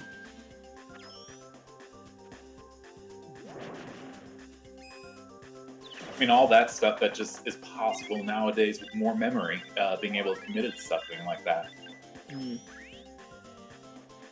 Yeah, I mean, speaking of upgrades to this game, I would have loved to have more pets. Like, they only let you hold 5 at a time, and there's 64 possible pets. Like, let me have one of each. I wouldn't mind just keeping them all in the barn. but I think that wasn't possible due to memory restraints. Like there's only so much that could fit in a memory card, and then you got to remember each of their levels and what's in each of their feed boxes. It just like multiplies how much information has to be saved. Yeah, we don't want we don't want a save that takes up 4 or 5 blocks on the memory card. Right. Have you ever played Gran Turismo 2? I literally had a memory card full of cars, like the entire memory card just full of cars in Gran Turismo 2. Oh, in this game though, wasn't it already a 2 to 3 block save? It's a 2-block save, yeah. Yeah, the 2-block save for this game.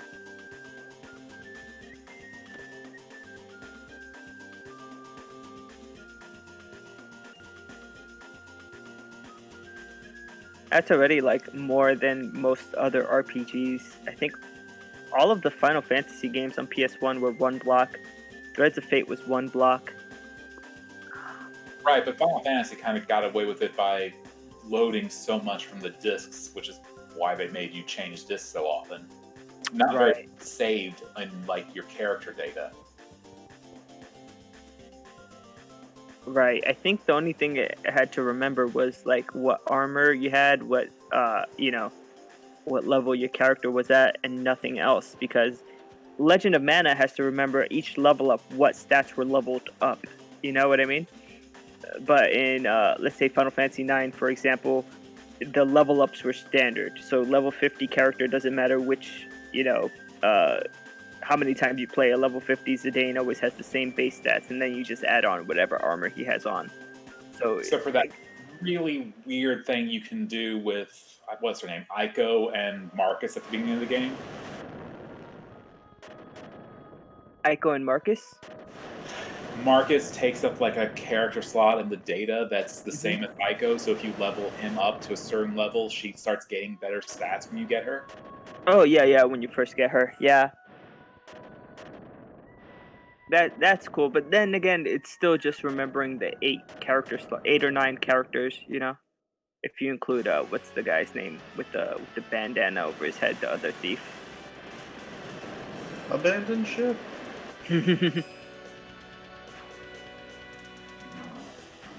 Make me remember 9. Armand. That's him. Armand? Yeah. There was the guy that gets turned to stone in the forest too early on, like the thief that's with him on the ship, and then Is it Blake? Blank. Blank, yeah.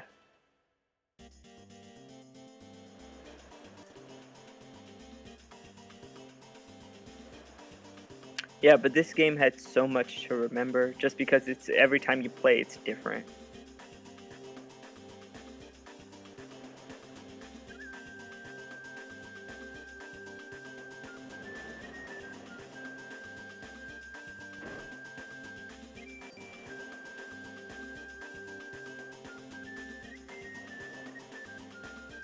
Does anyone have a favorite pet?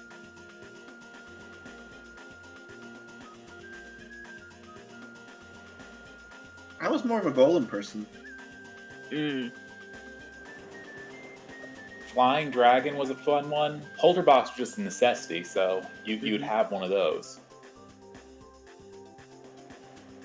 Though I will admit, it was kind of Discworld, like having the luggage walk around with you when you have a Polterbox. Yeah, I like the succubus. She was fun.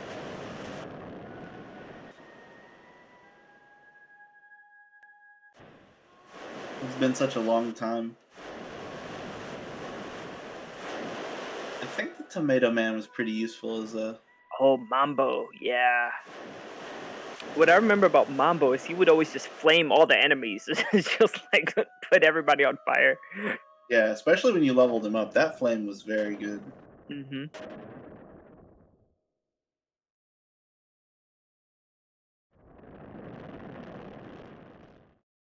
I mean, that was one of the reasons why when my brother and I were playing this game back when we were young, the Flying Dragon was our like favorite of the dragon group because it could actually get across the screen and do something. Whereas like the Land Dragon would still be like lugging itself across when you got done with the fight. Yeah. Yeah, so the different pets, they have a different movement speed, and the ones that are typically used for speed runs, the goblin, the rabbi, like for the dragon runs, they're not actually the most efficient in terms of movement pets. I think the skeleton was really fast when I used him. There was another pet that was like he didn't walk but he flew, kind of like the sky dragon, and that was really quick. I forgot what, if it was the specter or something else. That was really fast.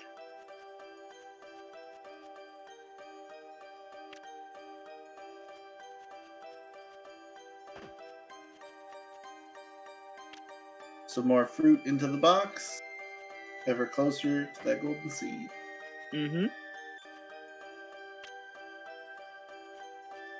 So Monocle's at the point where he has to pay attention to the days. I see he has Elazul and Geo. He's going into a library to see Esmeralda in there.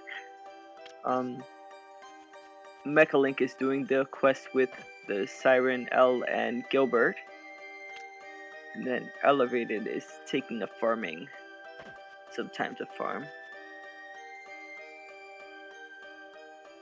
And we just crossed the 4-hour mark.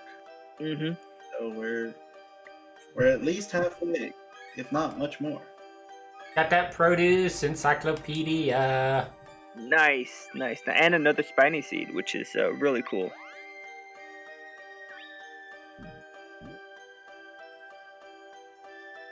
And what's the most important piece of produce that you want to find? That really depends on what you want to do. Yeah, that's tough. I mean, right now for the route, citrus squid's pretty PogChamp when you get that.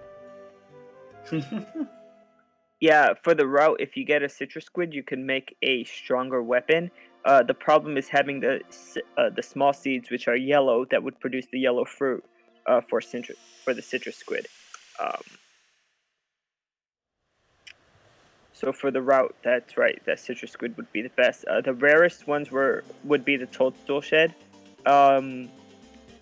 If you're playing casually, again, growing gold clovers would be really awesome because you could just feed them to your pet and increase their luck. But again, you could always buy those, so it's not like necessary to grow. Yeah, that's a tough question. There's some that have like really weird effects. You want bumpkins if you're tempering for sharpness. Yeah, they make a pretty good like you put bumpkins at the end of the temper for sharp weapons. That's a good method there. Trying to think.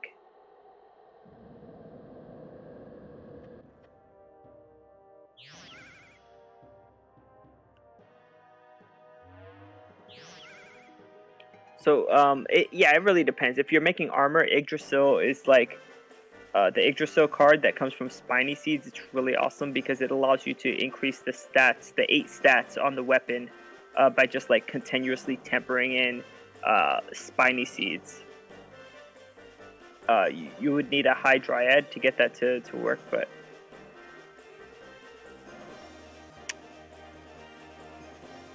maybe one day. Yeah. Thinning out the underworld a little bit on elevated screen before he is. So mirror piece check. Oh, mirror piece, right? So the mirror pieces are in 4 different locations. I don't know if we spoke about that yet. There's 4 chests. There's only 4 in the game, and making it one of the most rare items. The other ones would be like ash, would be hard to come by in this game. And so I think there's one at the birdcage. Inside the birdcage, that chest is one. There's one in the underworld. There's one in the mana tree. Oh god, I'm blanking on the last one. I think it's Bejeweled City. Bejeweled City Sapphire Room. Yep, there you go. In the Sapphire Room. So, there you go. Mecha just got his mirror piece there. And so the runners, on top of beating Deathbringer 2 and getting the golden seed and naming the pet and naming the weapon, are also going for the 4 mirror pieces in the game.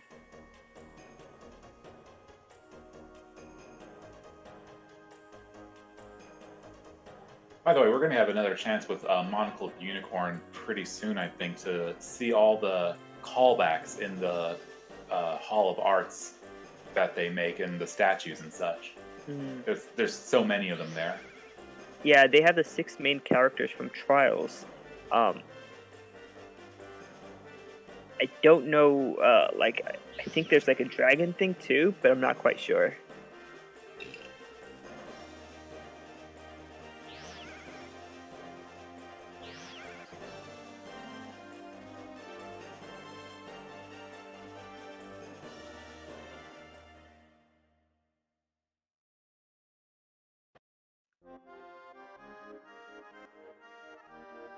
There you go.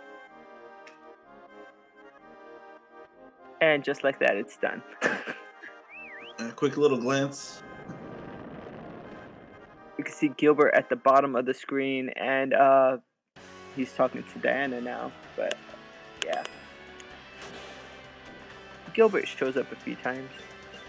So this arena where Monocled is at is an interesting spot if you're playing casually, because if you have any NPC with you, let's say Niccolo or something, you could bring them to the arena and fight them. So you could actually fight against the NPCs.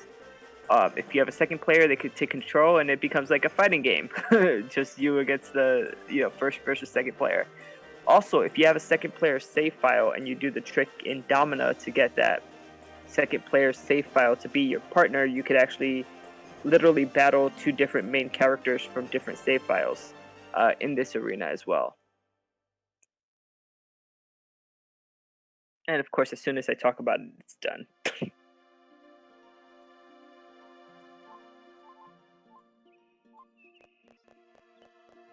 Well, I mean, not many things live through hammer applied directly to the forehead. Who doesn't love a good...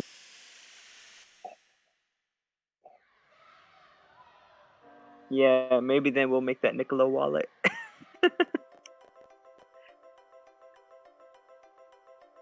It is interesting bringing Elazul to that event near the end, because instead of talking directly to you, Diana here speaks directly to him instead. Oh yeah, I think all of the Jumi quests, he has like a lot of extra dialogue. In Flame of Hope, in Drowned Dreams, like if you bring him along on those, it's kind of it's funny to see. Actually, if you bring him into the Tower of Lieres before you've done the quest with Pearl, where Pearl is there, she gets replaced by a Boink, and the Boink just takes you out of the Tower of Lieres. So you have to like ditch Elazul to find Pearl there for her to get lost in the tower.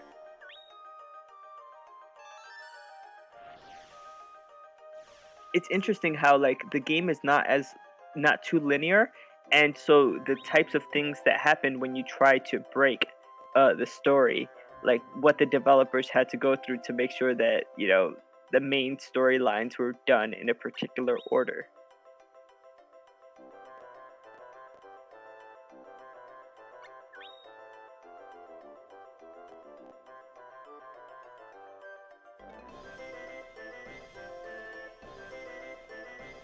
I mean, it's not too far off from a dungeon master in D&D just saying, rocks fall, you all die. Like, no, you cannot be here. You are warped out of the tower. But I want to be here. You are warped out of the tower. Go get rid of this NPC. Yeah, like that's for the tower, that's the concession that they made. But like, so that's like the second time that she gets lost, right? Well, third if you count Lone Highway. And so the funny thing is that if you see her at the tower, which is like after she supposedly got lost in McKiff Caverns, but you haven't done McKiff Caverns, somehow that triggers the Boinks in the McKiff Caverns to appear. I don't know why that's tied to it, but it is. It's really weird.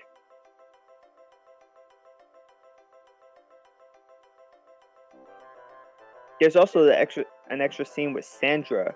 So after you've done the Lost Princess like normally, and then if you go into Luon Highway and you see Pearl in the Luon Highway and you speak to her, and then you go back into Domina, Sandra will be in the second floor of the inn in Domina, in the left room, and she'll mention, "Oh, Pearl got lost again. Like, oh, I hope she's okay."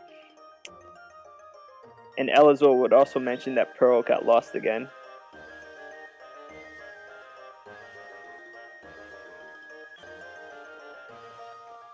Looking up at monocled screens, all I've noticed is that we should probably be playing the Whack-A-Mole game soon. You mean on the world map? Yeah, because there's so many places where you can have all 9 spots filled now. Mm-hmm. Yeah. This game, it has a few mini games. There are 3, I think. Let me see. Wait, no, 2 that I know of. The Whack-A-Mole one is fun. It's not one that people play a lot.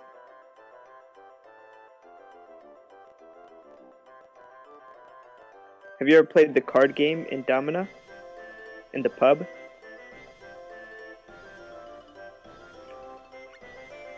Not in recent memory. I might have at one point. Yeah, so it's like the shadows. I'm sorry? It's been too long for me. Yeah, it's like so after you complete Teardrop Crystal, so you have to have completed the Jumi story. There's a shadow that appears in Domina on Salamander Day only, and then you walk up to him and you start this card game where you're able to get 0 Bs. I don't know what the heck a 0 B is, but I guess you just accumulate them, and then you get to earn items the more 0 Bs you get.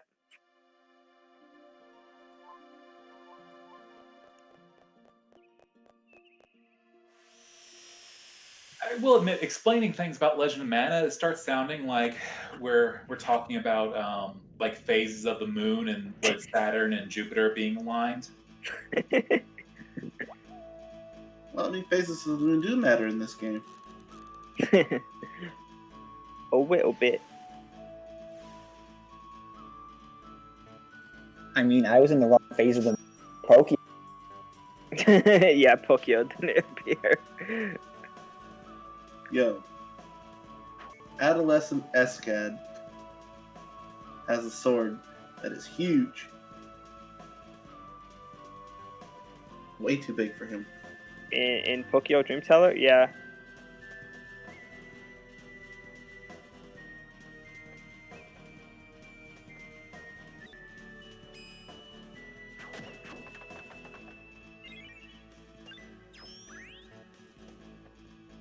We haven't mentioned it this run. I've mentioned it in other all events. But if you look at the monsters that are being killed, like the normal enemies, I guess the only person fighting normal enemies right now is Ellervated. Everybody else is like on a boss or on a scene. But each type of enemy has a different death animation. So the Mobear, being just like a regular beast, will break up into bones, and other beasts will break up into bones. For example, the Rabbites, right? And so different types of monsters will have different animations. The bird-like monsters, for example, the Bloodsucker, the Needlebeak, the Chocobos, they break up into feathers. You have the Narcissist, which is a demi-human. He'll break up into bones too. And then the one on the top right had shattered into like pieces. So it's cool to see the different death animations. I think some of them like those are undead. Oddities, the slimes. So they kind of poof away into existence. But it's cool that the developers did that. These are plant enemies. These Marlboros, they tend to shrink, the same as the Lullabuds. Plant enemies, they tend to shrink when you kill them.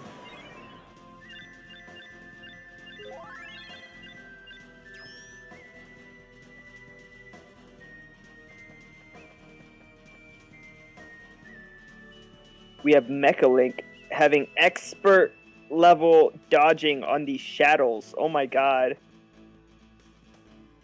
The shadow even turned back and forth. Did I see him? that was intense. It gets more intense, I think, on third or fourth. Oh no, on the third or fourth floor when you're going up, and then half the shadows disappear. That's pretty crazy though. The way he just ran through, yeah. I mean, it's honestly like watching The Matrix and seeing Neo dodge bullets to me. Yeah, definitely. Oh no.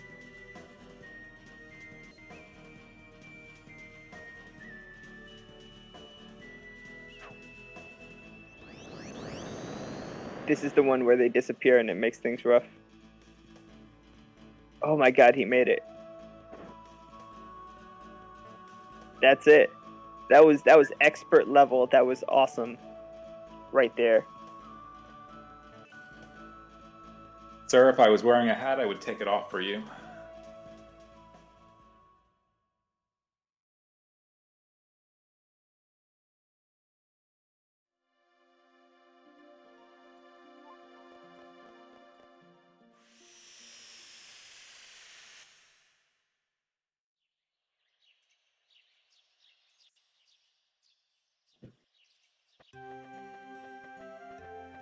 I mean, that's my experience watching speedruns in general, is watching something that tormented me as a child be absolutely destroyed by somebody. Yeah, I could imagine he practiced a very long time to memorize the patterns and where to stand and when to run and when to walk along the edge of the screen for that. Hey Juanpa, how you doing? Yeah. 3 speedruns at the same time. Hi Samantha. Is that the PogChamp for today? They keep changing it every day. It's now random. Yeah, that's PogChamp for today. Yep. Every day they're doing a random PogChamp by a different Twitch streamer.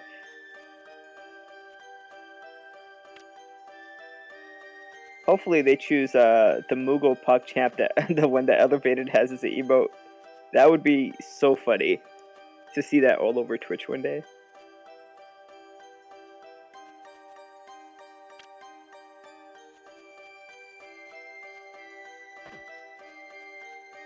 Yeah, Elevated, every time he's going in now, there's like produce that's ready and ripe, and I don't think I've seen him pick produce that hasn't been ripe, so I think dropping the mana tree was a really good idea.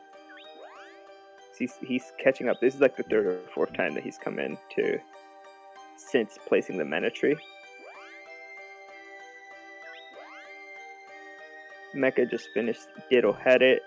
Monocled is on his way to the Fiag snowfields. So how's the positions chart? I think, and I might be wrong, I think Monogold is in the lead, followed by Mecha.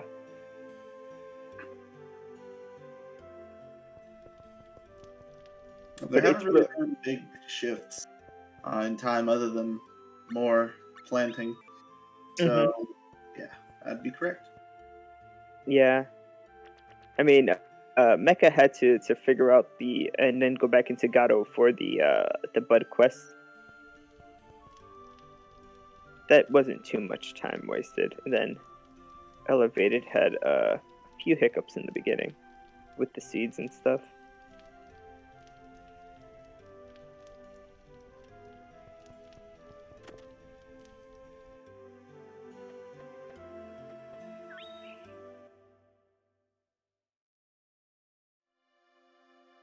In the beginning of the race was a bit rocky. A couple differences. The most notable being that the little sorceress was done pretty close to the beginning. Yeah, that was a mistake too. Yeah, but those have smoothed out at this point, and it's just about execution here. Just making sure you don't take a wrong turn. Your fights are solid.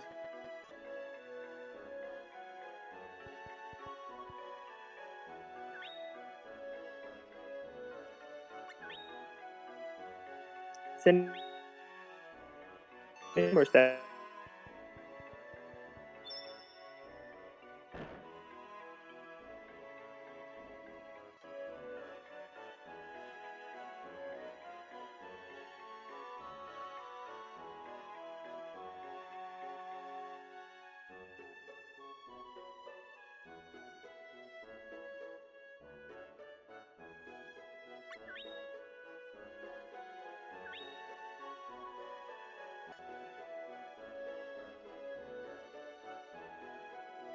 Is that fire pit at the campsite just a portal to like a fire dimension he opened up?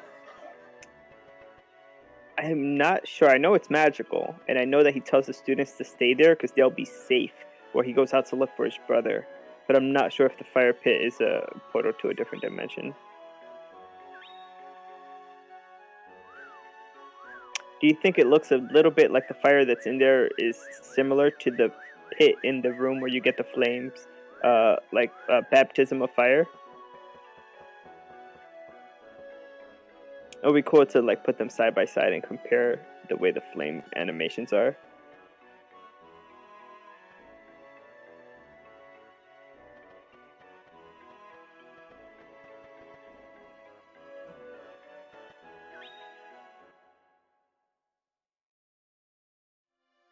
I love that snow when you put the snowfields down.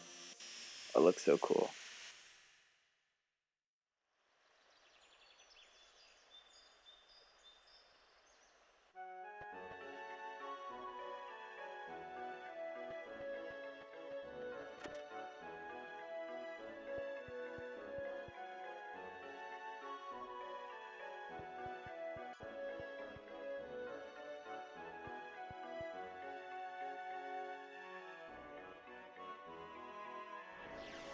So Monogold is about to fight the last of the ape bosses, the Dumir, and so that should be happening in just a few moments.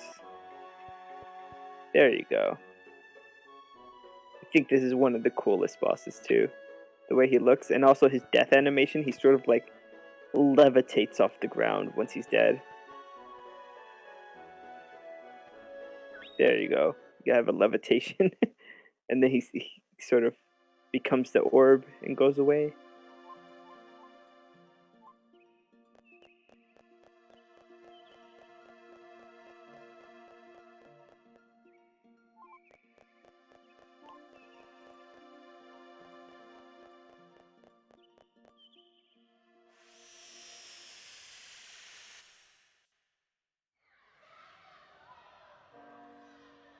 Mecha's trying.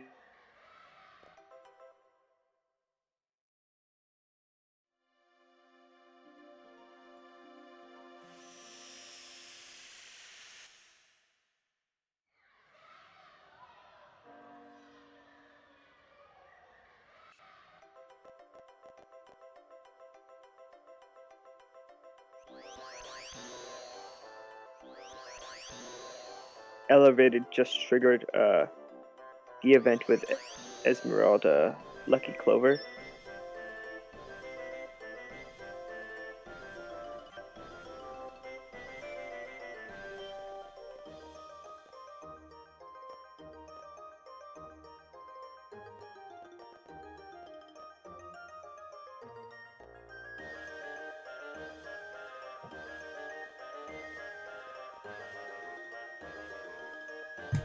Just a heads up that I'm dropping a bunch of frames and I don't know what's going on.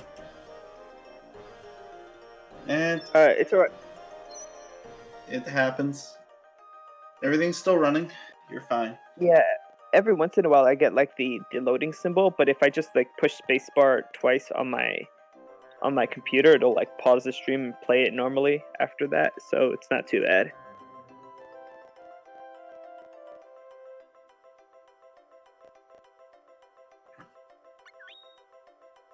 Get a little bit more of a view of the statues here in this cutscene. Mm-hmm.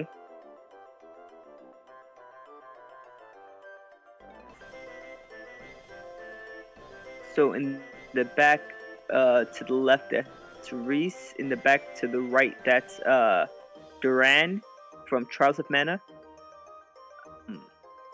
All the way to the left is oh god, what's his name? The name doesn't come. I don't remember all 6 of the characters.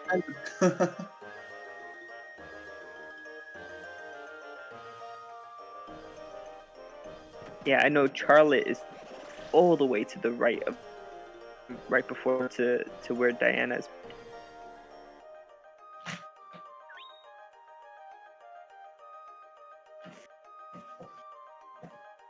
Hey guys, I have to step out for a second. My wife is looking like she wants lunch, so I'll be back in a few. Sure. Just remember that when you make lunch, don't do any of the frame perfect skips. It's too dangerous.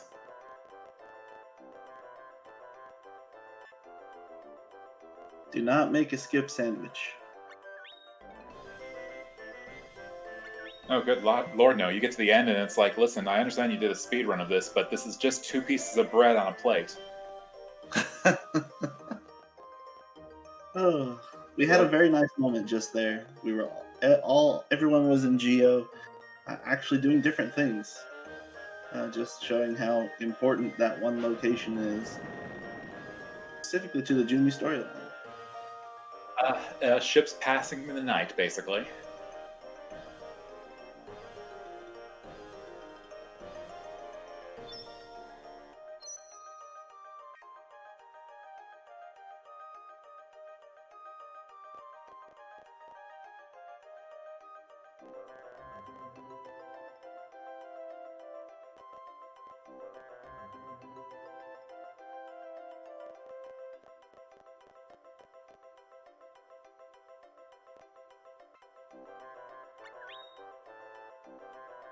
Once again, trying to get Watts' money.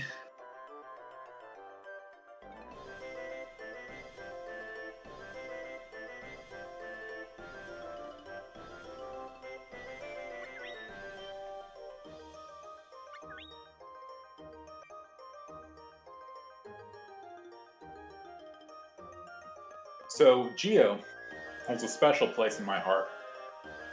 It's where I lost the most time on my first speed run of the Jumai percent.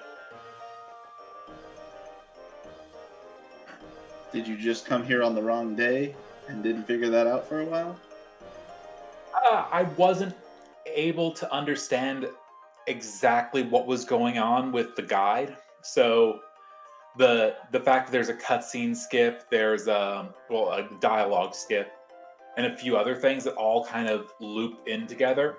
So I think it took an extra 20 minutes to get through the event. I mean, I think one of the trickiest parts is having to stay at the inn so that you can get one of the cores. Right, and there's an actual staying at the inn during one point skips a scene where you normally would leave the inn and something would happen. Yeah. You don't actually see that scene. You just have to talk to the person beforehand, and then skipping the day during that event saved you time.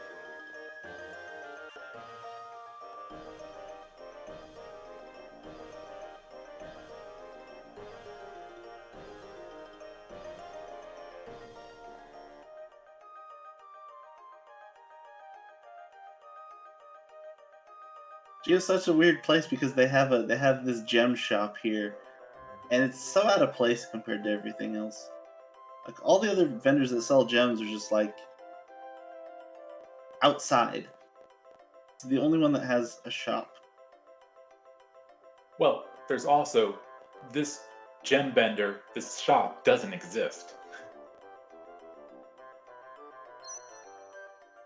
As we learn near the end of the quest line, it's just a boarded up shop to most people.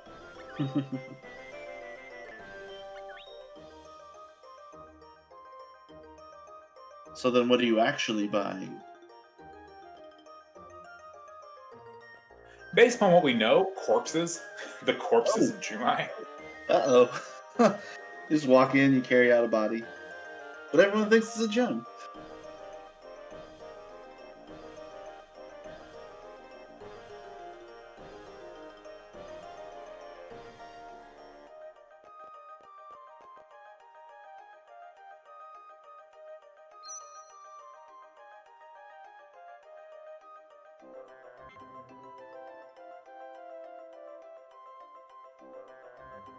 I personally can't hear it, by the way, and I forgot to mention it because of that, but this game's soundtrack is pretty jamming from beginning to end.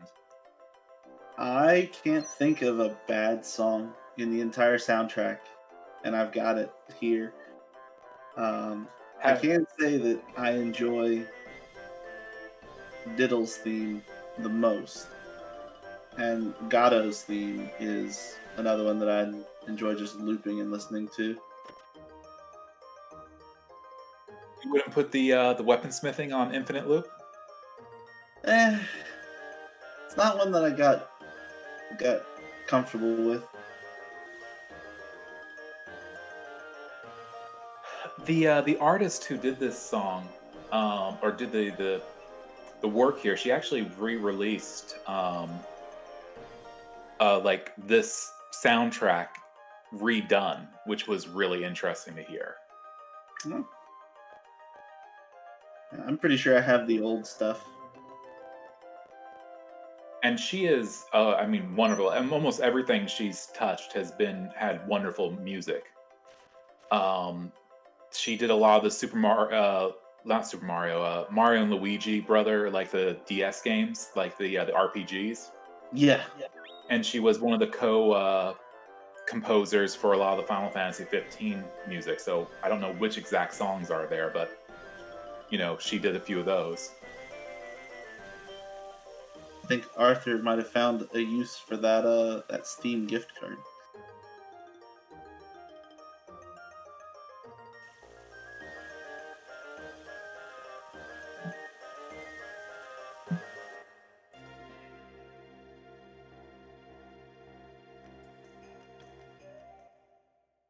Oh man, this part hurts me up on Unicorn's screen. Whenever you finally finish the fight here, you side with SCAD. His response to slaying Dana is horrible.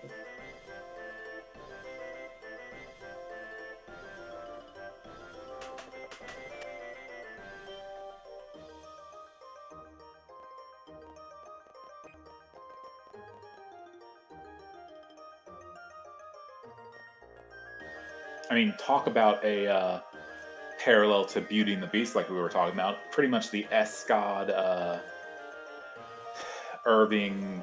Oh, what's her name? Dana? No, not Dana. The actual person that is in love with Irving. Oh man. But it's another one of those. Hero. Yeah, Escod's not the hero. Escod is kind of in a way the villain. The princess, the person who's trapped, is Irving. It's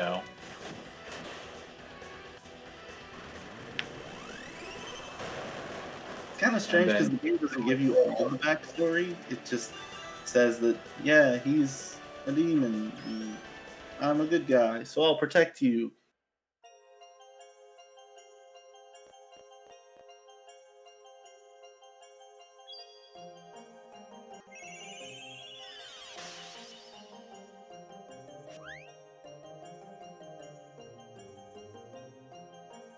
Also, the amount of times we failed to save Ajumi is very tragic.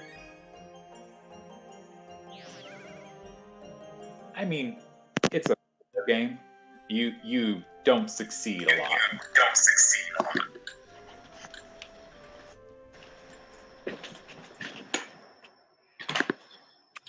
My favorite to that is still Dragon Quest VIII, where it's so obvious that by the end of the game, one of your characters is literally yelling out, "I don't believe we just won." Same place we went the last time. It's a forest. Nobody bothers us. It's nice and quiet. Yeah. Do you know what time it is? Oh, wait. Oh, it's early.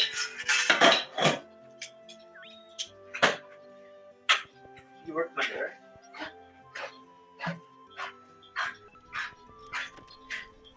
You want to grab the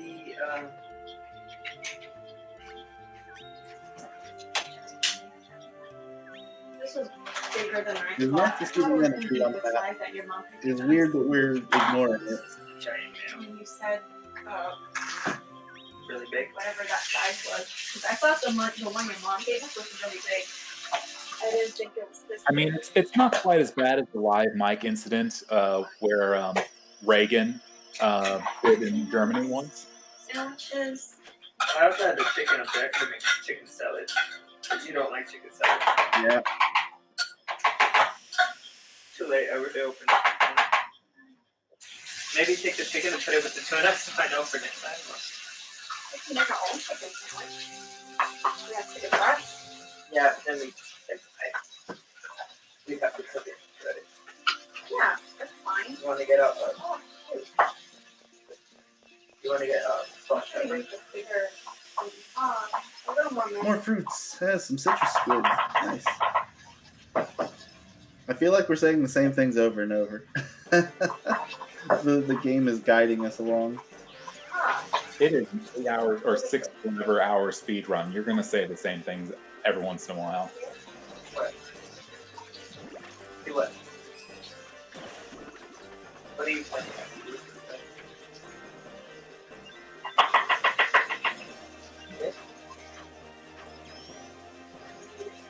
For those who are interested, it's called the Legend of Mana Arrangement Album Promise. It's still available on the Square Enix store for $30. Just I need to go back.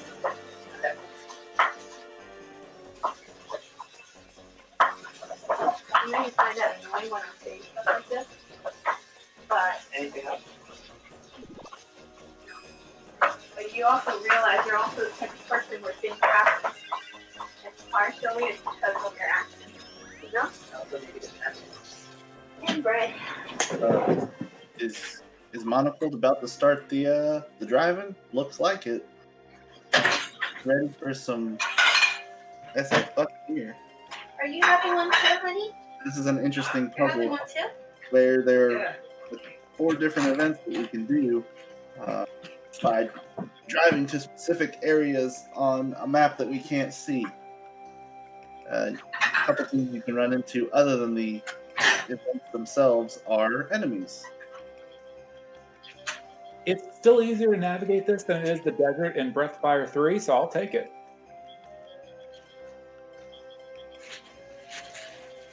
Now when you say If you don't know this before, you just have to keep playing and playing with it. The game never tells you when you're done. It would have been nice if it was actually based on the positioning of the SS Buccaneer on your world map and where you were trying to get to. You had what, eggs? No, peanut butter chocolate. Yeah. I guess the way to determine you're through with it is by checking your cactus log. Because that would tell you if there's another event you're missing. No? See how it does it next. Starting with an easy one here. I tried to match it! Just taking care of some things while the wounded guard around.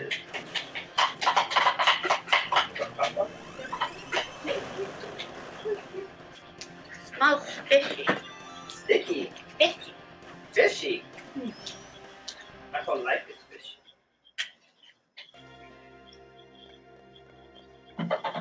Is there a sandwich in this bottle? Nope. It's a ghost.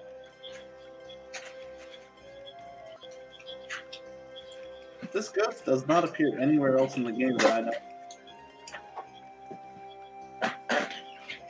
The small version of it, or the larger version it becomes? Yeah, that little guy. My brother had gotten a bag of chips from Trader Joe's. Oh my god, it's so good. Oh, wow. So it's only an overseas album. Interesting.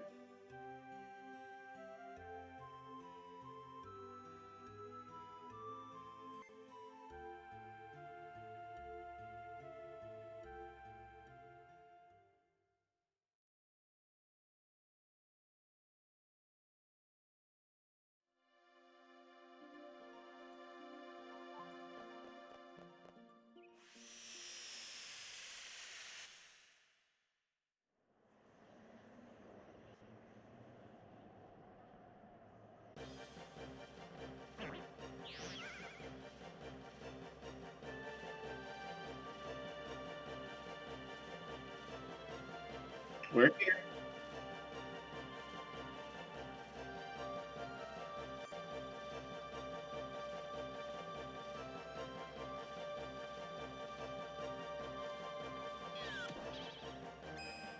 Unicorn just finished his first Buccaneer quest.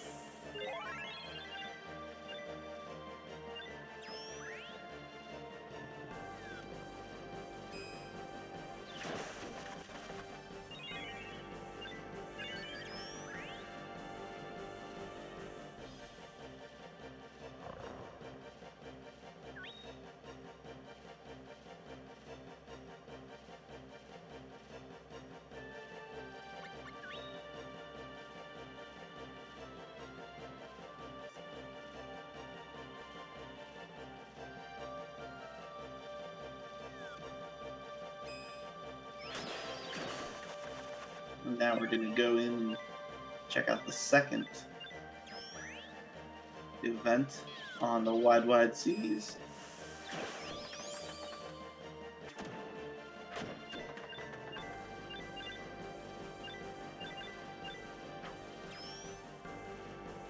Now, do you always start from the same position with the SS Buccaneer, or do you start from the last quest you did?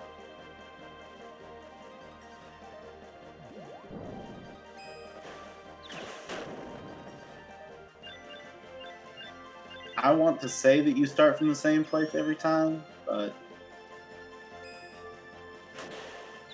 I mean, that would make the most sense. It is the same place every time. did Monaco save?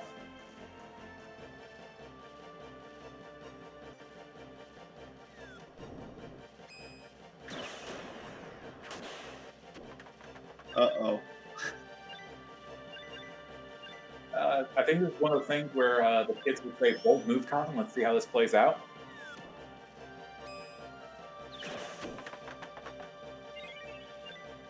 This is the treasure map. This is a one chance.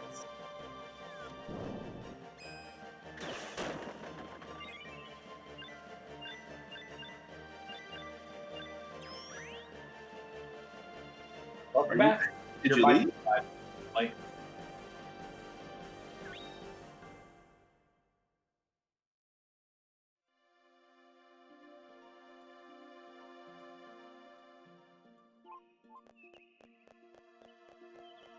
Very dangerously.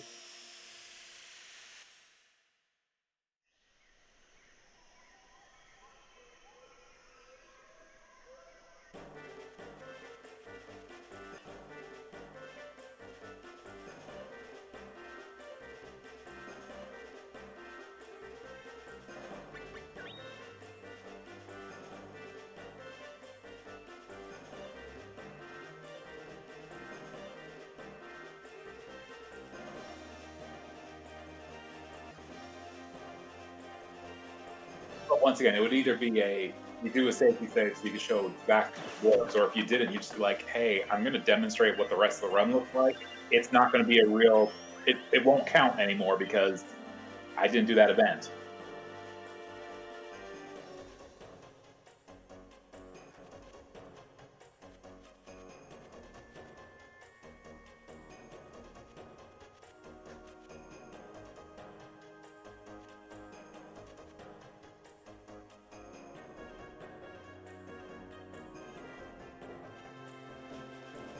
Right. Well, that's pieces.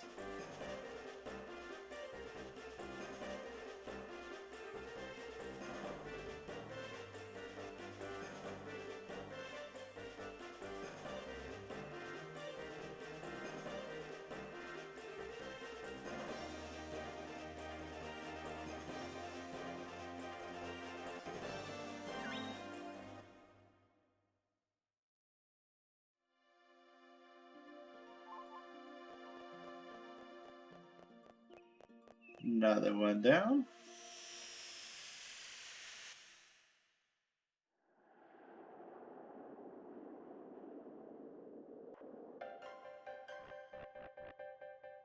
It's going along good so far. It's always a surprise when he shows up because it's very abrupt. He's just like, "You're done."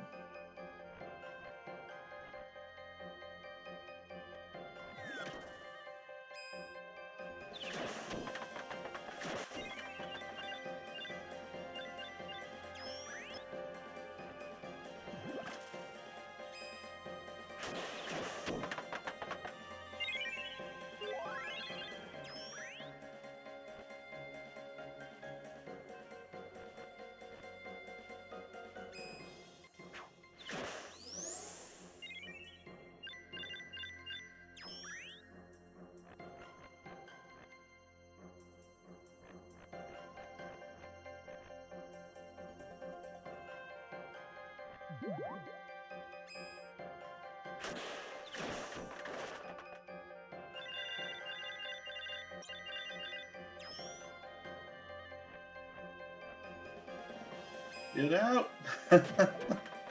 Oh wow! Did he get caught? Did he get caught? Wow!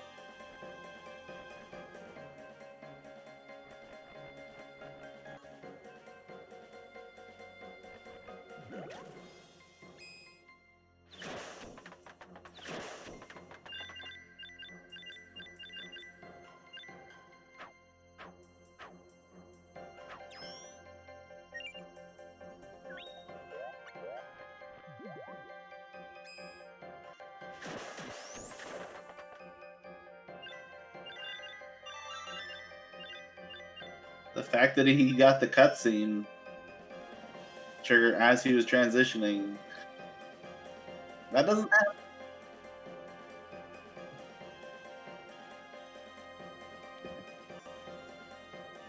So that was interesting. No, that I failed the. I'm out of the. Did you get the one in the first room? I got all of them. Very first one? No, I got them all. But Roger popped up as I was like in mid transition. Yeah, it's very weird. The dead bears were very.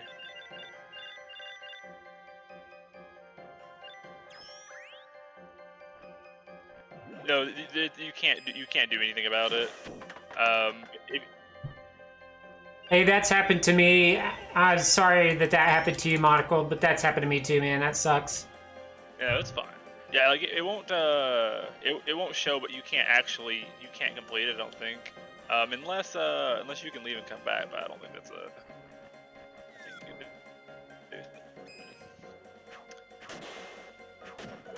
do. Yeah, I didn't. Other because I should have. I've never felt that in a very long time. Yeah. Looks like I'm gonna be on commentary from now on. Well, welcome. Ben. Yeah. Sorry Yeah, that welcome, GG. You're welcome to commentary. Yeah, I might fiddle with this for a hot second just to see, but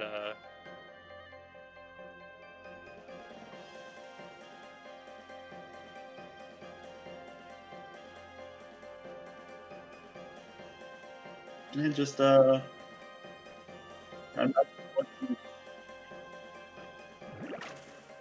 no, there probably isn't. I'm just there isn't, but I'm double checking just because might as well.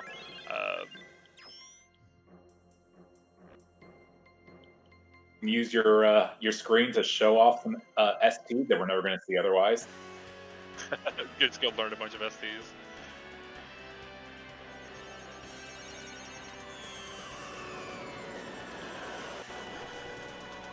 It's just like a really precise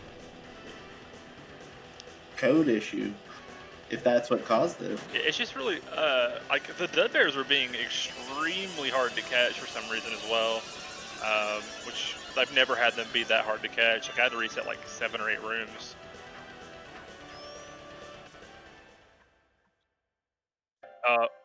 Yeah, so I guess yeah, it should be a fail right there.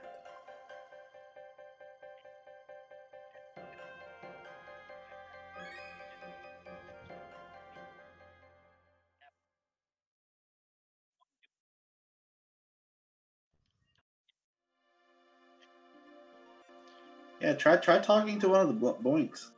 Yeah, no, that's failed. There it goes. Once you leave, it fails.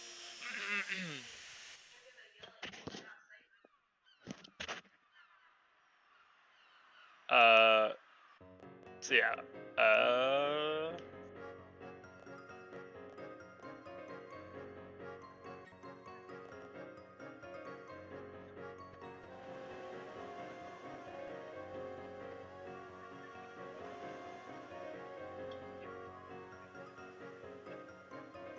Yeah. Yeah, my stream has like a 30-second delay. Like I actually started about 30 seconds late into the race because of it. Or at least the Really? feedback is 30 seconds behind, yeah. No, we actually had a really good pace. Honestly, like if the incentives weren't part of this, it was world record pace by quite a bit. Which happens, but like emulator has room to save on it anyway. I already knew that, but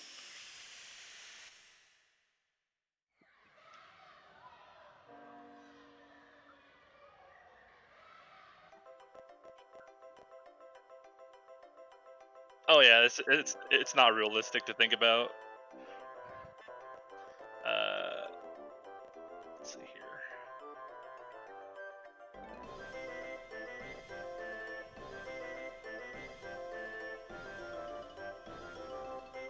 Okay, fine.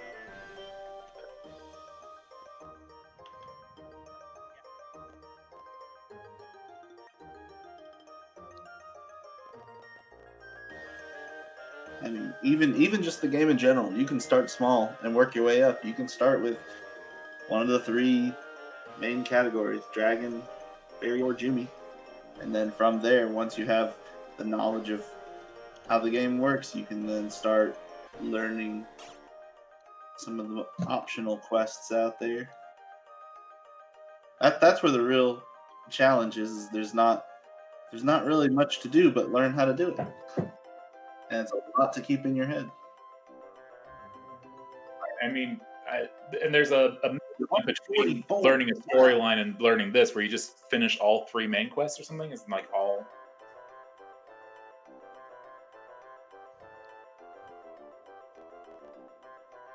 Wait, whenever I killed my stream, it duplicated.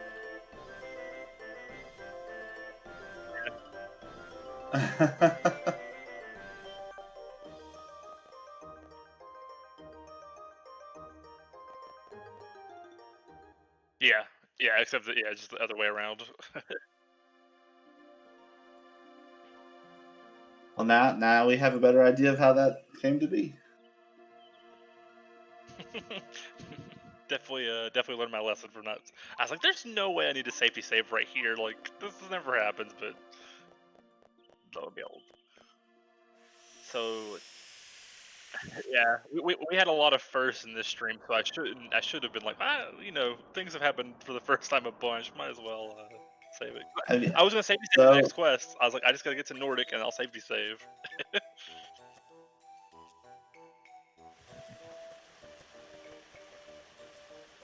I heard Mecha got wrecked by the big baby too a little bit. It was real bad. And he parried me twice.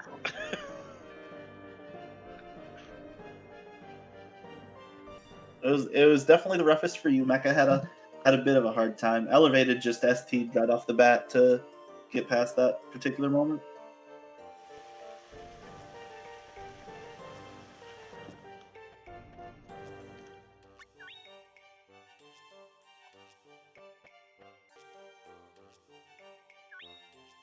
No, I added you in the Discord. They canceled that third one. Unfortunately.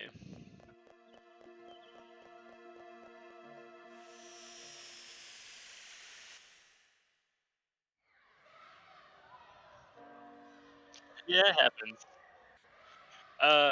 We did. There was quite a few. That was pretty much what it was.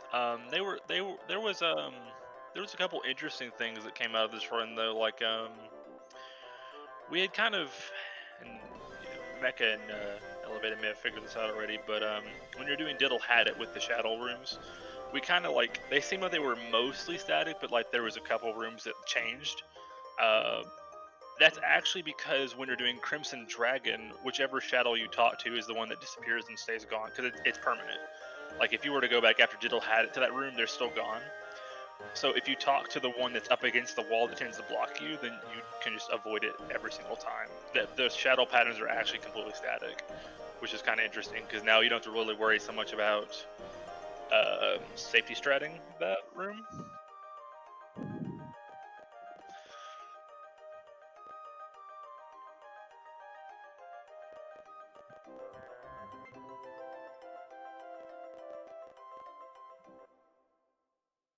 Yeah. Yeah, there were some incredible moves on most people's thing, so.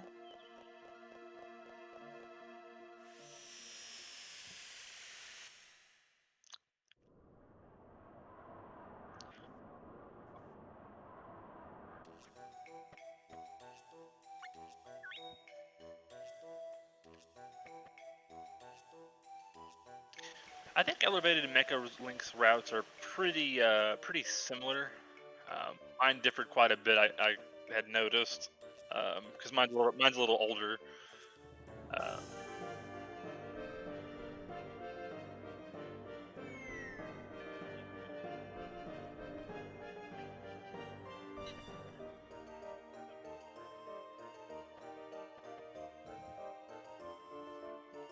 Yeah, there's definitely some things. Like I had a lot of gold because I was tracking my splits. I just didn't have it in my stream, so I wouldn't be blocking anything. We had a lot of gold splits.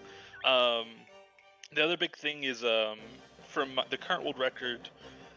It like I've said this multiple times. It lost a full minute in catching Lillipees from not understanding how the AI works. So like now in the disc world record, we didn't have that issue. I would say the disc world record is a lot better than the emulator world record, so there's a lot of time to save in emulator still.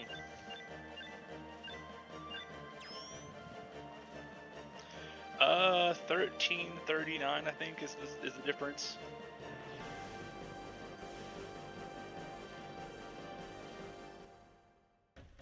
Yeah, it's like 19 or 20, but we can save about 2 minutes on emulator, which brings us to about 15, 16. At least 2 minutes without changing the route up. And now there's drunk Niccolo. He fell off the waterfall and got drunk.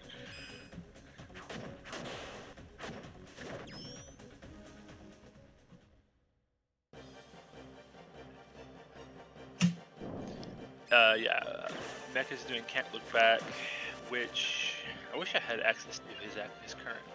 I think yes.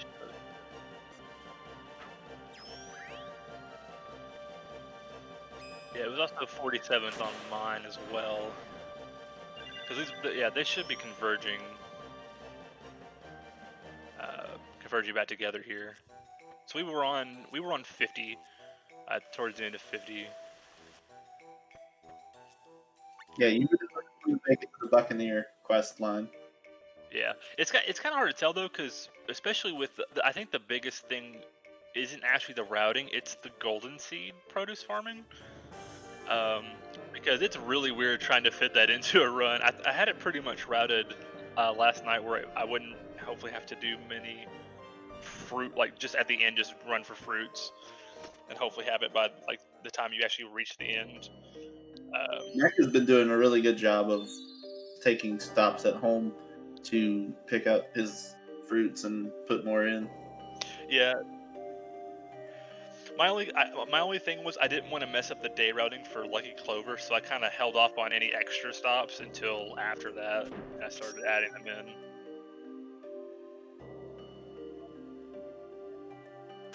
Yep.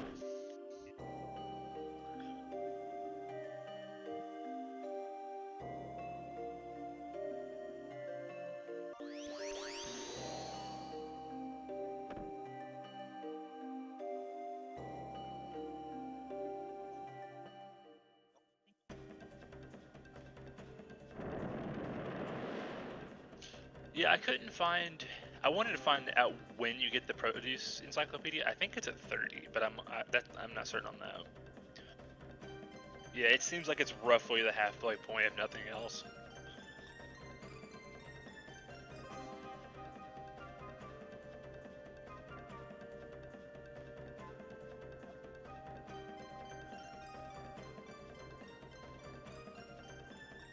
Star-crossed lovers for fairy.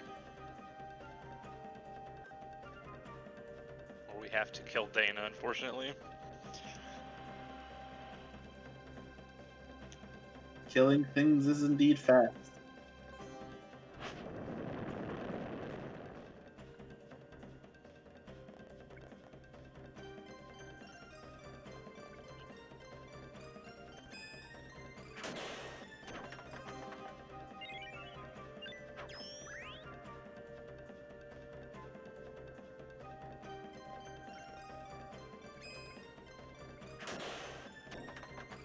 Yeah, but I think Mecha's got a couple minutes baked into. Just... Remember, I did Star-Crossed Lover.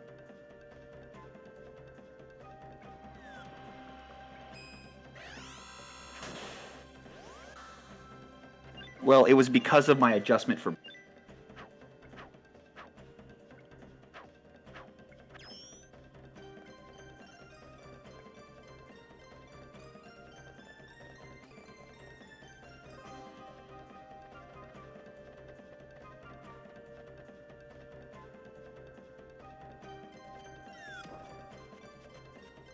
But the fact that you can adjust on the fly to that kind of mistake is a testament.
Escad is so cold. It'd be a miracle if she's still alive. Dude has one goal.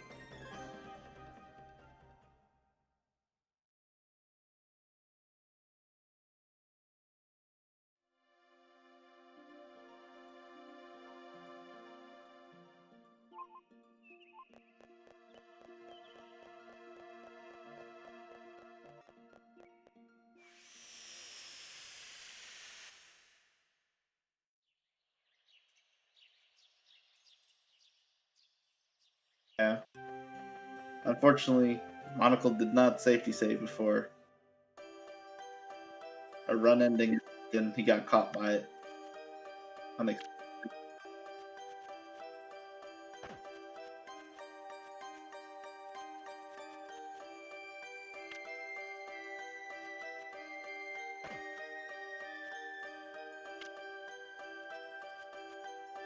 Oh, absolutely. We got two more boat rides coming up.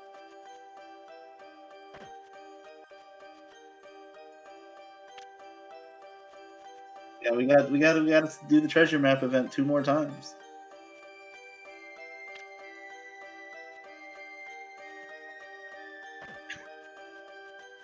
So what happens if we all fail the pirate quest? You know, the series just cuts and we go to final thoughts, and Eller has a new rule to his all events monthly.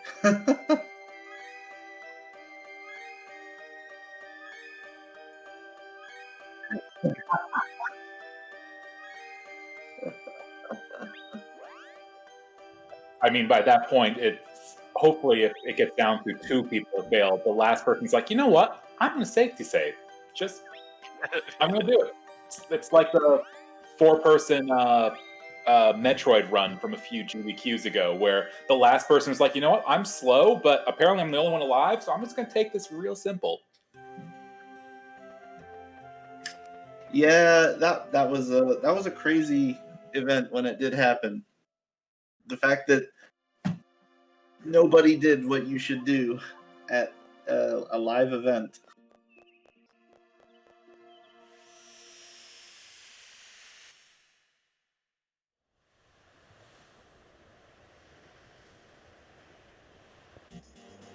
All right.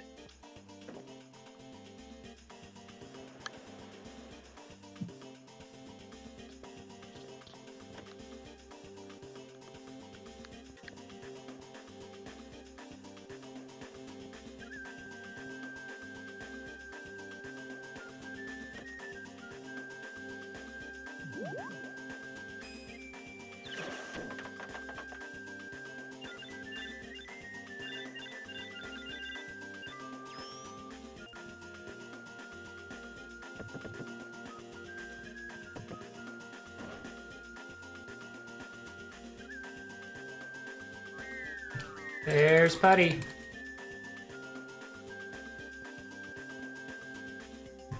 I wonder, artist, was that the inspiration for your really cool emote?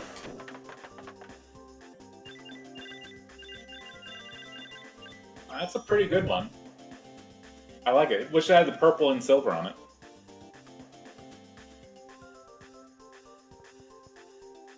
So did you know, Monocle, that Mecha's running around with a 273-point weapon? I had heard the rumors. 278 feet. 278? Oh, well, my memory.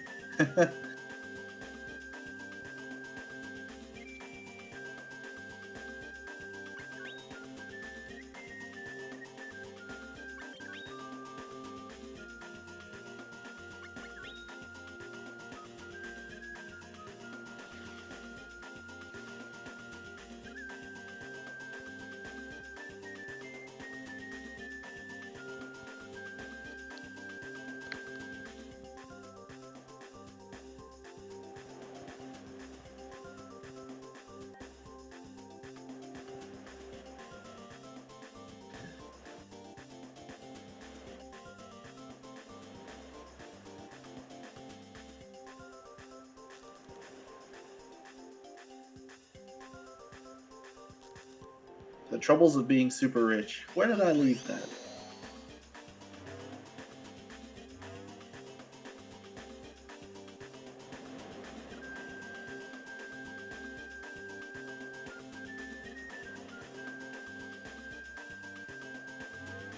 Oh, but cool.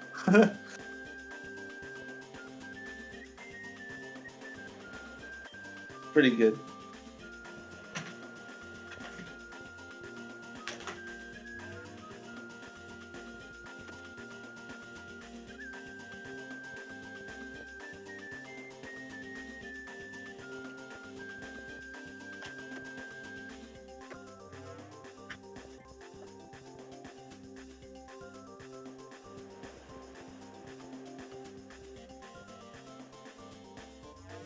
I'd have to disagree with you, because if he has to reload, he has to redo the first quest again.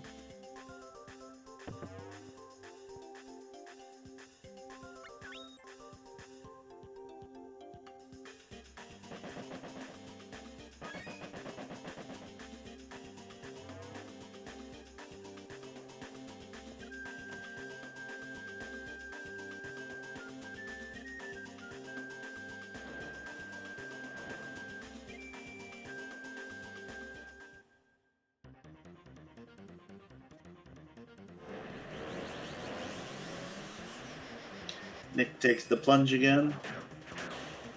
Yeah, who else is talking that we can't hear you talking to, Baron?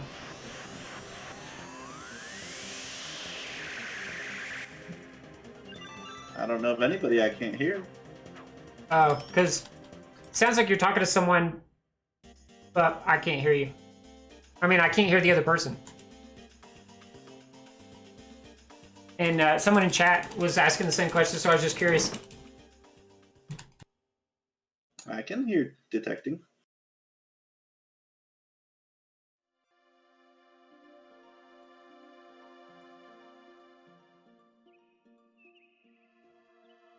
That would be very weird if it was just me and you talking, sir, and they couldn't hear as well. I'd be like, no. Hey, can you hear me? Yes. Okay, so I had you muted because there was a lot of like kitchen noise or something going on, and then I forgot to unmute you. So Baron could hear you, but we couldn't. So now everyone can hear you. Oh my god, no. Oh yeah, I did mute him earlier for the same reason. I was like, wait, that's only me. That's nobody else. So then I just undid it. Oh, sorry. Oh my god, no. Okay. No worries at all. No worries. That's really funny. I've been here for like, I think 40 minutes. Yeah, I was waiting for almost for someone to be like,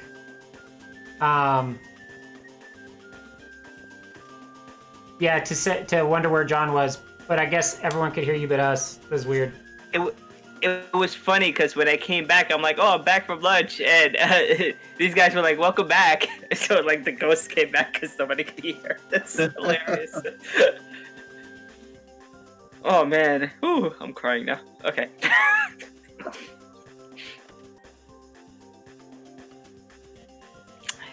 Hello again, chat.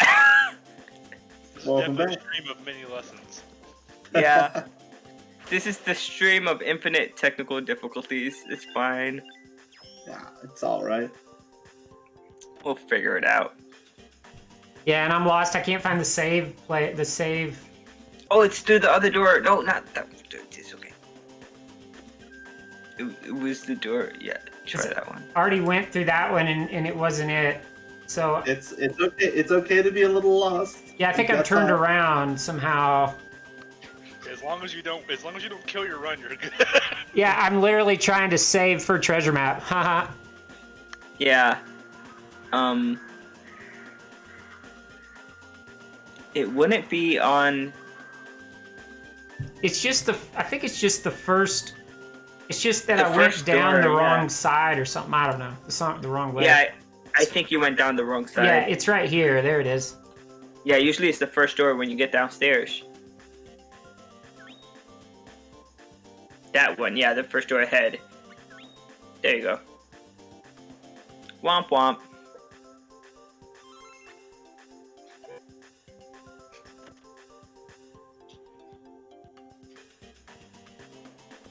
Saving Nice. over the Y. So we're doing a leucemia a little early. Yeah, Mecha decided to do the fairy quests earlier and hold off on the other pirate quests and finishing up some of the other stuff until later. Yeah. Be interesting to see.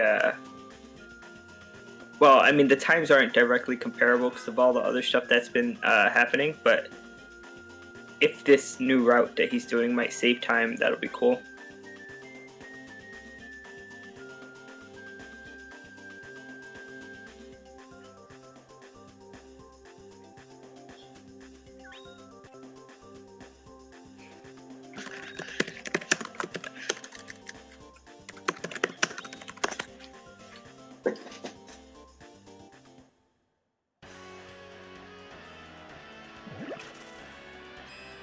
Mecha, what happened? There you go. For some reason, the game feed. Sorry, controller went out. Oh, I see. Makes sense. So long as the game's still going, you have to reset the game. That's the best thing. He's So got yeah, a safety save. Yeah. I mean, I guess that safety save makes more sense now since he's trying to do this route that it was, like, different. Spliced. No, Labor. I don't believe it's spliced. I saw him place leukemia.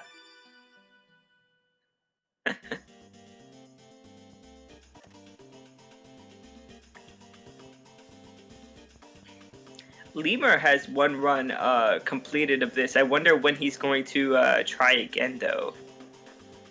Yeah, maybe next month. You can just Maybe. take my place in this one.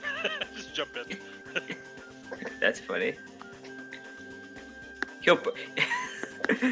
Lemur had he had one completed run, and then the second one, something happened where it had to be failed or something. I think it was one of the Nyx quests got messed up or something. It was Okay, Nyx 4 was failed because of he started Nyx called it that thing. Yeah. Oh yeah, because he started the quit one before 4. Yeah. It was pretty bad. So one thing to note that we didn't really point out, Mecha still has Dana. Mecha still has Dana with him. That's right. What? I wonder what that's about. He didn't kill her. He's giving us the lore. I mean, it's cool because it's sort of like, how do I say this? Because this is like not going for like any records, right? We're doing extra stuff. You can do stuff that you normally wouldn't do. like make an extra strong weapon or bring characters with you, even if it takes a little bit of extra time, you're doing extra stuff anyway, so it's fine.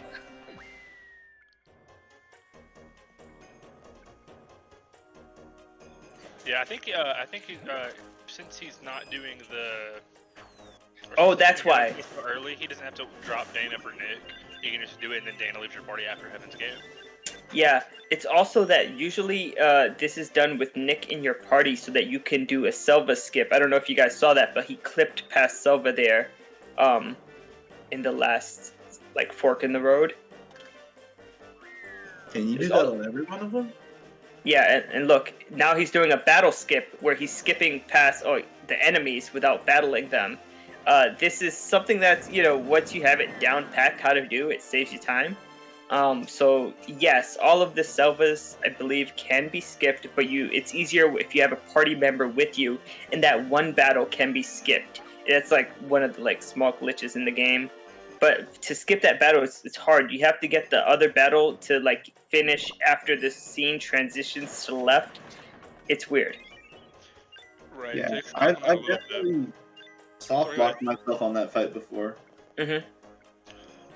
Yeah, you can do Selva skip by yourself, but it's significantly harder than doing NPC flip. Mm-hmm. And if you try to do the battle skip and there are still enemies alive on the previous screen, you will soft lock. So it is a little dangerous when you're doing it at first, but as long as you make sure that all the enemies are dead before you do it, then you're usually pretty safe.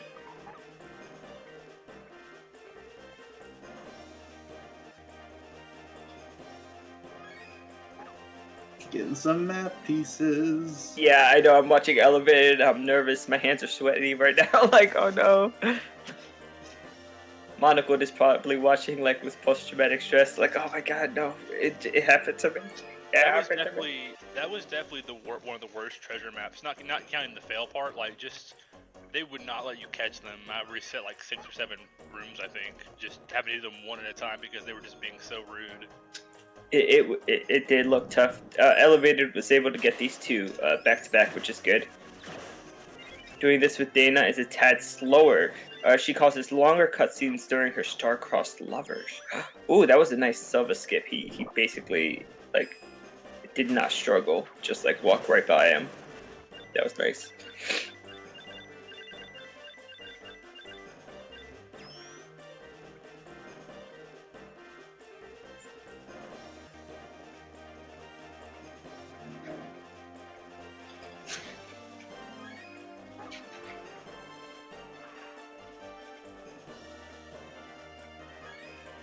Cool. That's 1. These are the last 3, by the way, for the treasure map.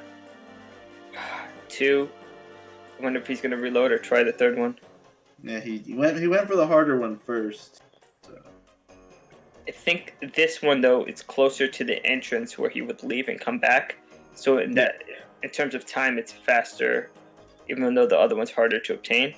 That's good. He left very quickly. Oh man, thank There goodness. you go. There you go. He got it. That's awesome. Past the scary quest.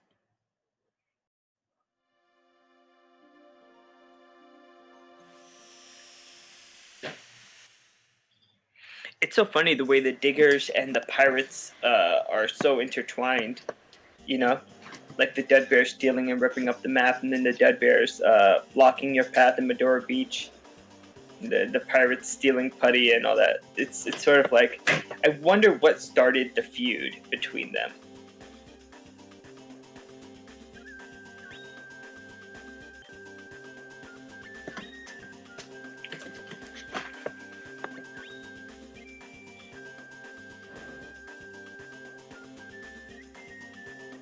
Because just thinking about it, salvation through labor, that sounds like something a pirate might say. Well, you got to keep your mind occupied when you're on the wide ocean. Yeah. There's not a lot to do. Yeah.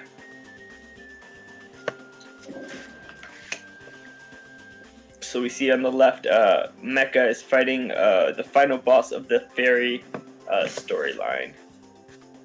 Yeah, Erwin grew up. Blammo, nice. It's gonna be a one-hit kill, assuming he doesn't ST. Yep, there you go. Nice. That's such a cool background animation.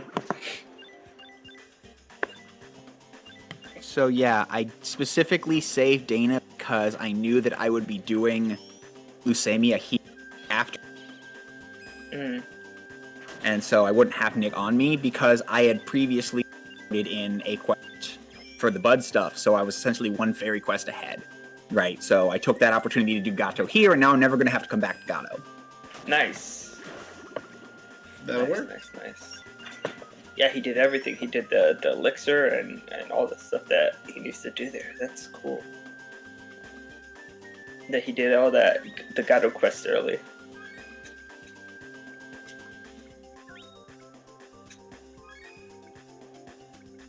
And this is what you were talking about earlier with Leucemia breaking down into like a broken worm thingy. It's kind of messed up that Leucemia is an area you can only enter once, and then after you're done with it, there's nothing left that you cannot re-enter. Like the Bejeweled City you can, and even the Flames, once you start it, assuming you don't kill the Crimson Dragon, you can leave the Flames and come back later. But Leucemia is like, once you're there, you cannot leave, and once you're done with the quest, you can't come back. Actually, don't you get locked in once you enter the castle? No. So once you have that first scene with Vadis and Sierra, you can actually head south instead of north and exit and come back whenever you want. You could actually take a Sierra on a worldwide tour at that point, if you wanted.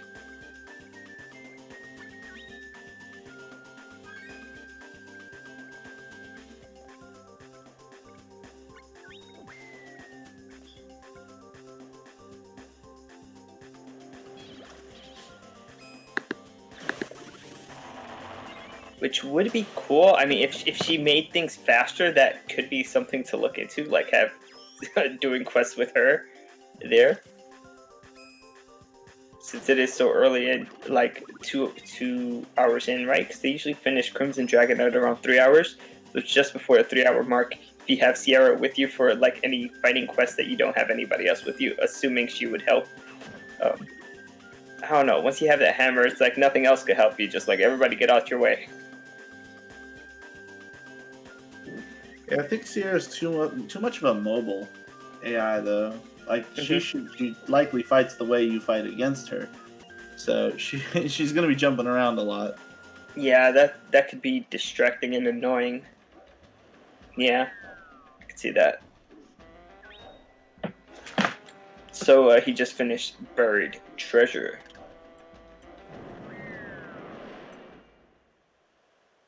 Mecha's on his break. I think it's like a 3-minute break or something here at the end of Fairy. Fairy's break is a little longer than Dragon. Okay.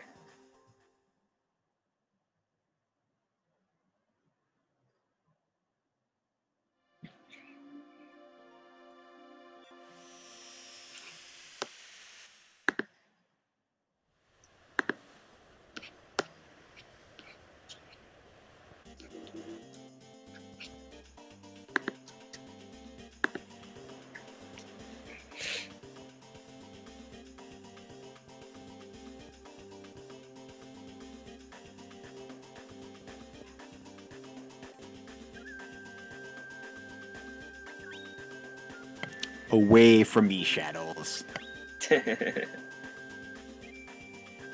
Yeah, Matilda sort of has like that strange power, like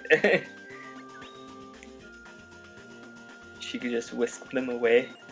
Now that she's a wisdom, right? She knows the words of power. Yeah, she is a wisdom. She's just called that a spell of truth. Yep, she is. Her body disappeared. We don't usually see that bit of Dana, but they just say the abbess passed away if you don't have anybody with you. But they actually told Dana, like, yeah, she just passed away. Her body disappeared. Should we try and find it? Dana's like, no. Wow. her body disappeared when she died. Yeah. As part of becoming a wisdom. Are you telling me you self-cremate when you become a wisdom? It's probably closer to force ghosting. Yeah, you just become the air.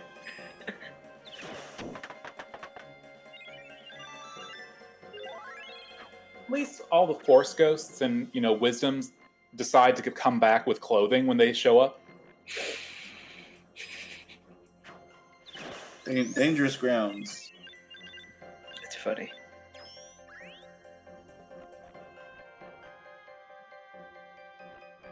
It would have made a much more different scene in the Empire Strikes Back if Obi-Wan had shown up and Luke's like, "Why are you naked?" It's like, well, my robes got left behind, dude. Oh my god. You were there. You saw it, right? Have you ever wondered what would happen if your movie was completely realistic? Wonder no more. Now, ask for fantasy. For the right reasons.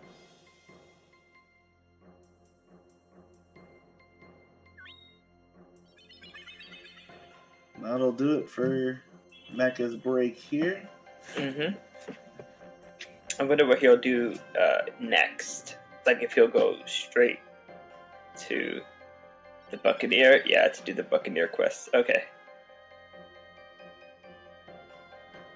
Meanwhile, Elevated is doing the level 7 fairies. Mm-hmm.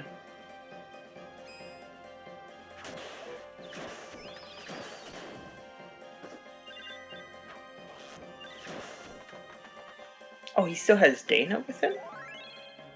Interesting. To take her along for the ride, right? Why not?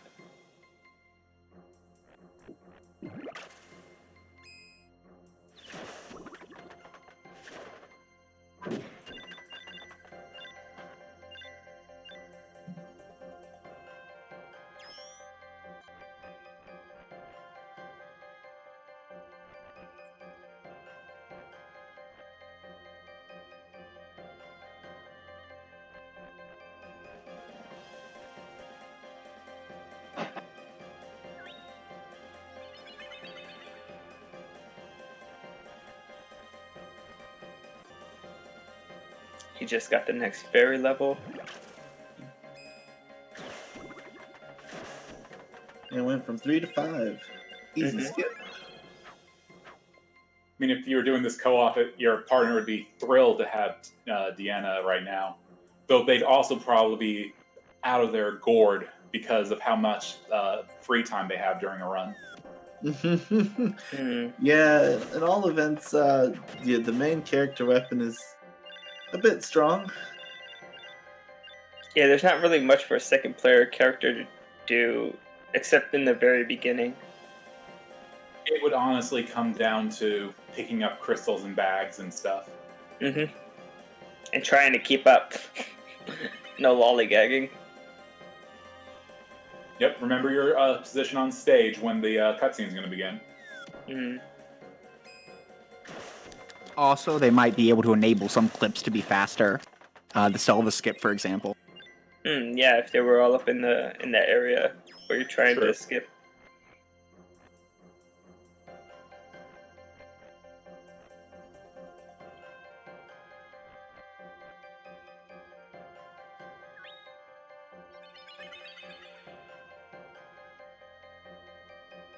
Yeah, I think by about hour 3, Vec, my partner who runs with me on stuff, would probably be going, no more. It's a solo run from now on. Go back to a statue and tell it to turn to one-player mode. Isn't can't the two-player second player release control of the character by pressing the select button? I thought that was a thing. Oh, I don't know that. I thought you had to do it at a statue to go from one player to two-player control. I think by pressing the select button, the AI will take over. That's something to test. I just kind of remember that from playing with my wife, and sometimes she'd grab the controller and it didn't work, and I'm like, well, press select, and then she'd get back control. As a matter of If fact, you don't have to go into a menu to turn on 2-player mode, that'd be awesome for. Yeah, actually, give me just 2 seconds. I have the physical game right here behind me on my shelf. I'm just gonna open the book and see what it says. Oh yeah, I can do that. It's sitting in front of me too.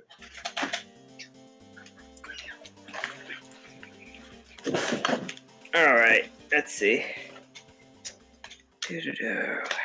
We say little-known RPG called Threads of Fate, and it's right there on the back of the book. Oh yeah, Threads of Fate. I just finished that last week. So Threads of Fate, Mana all came out in the same summer. It was called like the Summer of Adventure by Square. It was a whole thing, which is why you'll see on the instruction manual it has the game. Yeah. Yeah, at the end, they're all 3 advertised. I think all 3 of them are also advertised in the strategy guides as well.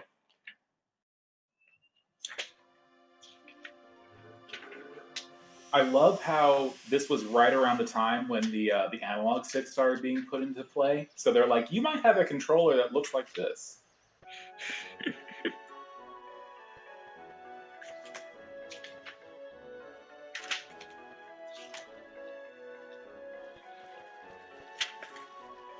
Literally, is there nothing about second player control here?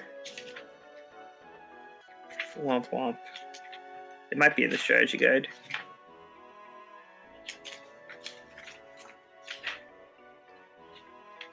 I would be impressed if there was something useful out of that strategy guide. Yeah. Okay, here, on page 25 of the regular manual for the book. Set the cursor to second player control, press X when settings menu appears. It doesn't say anything about pressing select. I could have sworn it was something like you could press select to relinquish control. I mean, it's still something to try out. Let me see in the actual strategy guide. I might be completely wrong, by the way. I mean, it's pretty similar. That's what you did in Legend of Mana? No, this is Legend of Mana. Hold on, Secret of Mana. Secret, yep.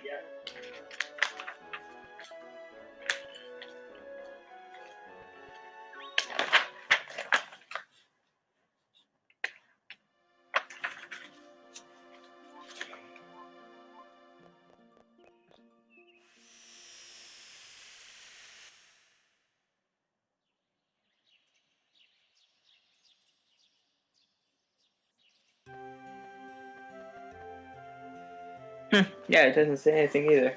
I might be wrong. Anyway, so back to the race. Ellervated is at home. I think he's doing more produce stuff. Got some of those spiny carrots.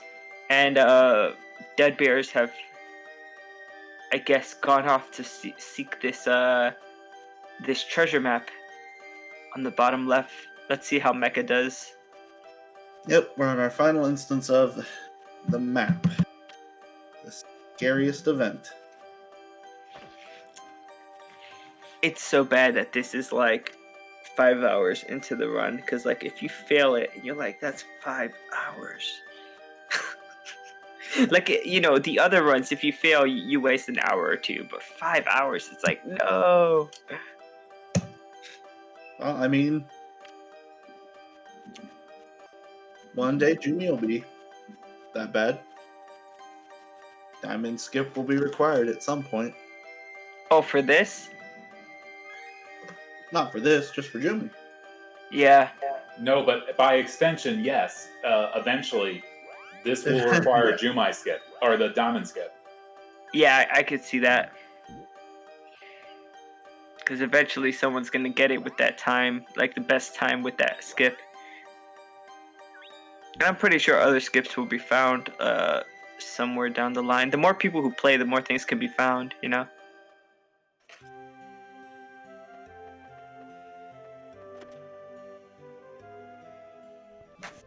If we can just find a way to get axes early, that would help so much.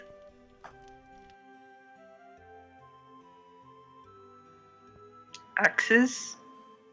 You mean like not from Lost Princess? Yeah, before you do the boss. Huh.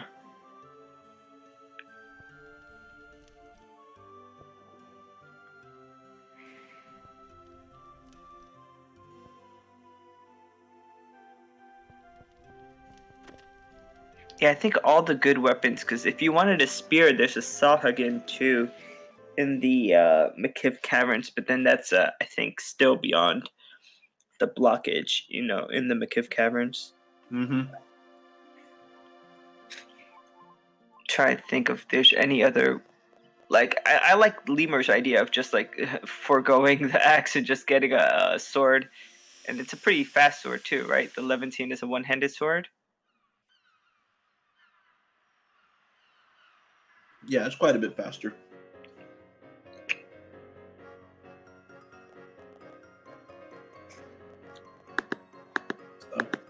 So far, so good on Mecha. Collecting those map pieces. Yeah, he's doing a good job. It might just be one more room to go, I think. We see Elevated just ran into Putty on the right side, so all the Duck Bears are like, "Oh, you found Putty." That's like a quest that was started during the first hour. 5 hours in, it's complete, yay! Oh my god, it's rough. This is rough. It's hard to watch. Oh, that Dud Bear's not giving it up. Yeah. Oh, this is dangerous. Oh, he made it. He got it. Wow. Nice. He went for it. Nice. he did. That could have been bad. I think if that second Dead Bear had said no like twice, it would have been over. So that's very lucky that he got that Dead Bear to say yes.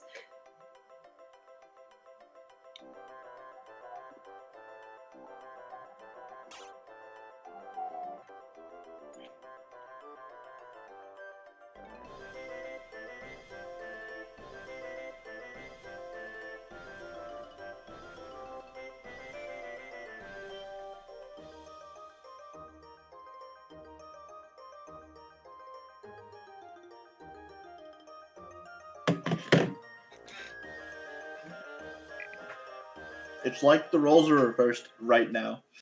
One is driving the boat, the other is in the cutscene again.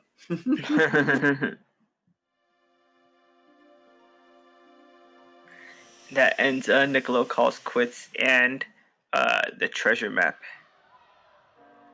Just goes to show how your choices can vary greatly.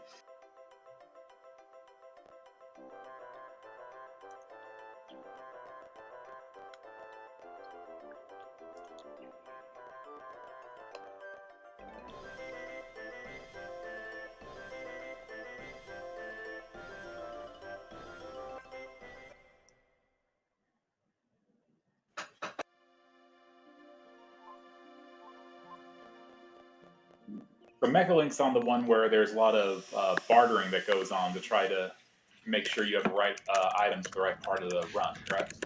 Yeah, so the captain of the ship gives you, I believe, 15 items, and then when you first face like a line of Dud Bears blocking your path, you speak to the one in the middle, and you give them an item, they move out the way, and then once you're in the caves, you have to barter for the correct item to cause the Dud Bear that's blocking you to move out of the way. It's always the same one. So once you know who to talk to, you give him the Halo coins, and he gives you, everything you need. In this case, he's grabbing little bottles from this Stud Bear by giving him Halo coins. Yeah, this quest would be another tripping point if it was random, but oh yeah, that would easily be really bad.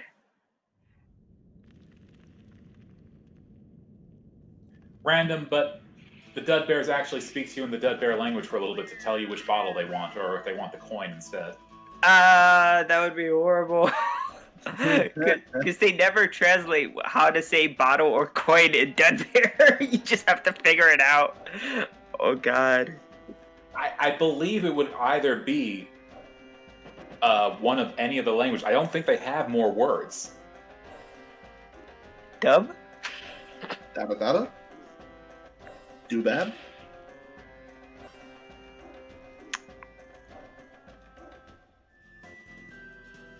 Yeah, so you give this guy the bottles, and he gives you puka shells.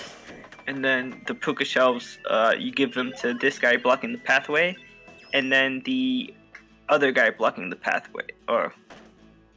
Yeah. And then the other guy blocking the pathway, and then they'll let you through.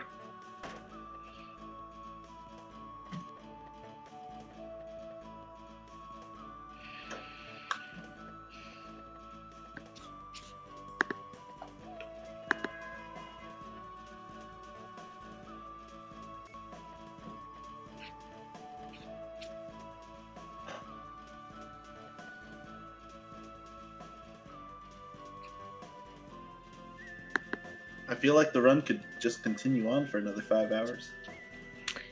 No, actually, they're nearing the end.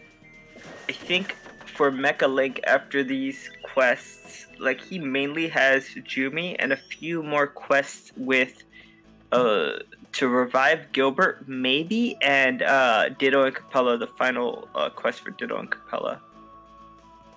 Why is reviving Gilbert a maybe? Well, I don't know. I didn't know if he completed it or not. I would assume he didn't. Yeah, I don't think I've done it yet either. I just saw Gilbert on ellervated screen, but that one seems more like a cleanup quest that you would do near the end.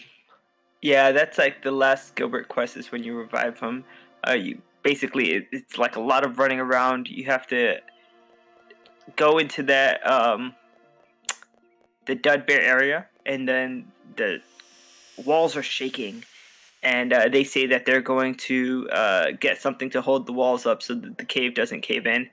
You go into Geo, and they tell you someone bought the Gilbert statue. You see the Gilbert statue, then you go to Monique and you tell her, hey, Gilbert is like in the caves holding this thing up. Monique has to learn a spell to fix him, and then you have to remember the spell. And so it's a lot of back and forth, that quest. It's actually a bit annoying to do. So yeah, that's the one that Elevated's on. He's telling Monique right now that Gilbert is being used to hold up the walls of the cavern. She's concerned, so she leaves. She's actually going to visit her friend Elle in the birdcage. Elle and I don't know if her name is Flamesh or Flameshi or Flamenchi or whatever, but Don't worry about it. yeah, it's one of those. But she's there in the birdcage, and she's the one who says like what the spell is,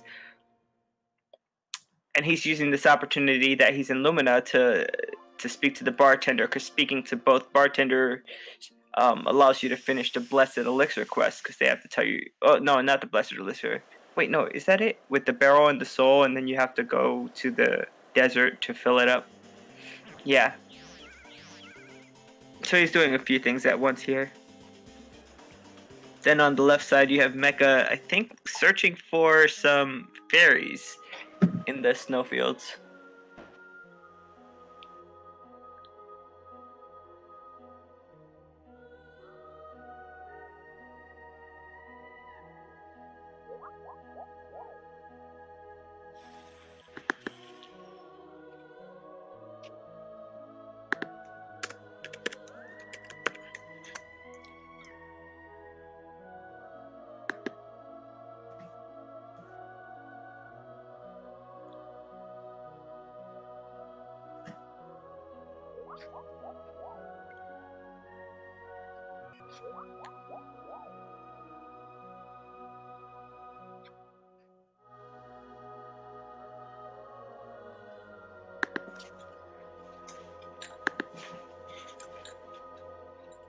That's a cool emote. Is that a fish?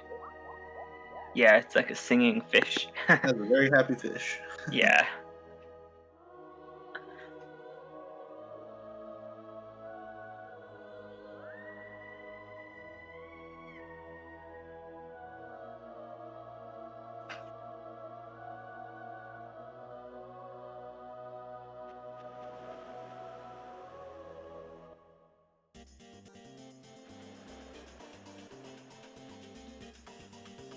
So now that Monique has learned the song, she's gone off to go save in the mines to save Gilbert. So we have to basically follow her. This is really annoying, and I think it's one of the things that takes up a lot of time.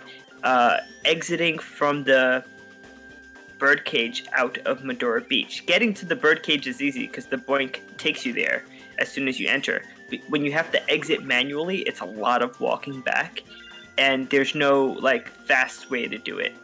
And I think it's done at least 4 times in this run, where you have to go from the birdcage out of Medora Beach just like manually. So if anybody could figure out how to do that quicker, that would be amazing. It's all good XP. You're getting stronger. Yeah, I mean, I think by the end of this run, the characters are about level 50, usually. And so it's XP is not too much of an issue in terms of, gaining levels for this run. And actually, it's faster, sort of, if you were going to gain XP, let's say you're playing casually, and you go the other way in Medora Beach. So when you enter Medora Beach, you head to the right to where you fought Full Metal Haggard. The crab that tells you how many crabs you stepped on can actually warp you to the beginning. So if you go to the right, there's a way to warp to the beginning. But if you go to the left, you have to come back manually.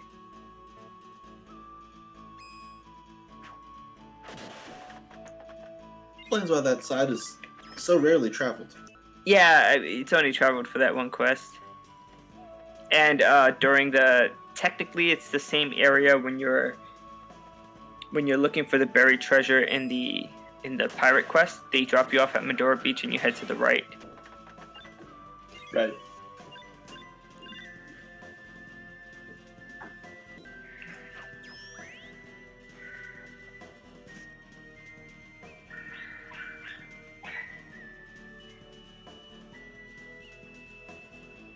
Still working on the ferry level, huh? Yeah. It feels like it's a quest that you would complete quite fast, but you've got all these in-between screens with a bunch of combat. Mm-hmm. Yeah, there's a lot of quests that don't even have bosses or anything. They're just like long, There you go. That's the end of it. It's a lot of these ones that would be the scariest on a something, I don't know, let's call it cactus percent, because if you complete more than one quest before you go back and see your cactus, you're in trouble. Mm-hmm. Oh no, Yeah. Gilbert. He's de-stonified.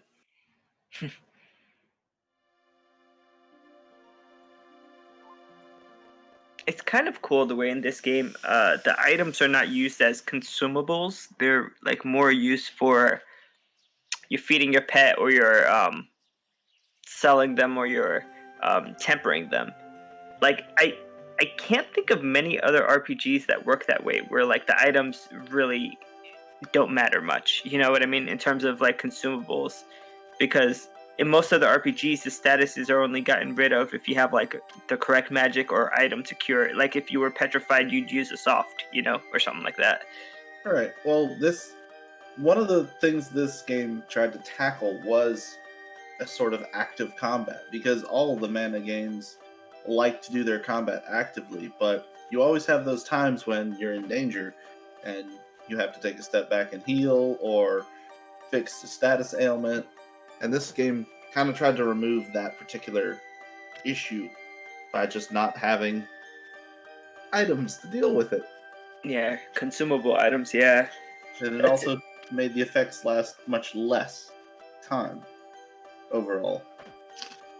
Oh yeah, that's true. Like if you get snowed or confused or inflamed or petrified by the Gorgonite, it's usually just a few seconds and it goes away. One of the more annoying ones is to heal after combat. So little things they were checking on to see how they affected active battle. Yeah, and it's very interesting when you compare it to, like, let's say a game that came out almost a decade later, Final Fantasy 13. Your stats resets exactly when you start the fight. As soon as you lose, you just go back to the beginning of the fight. That sort of thing. Mm-hmm. Oh, Oh, he got the golden seed. Nice. Go place it on the world map. Go place it out there. Shriek Nip stun still feels like it lasts an hour. If you're playing with 2 Shriek Nips side by side, yes. It can feel like it lasts until you die. This is cool because usually in all events, like we see every other land place except for the golden seed. Like if anybody wanted to make a compilation of like the land animations, this would be the run to do it with.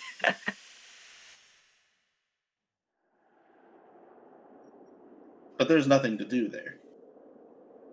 Oh no, yeah, just farm. But like once you have it, there's no reason to go in.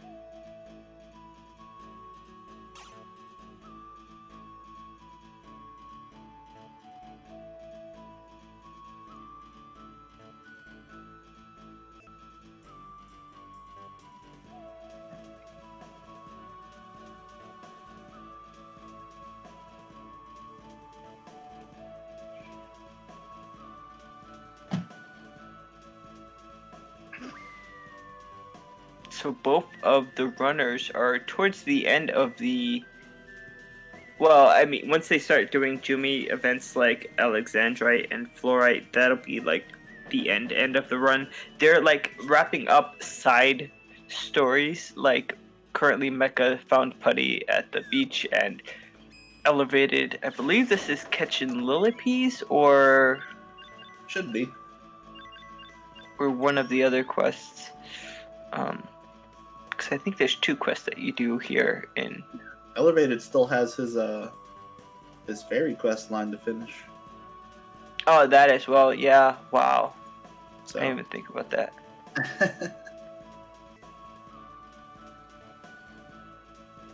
But yeah, this particular quest is highlighted in the epilogue after you finish the game. Mm-hmm. It shows the village of Lillipees in one of the little cutscenes. Very helpful for some of the hard quests to find that you may have missed. It doesn't show very many of them, but it does give you an inkling that there's more to the world. But all events let you get to see it all.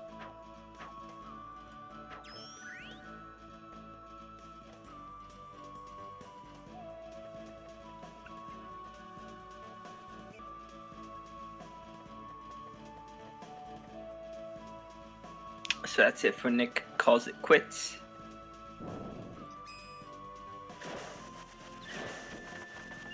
Does he ever really?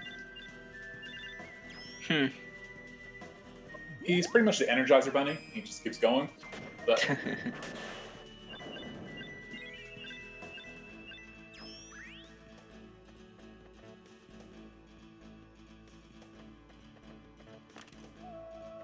honestly, it'll be one hair-raising scheme after another.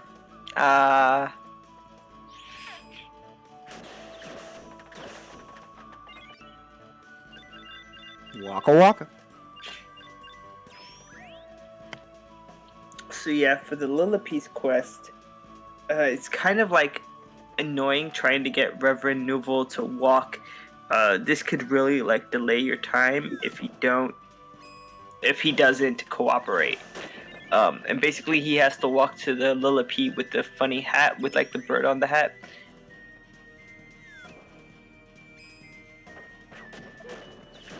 By the way, I've forgotten. Has L gone and done his organ? Not yet. I think he's trying to do it at the end.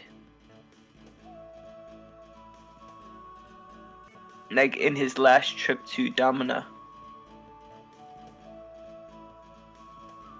I don't actually know if that's possible with all the dud bears in the way.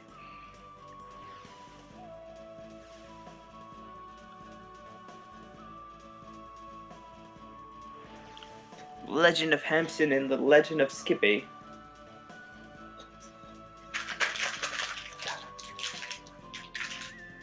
Legend of Hampson is a spinoff.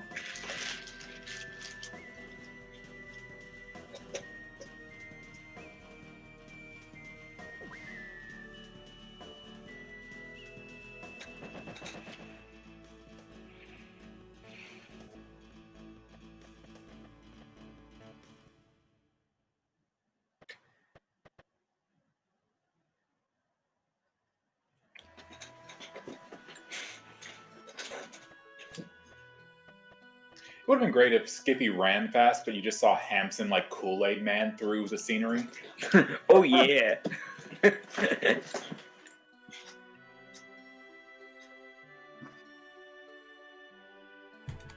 That might be personal fastest. Oh wow. Yeah. Holy smokes. He just went straight there, like he was not he was not playing around.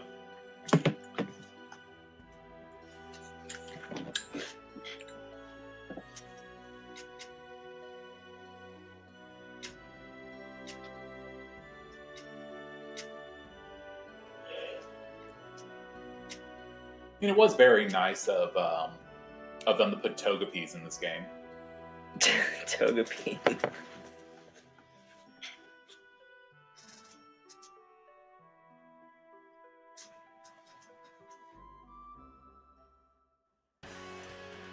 They do kind of look like eggs.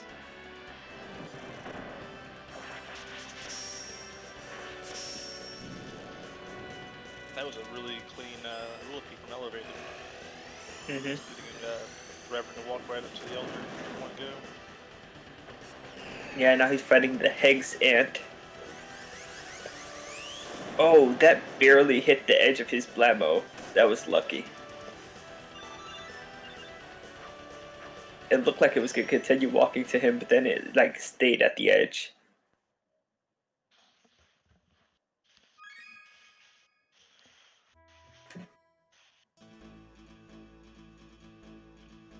That was definitely a really lucky hit.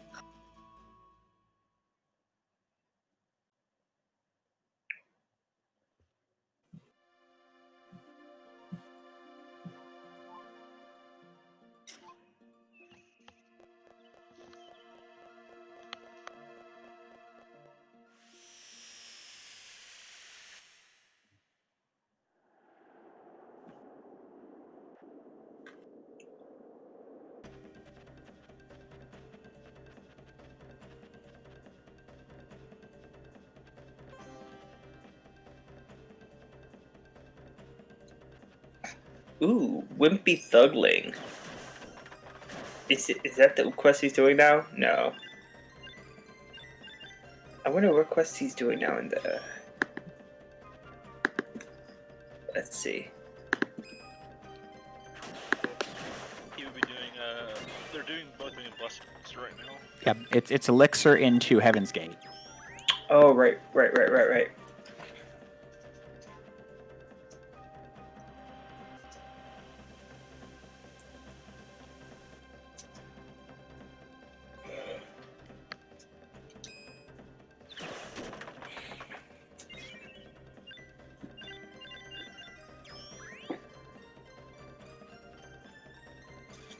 So I think all he has to do is go to the Oasis to finish it. It's not like anything. He already spoke to the bartenders. He has the barrel. I remember him speaking to the ladies. So this should be the end right here.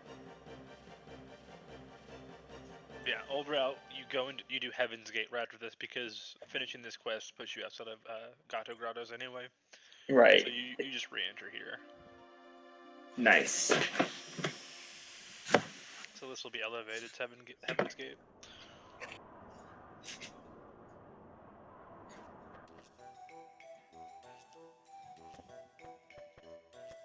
And Mechalink is now doing the quest to save Gilbert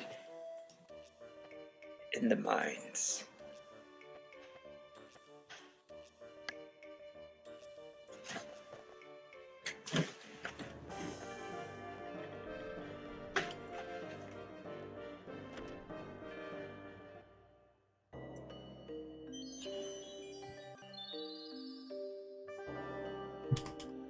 Yeah, I'm gonna go for. I'm gonna try the Silva skip, but I've never tried to do the battle skip yet, so I will have to learn that. Yeah, it's tough because when I saw Mecha do it, he was like trying to get past that snake, and it was like he had to clip past the snake, kind of like the way you would clip past. But like the weapon is so strong, it saves a few seconds, but is it a large amount of time? I don't think it would save a large amount of time, but yeah. I would be afraid. I think if you're learning to do it, best to create probably a save state or something and practice, because the last thing you want to do is get stuck, like they were saying before. Yeah, the only way to soft lock on battle skip is if their enemy's still alive and you go too far to the left. Mm-hmm.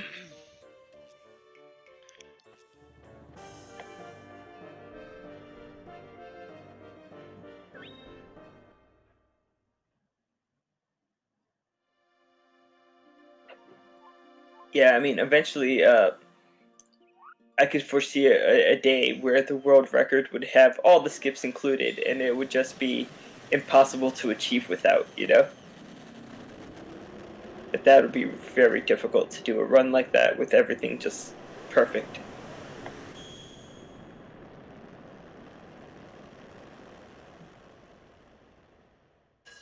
I don't know, it's kind of hard to say because even in much more popular games like Super Mario 64 and stuff, Mm-hmm.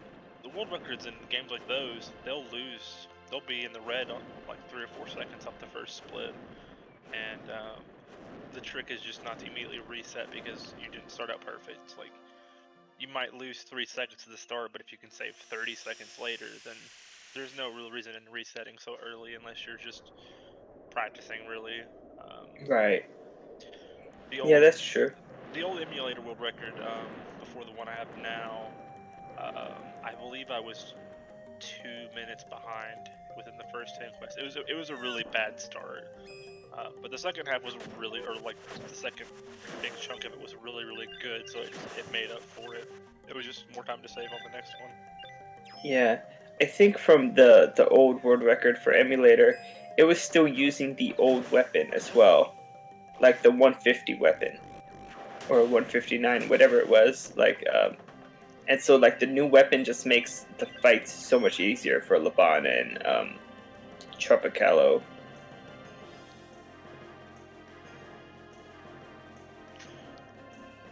Yeah, thankfully for me, the 150 was before my time, but yeah, being able to one-shot the Tropicolor arms with the better hammer is a big deal. It just turns them into a long auto-scroller fight. Mm-hmm. Hey, John. Yo. So let's try to do another giveaway maybe a couple minutes before I kill Irwin. Okay. That way I can roll so, it, and then I can still have a bathroom break. Cool. So, sounds good. So, yeah, so if anybody wants to be entered into the giveaway, I guess after Elevated sees the second Selva, you could type in cactus. It has to be like kind of like close to the time that we do the giveaway. So you could type in the word cactus into the chat, and that would enter you to the giveaway. And then Elevated on his side will just activate the giveaway, and Nightbot will shoot out an answer. A random person who had been entered will be chosen.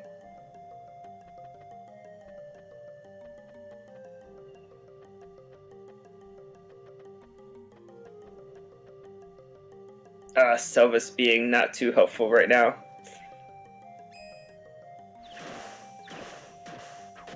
Blocking the way.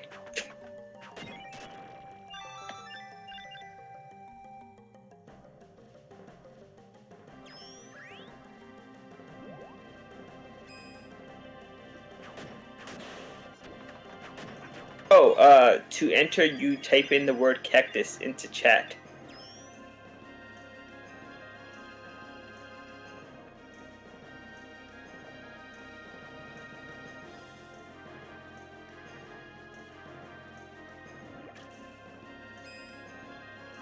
And it's the prize is I should have mentioned what the prize is, right? What are you gonna win if you win? It's a Steam gift card, so you could buy some games on your Steam account. Nothing else. There you go. You're in. I think it might still be counting the ones from the first giveaway too, from the first ones that entered, but we'll see. We'll see. Yes, it should count everyone except for the winner of the previous. You can't win twice back to back. Okay. So everybody except the previous winner is still entered from the first giveaway. Cool. Yeah, the first winner was Arthur. Arthur, go in there. No, go away, Lemur. That face. That face. That's hilarious. So yeah, I guess during the cutscene, right before Irwin, the Irwin fight, Elevated could choose someone. Then he could still get his break after the fight. Pick a fighting game, Lemur. Well, you guys should just duke it out in Guilty Gear Strive when it comes out. Ooh. What's the release date for that?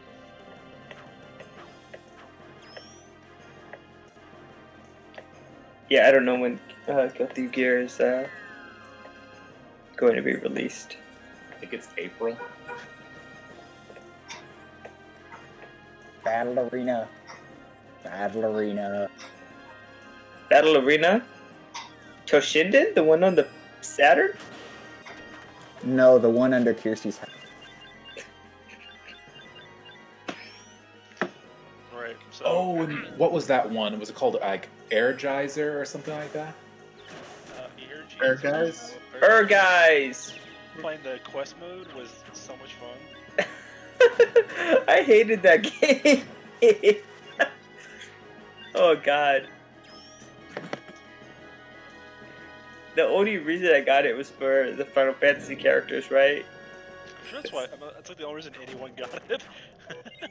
But yeah, I had tried the quest mode. I did not like or enjoy that game at all. It was like one of the worst experiences playing a game. I guess they were trying to do like the way the fights were kind of reminded me a bit of Power Stone, but without all the item drops and cool weapons you could use and everything. Like that 3D sort of arena where you could like run around and beating people up. It's, oh god. You guys are mentioning games I haven't played in years. Well, it's like that, or from the era of, what was it, Bushido Blade? Yeah.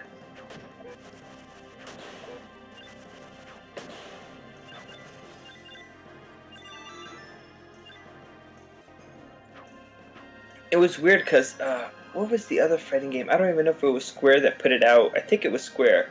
I think it was Tobao or something like that. Or, let me see.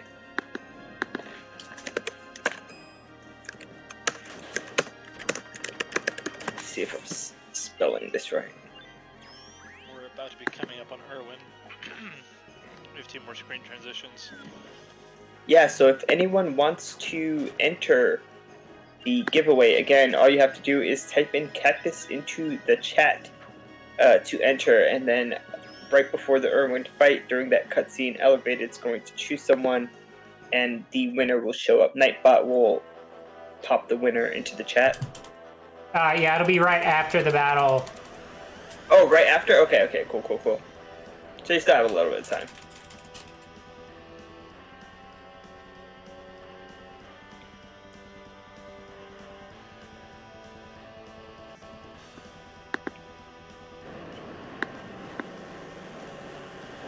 Yeah, Tobal. That was a Square game. So yeah, that was the other fighting game that was put out by Square.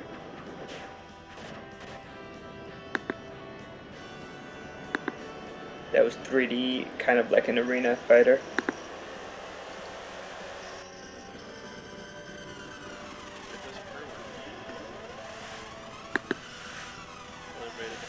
Have a nice, roughly 5.5 minute break.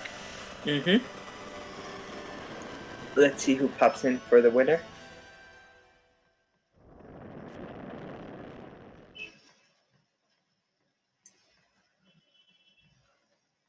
I missed the pattern for catching Lillipedes on Mecha's side. I think his was also really fast though. Oh yeah? Looks like it was Mukinata. Oh, Mookie! Congrats, Nice! Mookie.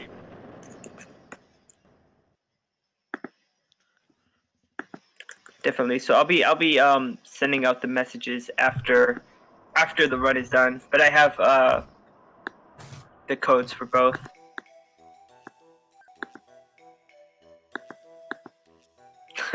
Bob.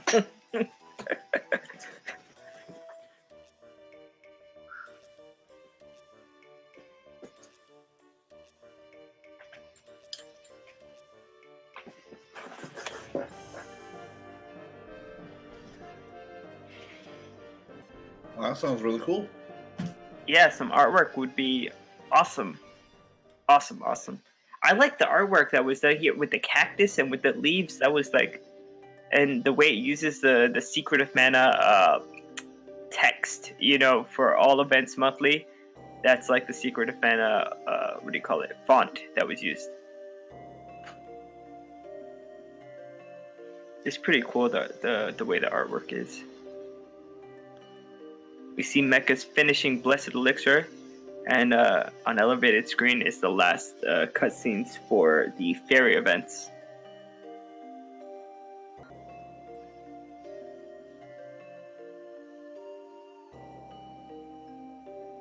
Ooh. Mushrooms.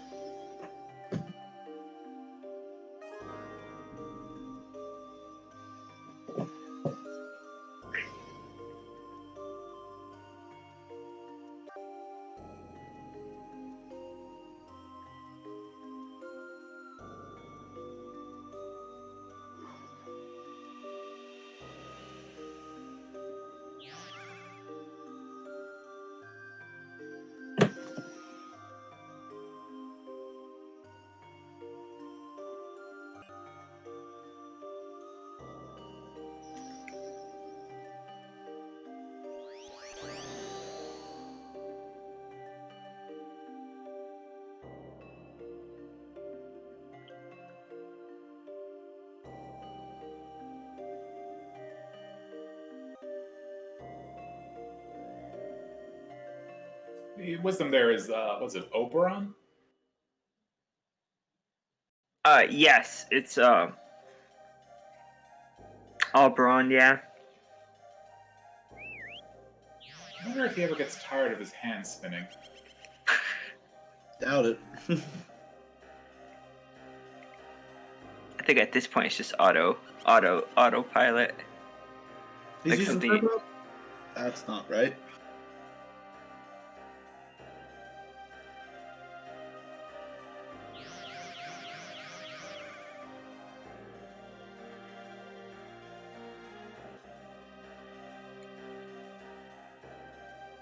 Favorites? Yeah, I like the succubus. I think is one of the cooler pets. Elevated sometimes uses a chocobo when he does all events, so that's pretty cool too. Rabite would be classic. Do the baby dragon. Oh yeah, the kid dragon.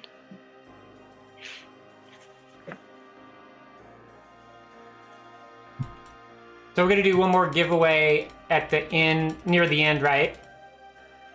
Maybe like during the Jumi cutscene. I thought there was only two. Oh, my bad. Yeah, Okay, cool, there was cool. only two. Oh, The fantastic. third code had gotten canceled, so yeah, that's it for the giveaways. But you know what? Hey, shout out still interested to see who's to gonna Monocle win. for that. Thanks, Monocle. Yeah, that was pretty cool, man. Yeah, no problem.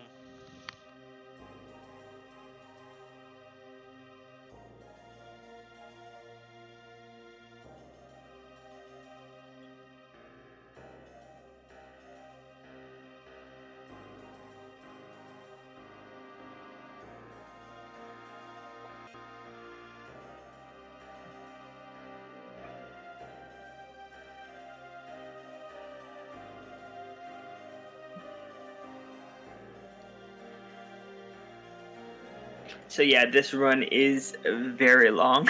But I think we still have like maybe 1 more hour to go. Because the last Jumi event is pretty long as well.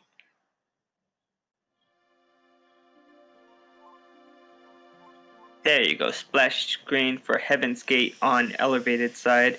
Mecha just activated the elevator in the tower. I think now they're technically on the same quest. Well, they've only got one main quest line to go. Mm-hmm. I have not been keeping up very well with the odd one-offs, so...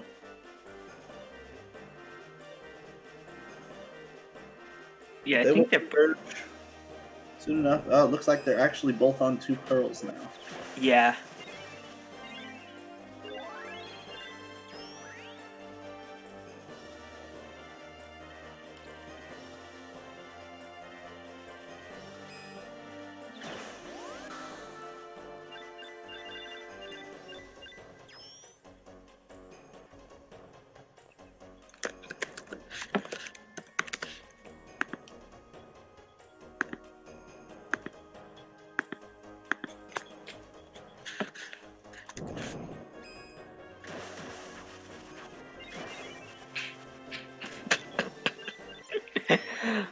I'm just joking, Mookie. I'm just joking.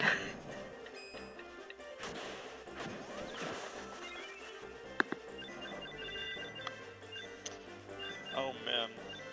From a design standpoint, it would probably have to be either Christie or Pokiel. Yeah, if I had to choose, I would definitely go with Pokiel or Nunzak.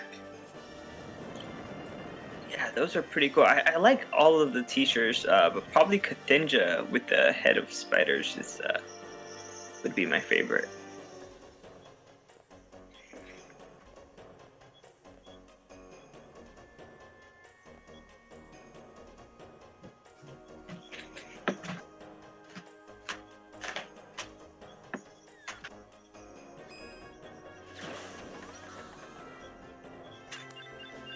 So we see Mecha just finishing up 2 pearls. Looks like he may have had an issue where he had to stop for a moment. Oh no, I see that. Controller DC potentially. Yeah, it looks like a controller Keeping DC. from the theme of earlier, by the way, what Pearl's name in Japanese, I think it's just an extension of what she's here, but it's like pure white pearl or something like that. Yeah, I feel like in Japanese, the way like words are just like a character, it's so much easier to have like a more descriptive name than in English, where this game only allows 10 character names or or whatever the case may be. It's also a lot harder to make an English name based off of Pearl Gem. Like, there's not really like with an Emerald, you have Esmeralda, or Ruben has the Ruby has Ruben, but like Pearl, I mean, Pearl's already a name. Right.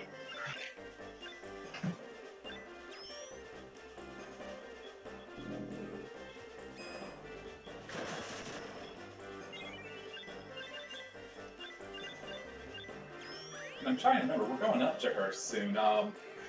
What's the Clarion? What's her name in this one? In the English?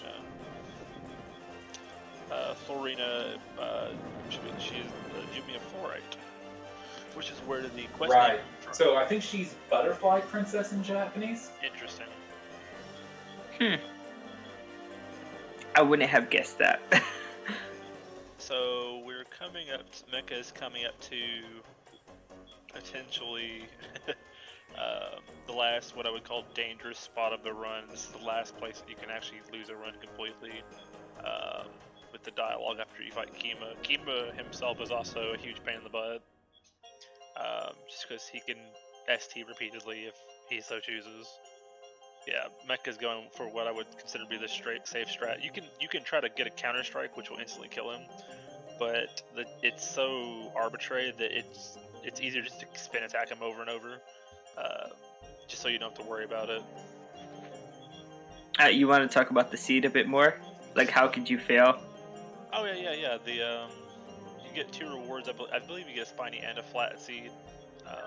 You need the flat seed as one of the requirements for finishing Pee Wee Birdie, and we don't really have any other good places to get one if we don't get it here. I guess they could technically get them off of the produce drops, but I don't know if you could do that reliably in a regular run that doesn't have the added incentives. It's just a run killer.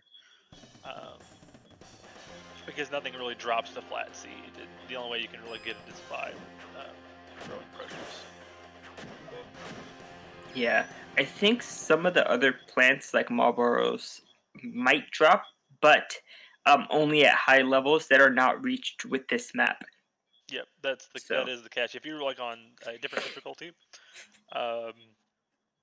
then the item drop slots will be lower, so you could get flat seeds from like a Lillibud or a Marble probably. But we don't get that far in the normal difficulty. so this is the Kima battle. I think it's one of the cool looking bosses. Yeah, Kima's really interesting. It's one of the few bosses I had never seen until I did this run because the Wimpy Thugling is a hard quest to actually get casually. Also, that was a very clean Kima fight. That was nice. Yeah, that's exciting because he's been having a lot of nice. Like his treasure map was very tight at the end, but it was actually really good as well. And so he's been having like a lot of nice. If it wasn't for the extra stuff, this might be a PB for him.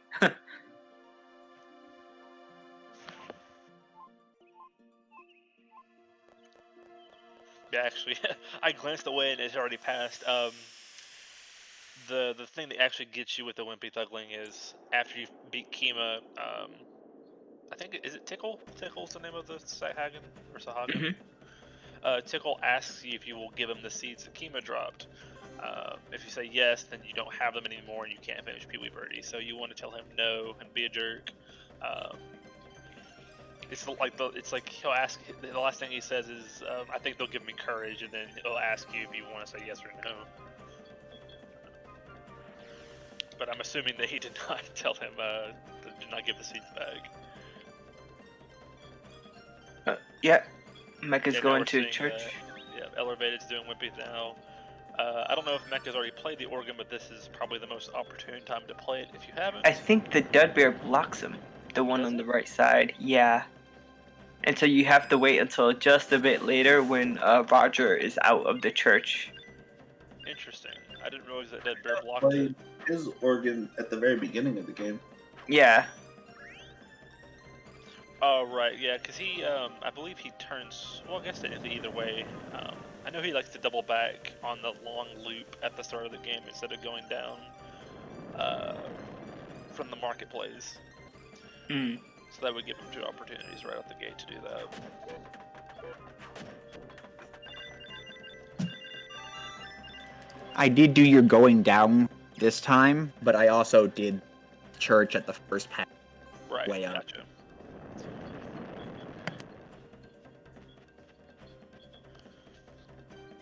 And so here we're going to do multiple quests at once. We're triggering Diddle Kidnapped. We are also, as you saw, we started Pee Wee Birdie. We're also going to finish Pee Wee Birdie, unless Mecha's changed it, to actually get us out of Domina. The other thing that we're going to potentially do is pick up Pearl for Alexandrite, which is going to be the quest we do before Fluorite. We only have about maybe 5 or 6 quests left in the game.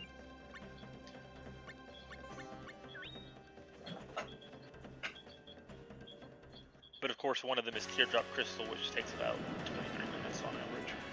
It takes forever. It'll be interesting to see with Mecha's stronger weapon if he can do the Jewel Beast fights faster, because even with the weapon that is created for the run, they do take more than 1 hit. So it'll be interesting to see if it'll be like... Elevated got the counter strike on Kima. Sorry, that was really good. No, yeah, that was... I was watching, that was really good as well. Yeah, he, Kima didn't really get to attack for either of them, which is good, because his STs can be annoying.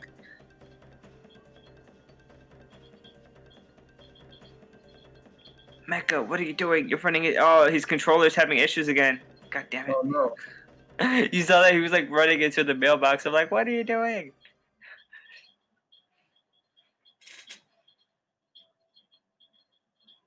Of course, he has all the items. I always get like a small I always have a small just pit whenever I turn in Pee-wee, because like, did I miss the item? Did I have this item? I think I didn't, because it doesn't even tell you which one you don't have. So at best, you have to go buy one of the 2 ingredients you can buy from Palpata.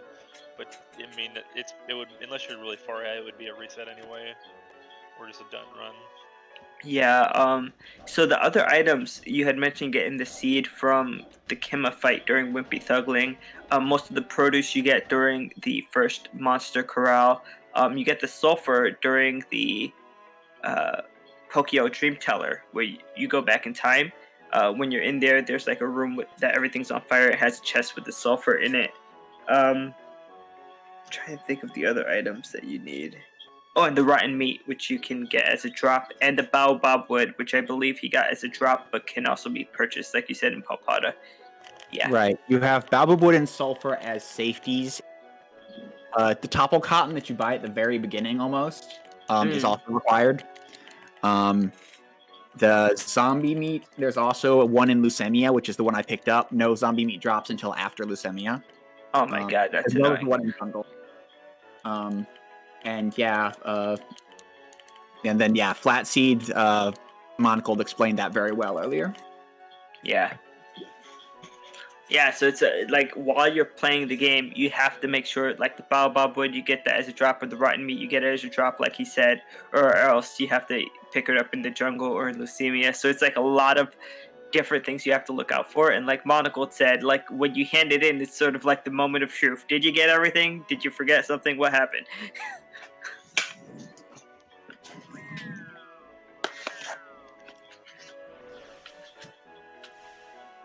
We're also getting into a lot more of the heavy mashing quests.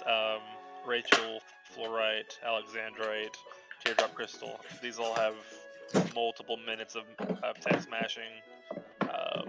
Particularly, I think Teardrop has about 4 minutes of mashing at the start. There's just a lot of exposition going on.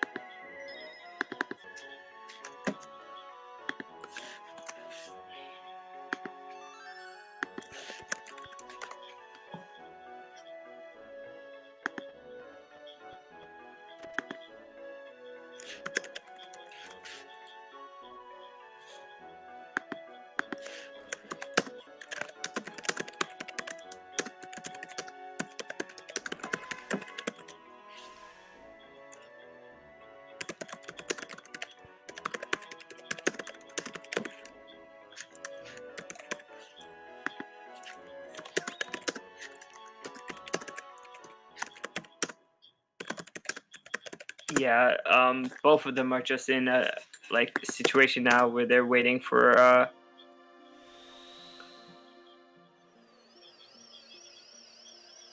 Mechalink is in the knocking down the Dead Bears one last time to do one of the final Diddle quests, and then Ellervated is here doing one of the Jimmy quests.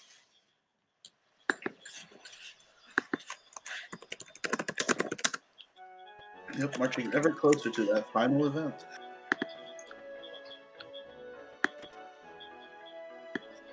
Maybe next time I'll get to see it. I do hope that we do make a habit of doing these all events as races, because this is a very interesting format. Obviously, this is our first one, so we had some technical difficulties and some things to get used to. But this has been really interesting so far. I had a lot of fun running, and it's really interesting to watch everybody playing together.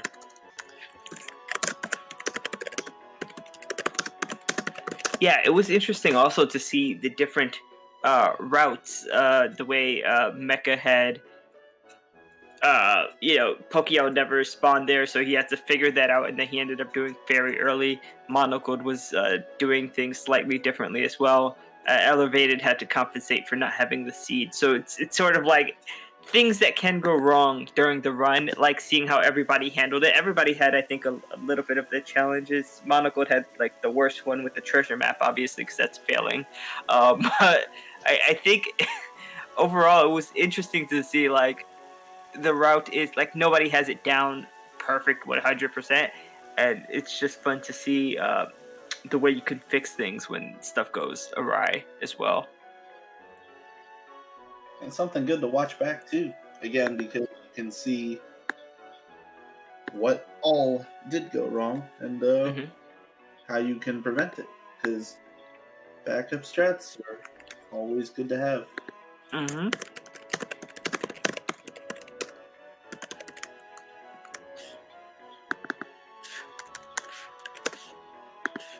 Definitely.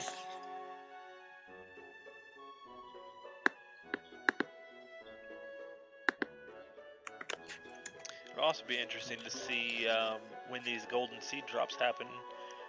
I know that Elevated and Mechalink are both at least in the 40s on produce so far. And Oh, they need a total of 60.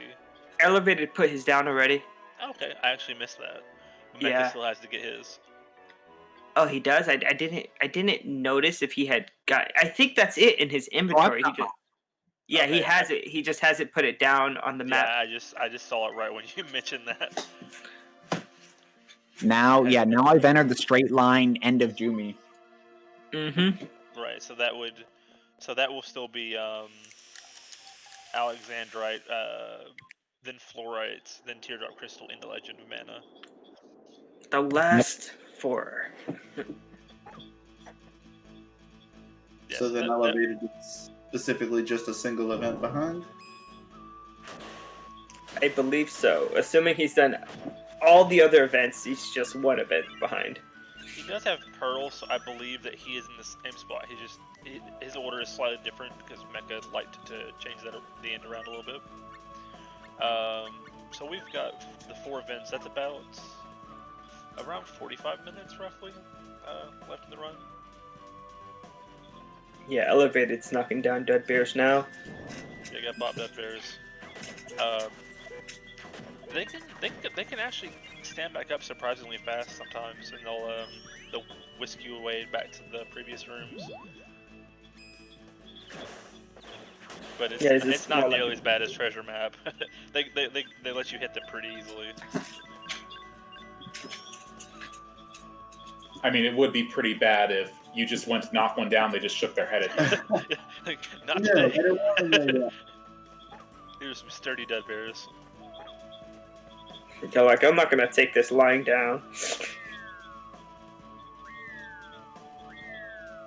Oh no! Yeah. The first one. Yeah, getting caught in the corner got it. I think it's just the one room back, so it's not super fatal. It is very irritating when it happens, though. That little failure cutscene is not short. It is very Again?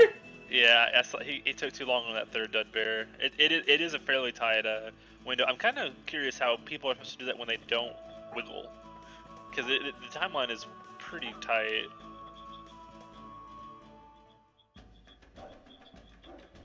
There we go. Wow.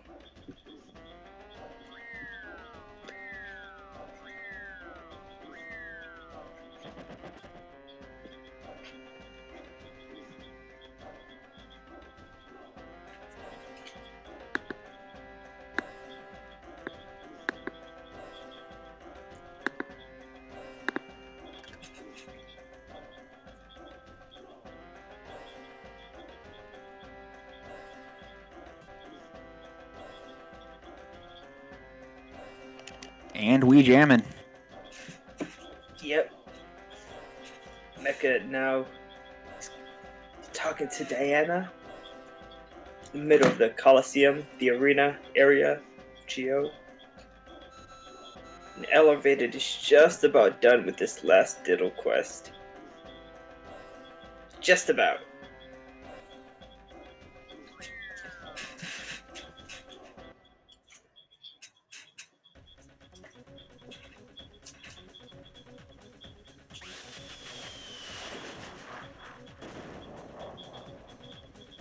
fighting the Chimera Beast there.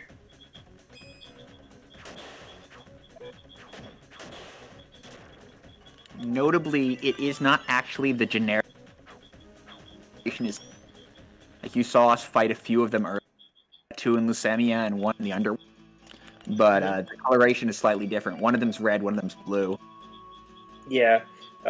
There's a few enemies like that have a color variation between the boss type and the normal type. So the Chimera Beast and the Chimera Lord are one of them. The Imp and the Gremlin is another. The Tyrannos, like the one that you fight and the towards the end, and the Gigarex is another one, right? And then there's the Punk Master, yeah. And so, like, those are like boss versions of normal enemies. And then if you get the pet, they're more differently colored as well. So it's like 3 variations for those.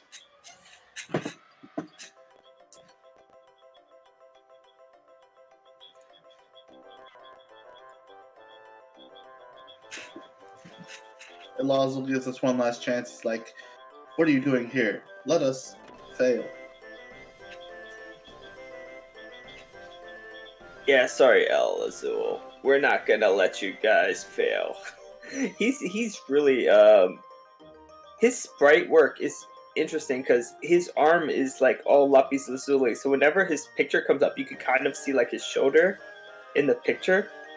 I just think that like the story doesn't say it and it doesn't really show it too much in the artwork. I think if you watch the intro of the game, they have like the characters' pictures and it kind of shows it there. But I feel like the game should have done more with that.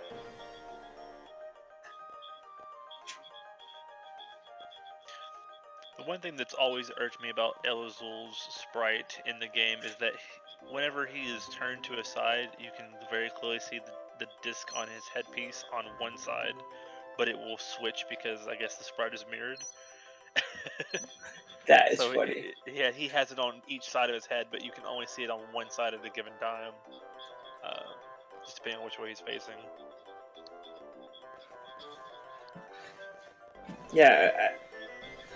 Yeah, that is weird. I wonder if they were ever to make like... Well, I mean, the artwork, the facial artwork, like in the beginning shows like the full character model, I guess, artwork of it, and in that one, is it only on one side? I actually am not sure. You can also see the same artwork in the character encyclopedia in your home. Oh, right, yeah. But I honestly can't remember what the character artwork shows. Mm.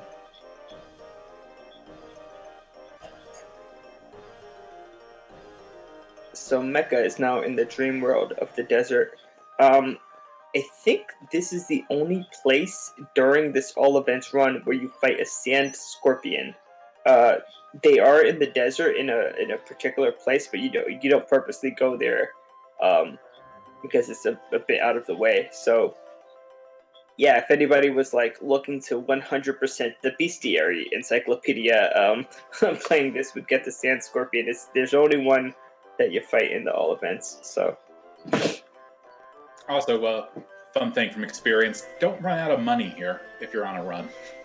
That would be terrible. I mean, there's a way you could walk, but it just takes a while. Yeah, you have to fight quite a bit. Yeah, it's a confusing. It's when it's not routed, so it's like it's just you talk about like being on the seat of your pants. It's there. Mm.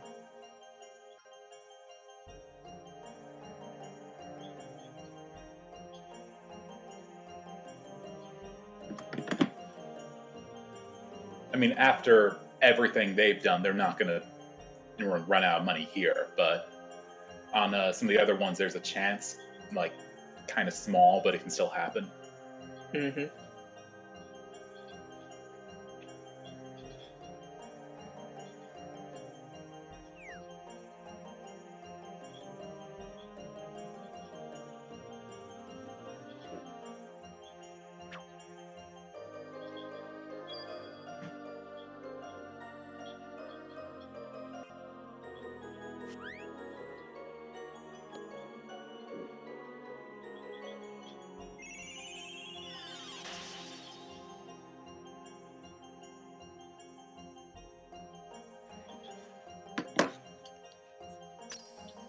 So Mecha is at the Jewel Hunter fight.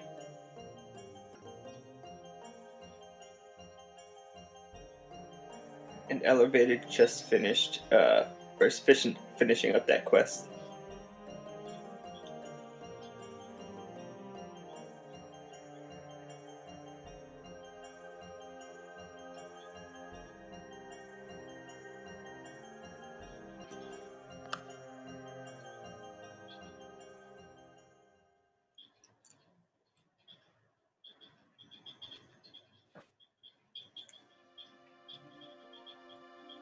The jewel beasts, of course, are complete pushovers unless you are doing Jimmy percent, and then they are actually a little terrifying. Looks like Mecha may have had another controller issue for a brief moment. I always switch guides to the guide at this point because they have a map spliced in, and that map is useful when deciding whether I want to do a Ruby skip or whatnot, routing wise. Oh, I see. That makes sense. Yeah, the next event is pretty complicated. Try and go through any of them. It is also one of the most unfortunate ones to have as the next to last quest. Right, because it's so long. Yeah, really, to be honest, Teardrop Crystal is more of the last quest than the Legend of Mana is, but because Legend of Mana is only about 4 to 5 minutes. But Teardrop can be really mean with its RNG.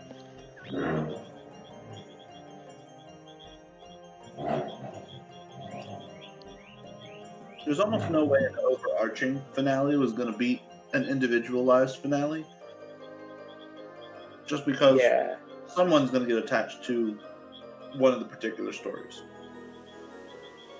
I think it would have been better, just storyline wise, if ultimately the Mana Goddess was behind,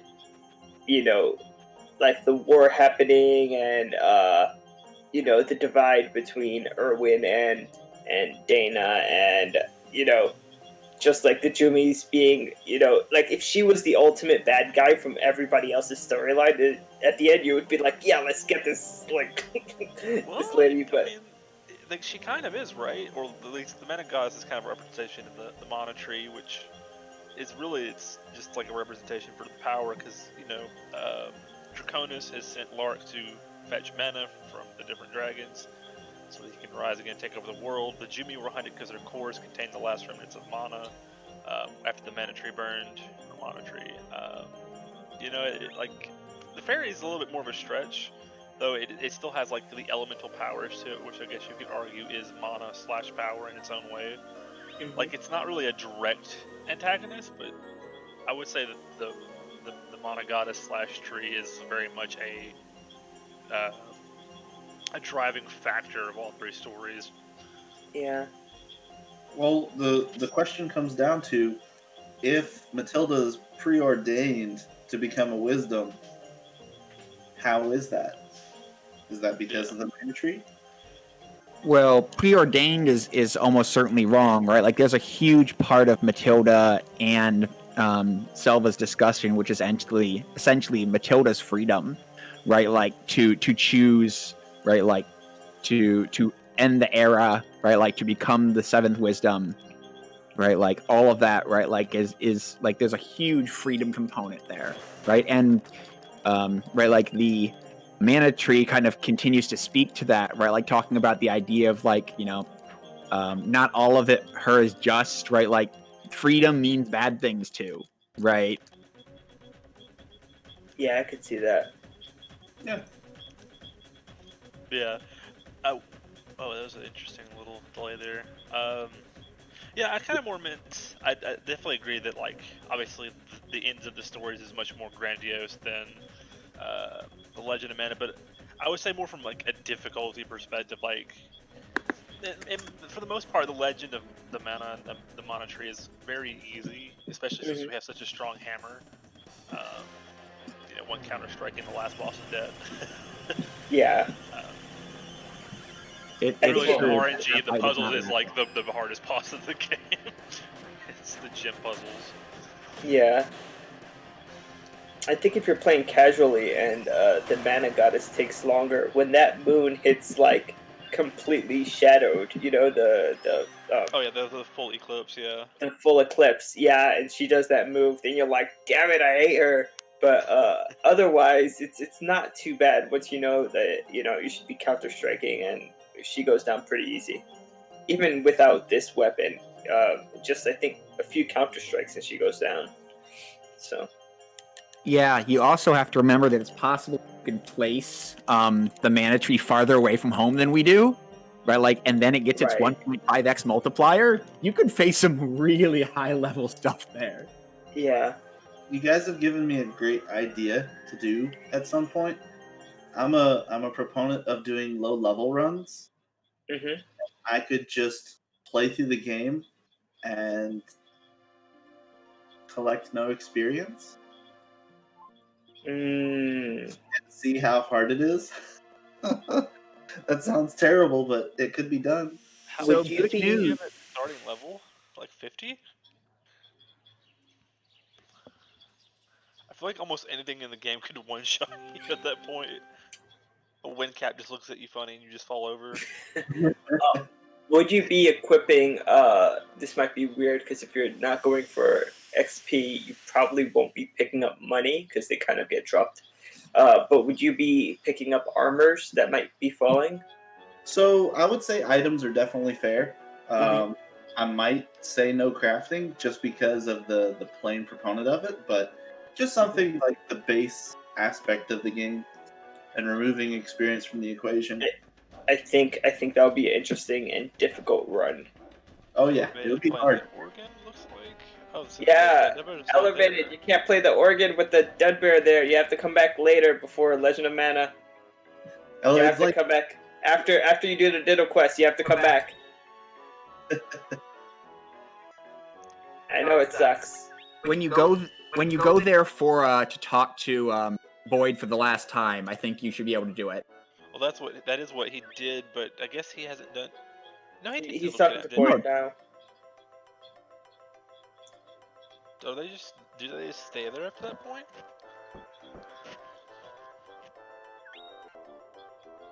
I mean, I does that saved count as a it till the DNF? end because I thought everyone was saying that the longer you wait, the better you are at the piano or something like that.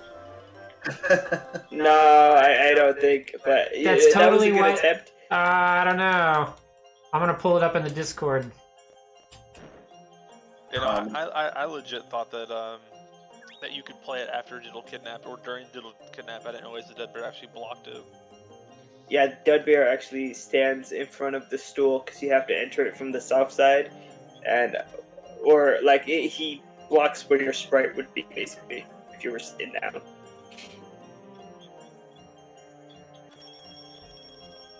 so Bejeweled City, probably my third favorite song in the game. It's the third So- mirror piece. so in the sad. Sapphire room.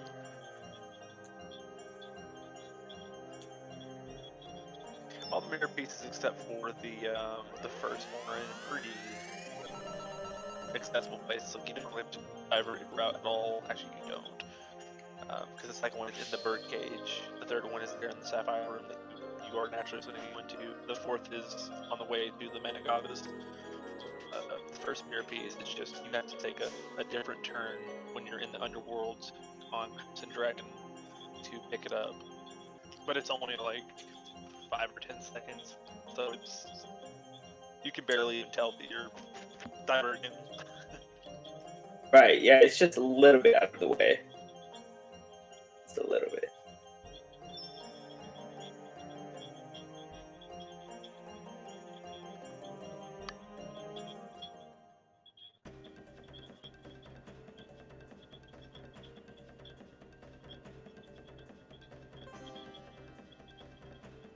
Ooh, that was a pretty good jewel piece there. I think that hammer is actually helping out a lot. That stronger hammer.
just to explain the Bejeweled City gym doors, since we may have people who aren't aware of how it works.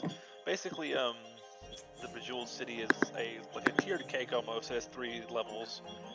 Each one is gated by a door with pedestals for gyms. The puzzle itself is random. There's no way to manipulate the gym combinations. The position of the gyms does not matter, only having the right colors and slots. And you have to, for whatever reason, you have to go pick up the gyms again after you use them. So this is where the RNG of Bejeweled City can kind of get you. If it puts gyms that are really far away from where you are, or for example, if you're on the top floor and you go all the way back down to the bottom floor, it costs you a lot more time than if they're right next to you.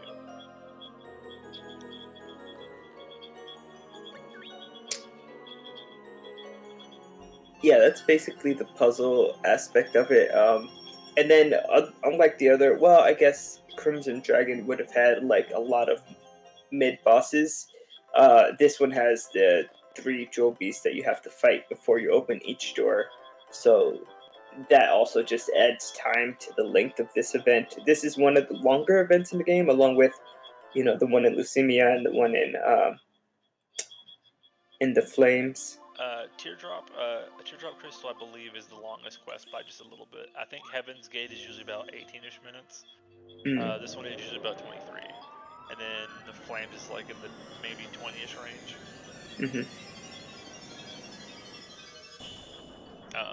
In addition to the gym doors, you also have to trigger 2 of the cutscenes here. It is required. Otherwise, the last door for the final boss of Jumi will not open, and you have to go back and trigger it. You also, I don't know if it's audible, but when you actually put the gems in the door and you activate the door, there's an audio cue. It will ding for each correct gem you have, or give you an error sound if you have none of the gems correct. None of the gems being correct is probably the most ideal thing, actually, aside from having it all correct on the first go. Because then you can just swap out all of your gems to the ones that aren't in, and then you're usually good to go.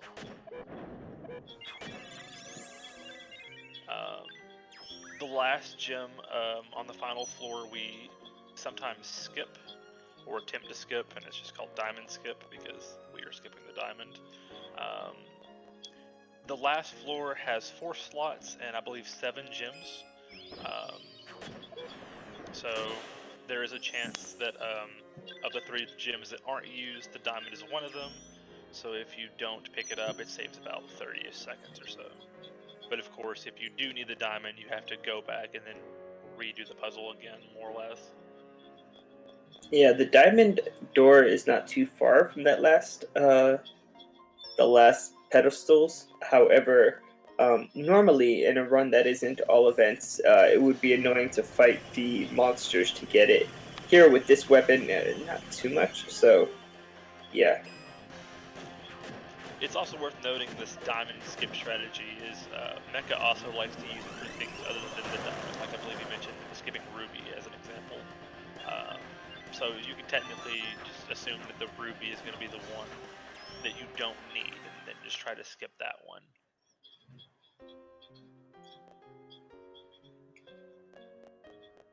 But diamond skip is the most common one for sure.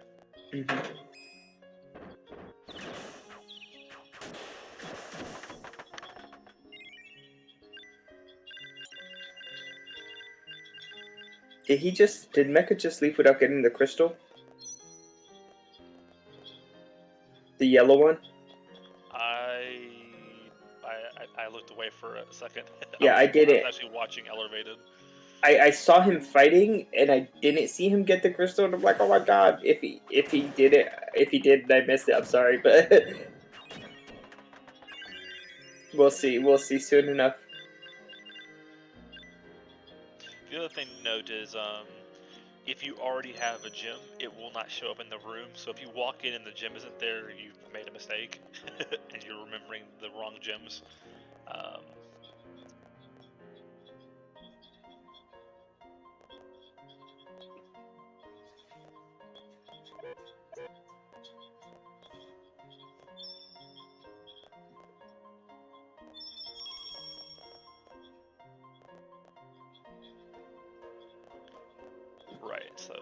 Ellervated had he tried Ruby and Emerald first, and they were both incorrect. So obviously, Topaz and Sapphire is the only other combination you can have.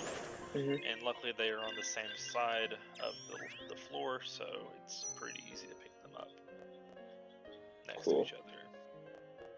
Oh yeah, he did. He's getting the yellow one now. It can make sense, like, especially, it's a little deceiving because the teardrop crystal isn't very hard. It's like, oh, it's just colors, and then you just remember what colors you put in. But this comes at the end of a 6 to 7 hour run. Like, we're at 7 hours right now. This quest takes a surprisingly large amount out of you after you've been sitting here for 6.5 hours. Like, from having to mash for 5 minutes up front, and then having to remember colors, it is surprisingly difficult. You get loopy after a while. You do.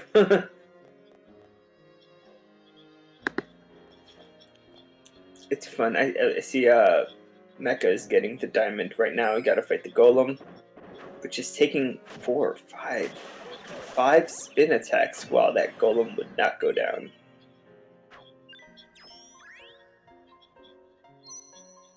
But it didn't get to ST, and usually the golem ST's first thing. Yeah, it has like this huge laser beam, I guess, that it shoots out. So that was cool that the spin sort of kept him in that position, didn't allow him to ST. There's a few bosses like that where it technically is a little slower to spam the spin attack rather than try to power cancel or jump cancel, but the fact that they don't ST is worth it. So, like the golem, when you fight Dana alongside Escod, spin attacks will prevent her from using around the world, which is something she almost always leads with. There's a couple other bosses too. It sometimes works on the Lord of Jewels coming up. Windcaller fights, it can work on Kima. It can work on Kima as long as he doesn't instantly ST before you can reach him. There's definitely certain ST happy bosses where leading with the spin attack is honestly really useful. Yeah. And if you can't quite get your position right, it's better just to keep spamming than miss your tag and risk them doing the ST and wasting 10 or so seconds.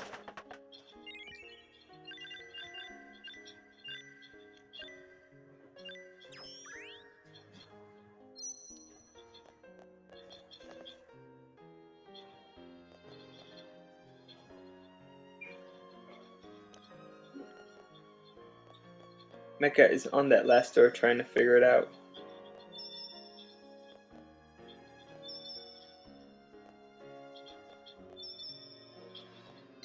Diamond, amethyst, topaz, sapphire. I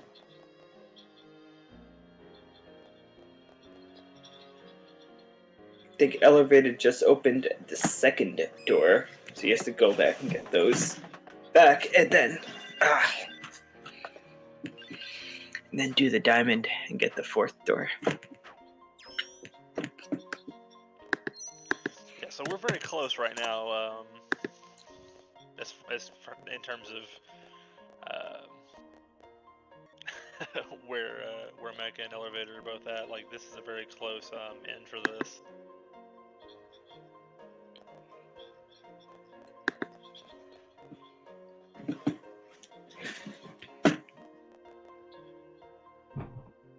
Unfortunately, I'm a little concerned. Well, I mean, it's no big deal, but I'm worried I may not be able to play the organ.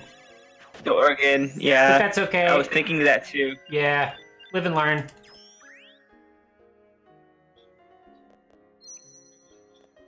It's only unfortunate for the organ donors. Unfortunately, the Lord of Jewels managed to get 909 managed to get a ST off right before he was killed, which always feels unfortunate. But whenever the Lord of Jewels 1000 is killed, there's about a 4-minute cutscene, which is part of why Teardrop takes so long, because you have about 4.5 minutes of exposition and mashing to start it, and then about 4.5 minutes of exposition cutscene to end it. 4 minutes feels like 40. Well, at least that's one thing that the hammer made faster. 2 hits instead of 3. I was like, we're about to see Wow. Yeah, the stronger hammer is definitely flashy and it's fun to do. It is definitely very likely that it costs a lot more time to forge it than you are able to save, just because so many things die in one hit or two hits. Yeah, I don't actually think it's worth it, but I wanted to give it a shot. And it Yeah, also with there was pieces. plus we thought about like the idea of like what would we do if we were doing like a no future run. Right, like, and like the groundwork I did here is kind of the first steps of thinking about like what would you do, right? Like if your goal was to forge a weapon that could take on no future as fast as possible, right? What would be the fastest way to sell without going out of your way or grinding, right? So these sort of number about like how much money do you getting a grave dirt, how much like all that stuff. Mm.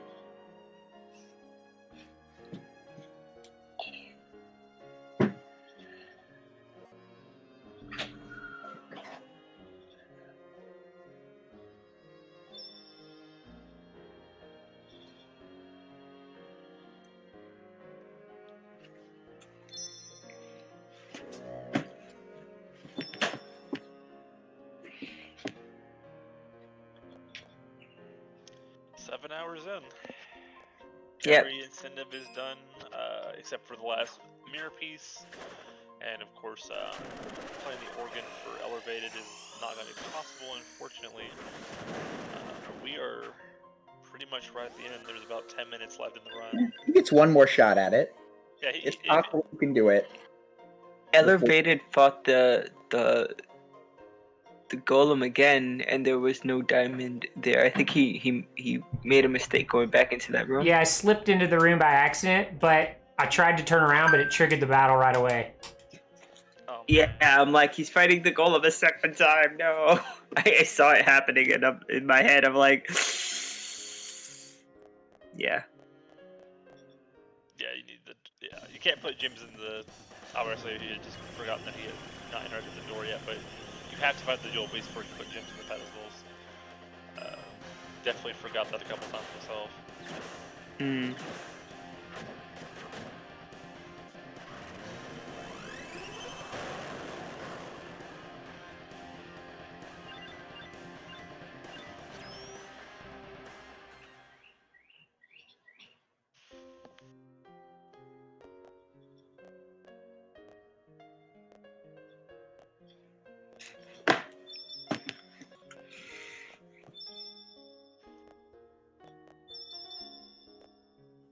It's interesting on sometimes during a Jumai run, you kind of see these two show up and you're like, oh yeah, they're there. It is a weird thing in Jumi percent that they are actually required. You have to do little sorcerers, or else at some point it just doesn't work.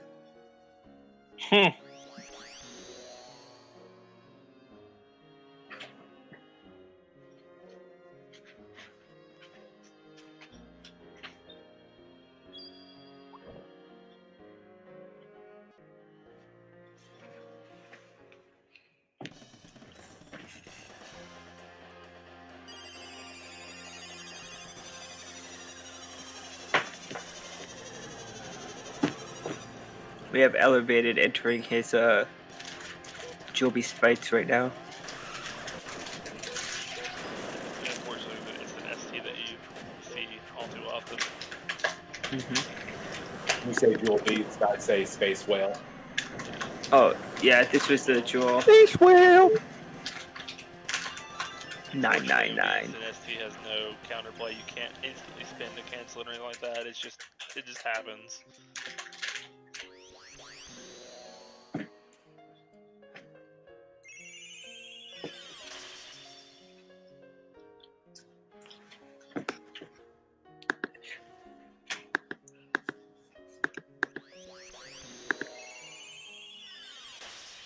There is Teardrop Crystal. Bam. So now we are on to Legend of Mana for Mecha. The last quest of the game. Finally. That.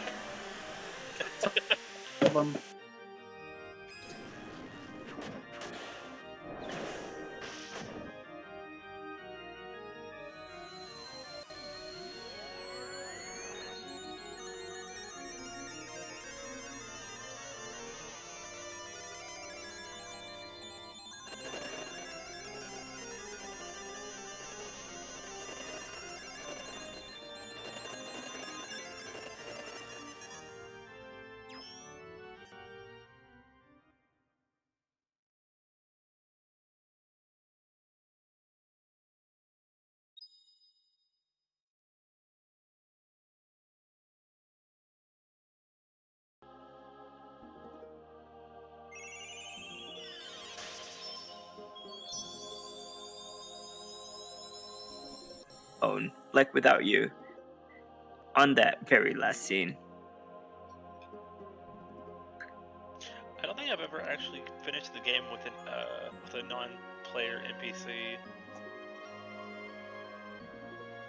Oh, really? Yeah, it's I've done it with Niccolo a few times just for fun. He's just plotting on how he can sell the mana tree. The funny thing is that if you have his effect on, when you kill the mana goddess, she'll drop a coin. Does at the end. drop near work for that as well? I've never actually paid attention to that. The what? The fairy ring. It's like drop near. I think I've seen Drop Near do it as well. Yeah, so that effect of dropping extra money, anything that has that effect would cause it to happen.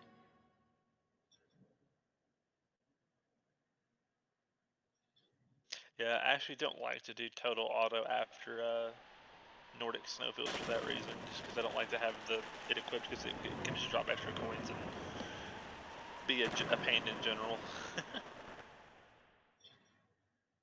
Oh, that's some fast spinning happening there. Mecha. Spin, spin, spin. Yep, a couple rounds to go. That was actually really cool, the speed at which you killed the that bird. Oh, the Garuda.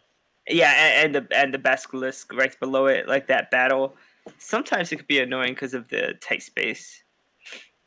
Yeah, you don't want to get locked into a stun lock, because the basilisk can flatten you over and over again. Mm-hmm. Mana tree can be a little tricky to navigate, because it frequently changes orientation. As like he walked in the tree going northwest, but he had to walk southeast to actually move around inside the tree, because if you keep holding northwest, you will walk back out of the way you just came in. So part of navigating the mana tree is just knowing which way the path is going to turn as you're going. Mm-hmm.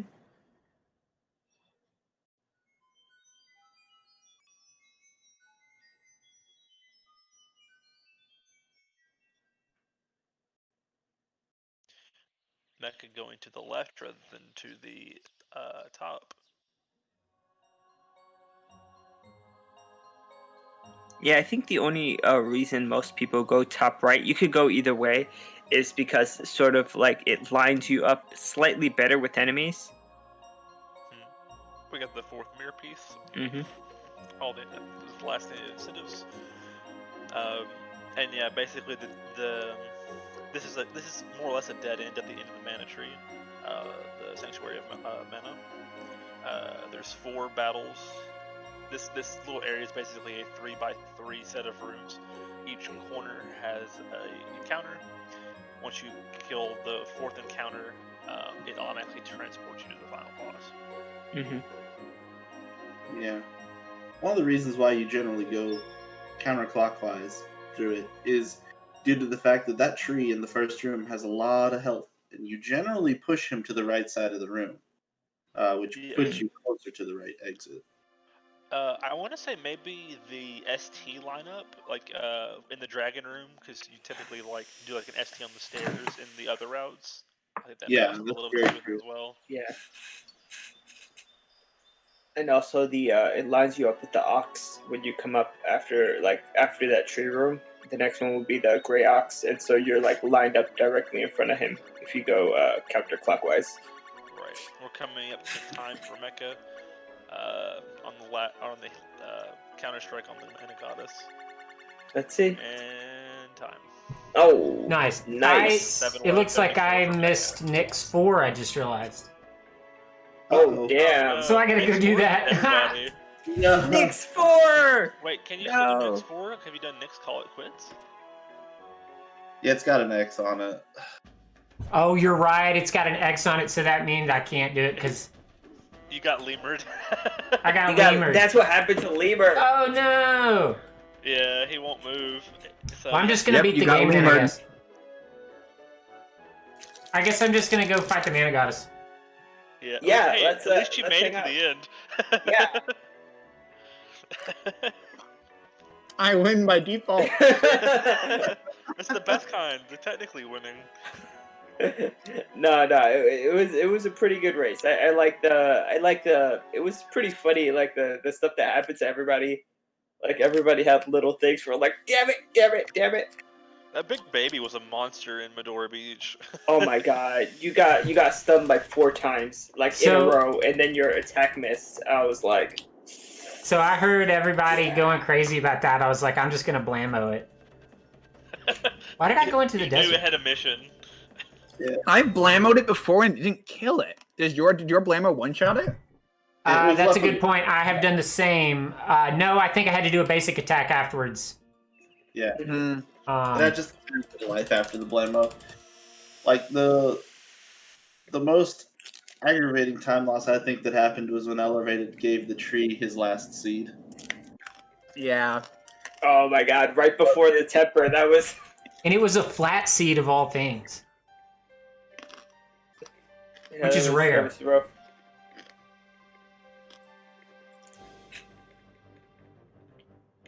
Yeah, I think just something to keep in mind for other all events, like when you're feeding seeds, always keep one for the temper, but also like I like L's idea of only collecting the produce after, because he got those produce so fast after he laid that mana tree. And do Oregon early. And do Oregon early, yeah, like on the first trip. Like on the first Why? trip, even if you suck. Arthur, technically Mechalink. only one person has actually fulfilled the requirements for all events, and that is Mecha. Yeah, unfortunately, Monocle dropped out when he failed Treasure Map, and Ellervated missed one of his events. He did a later event for Nick, and that X'd one of those. We really did almost all fail. Like I joked that we all failed Treasure Map, but we. Oh, you were so close, Mecca, to that last Dudbear and Treasure Map. I was like holding my, Yeah, like, I heard you sweating it out. I was like, my God, no, why? That was insane for me. Like I had never seen Roger trigger I during didn't a get screen to see you transition. do it, but I heard people commenting. It sounded just bananas. It's like, The Fada had already happened, and I was like in the middle of loading the next room, and it triggered.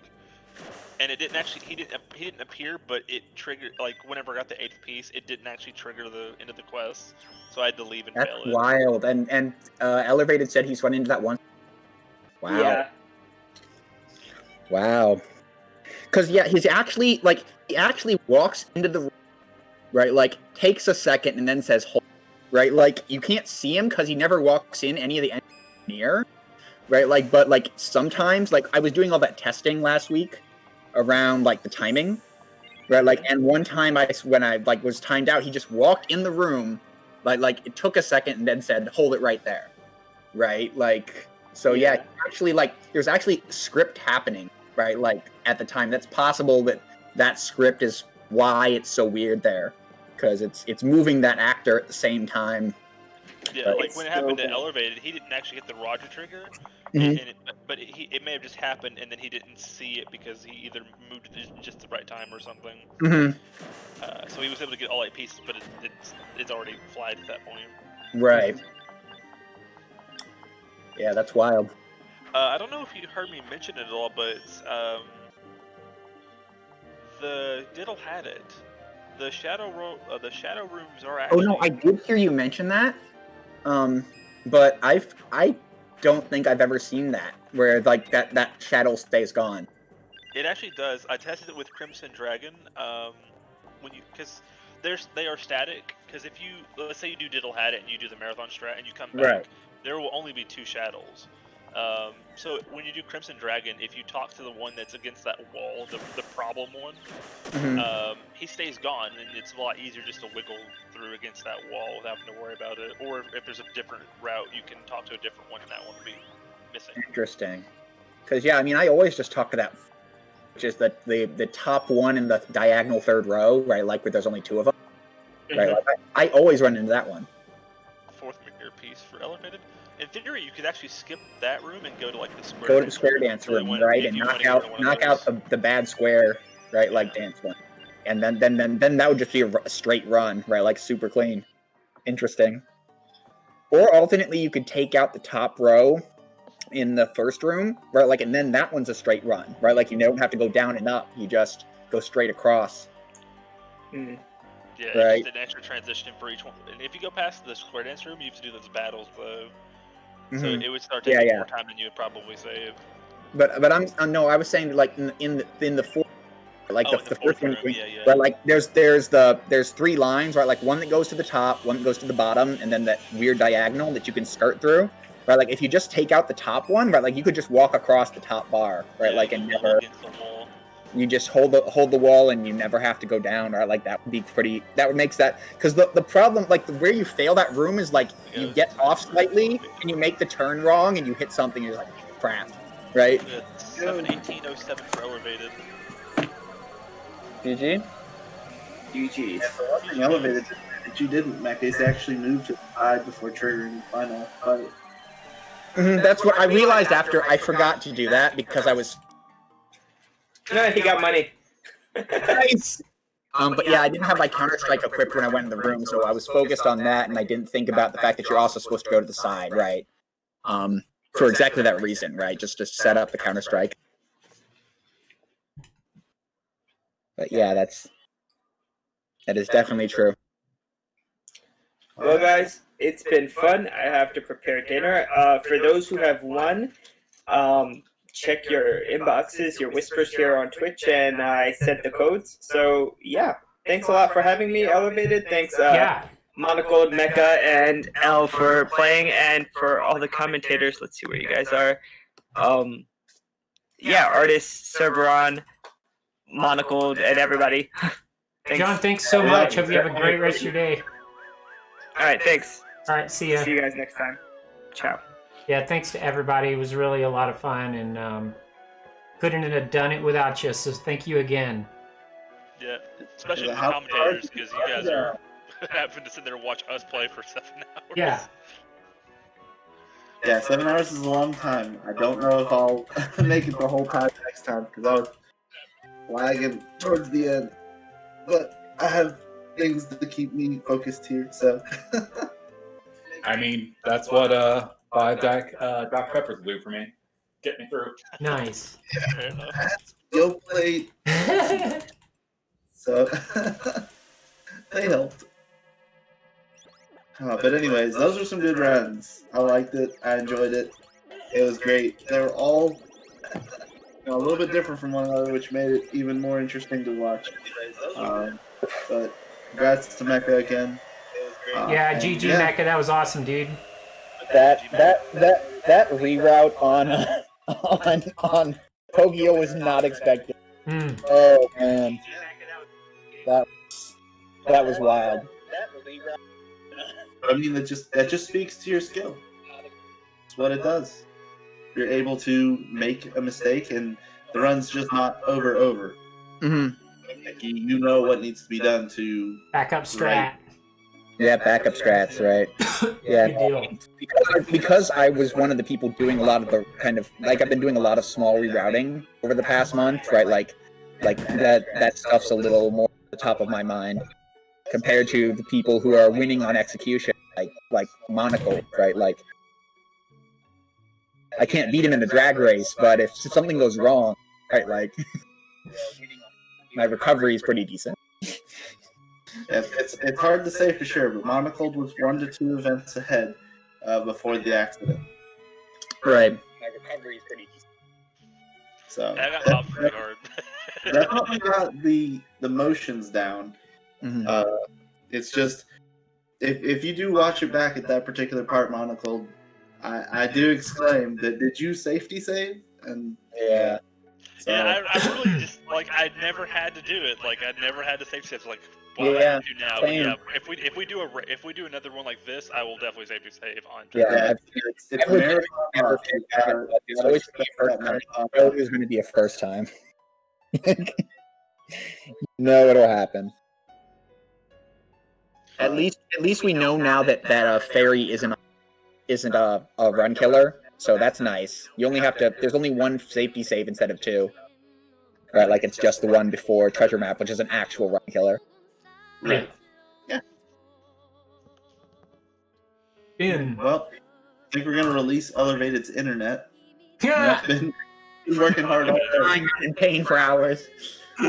Yeah, we dropped a bunch of frames, but it was still only 0.4%. Yeah, you just had that time around, I believe, the 3.5 hour mark or something, where for about 20-30 minutes. Oh, it yeah. was sort of up and down. Yeah. But that it stabilized and it was totally fine. Oh, good. So you're good. Cool. Well, thanks again, everybody. This was fun. And of course, we do it every month. So tune in next month to see what's new. And we'll try to improve the production here a little bit. Yep. I'm sure there's what we can do to make it smooth. Oh, yeah. Thank you, everybody. Have a great night, everybody. Have a great night, everybody. Thanks again.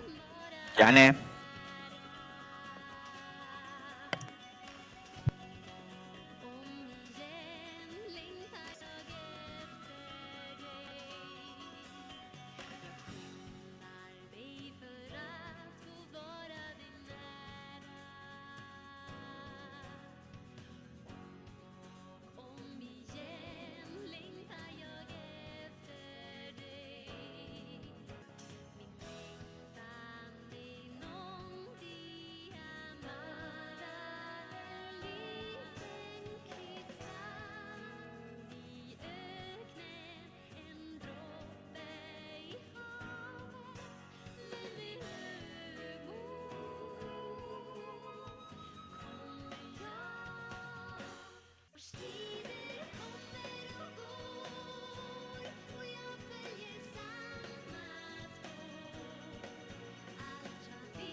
See you later.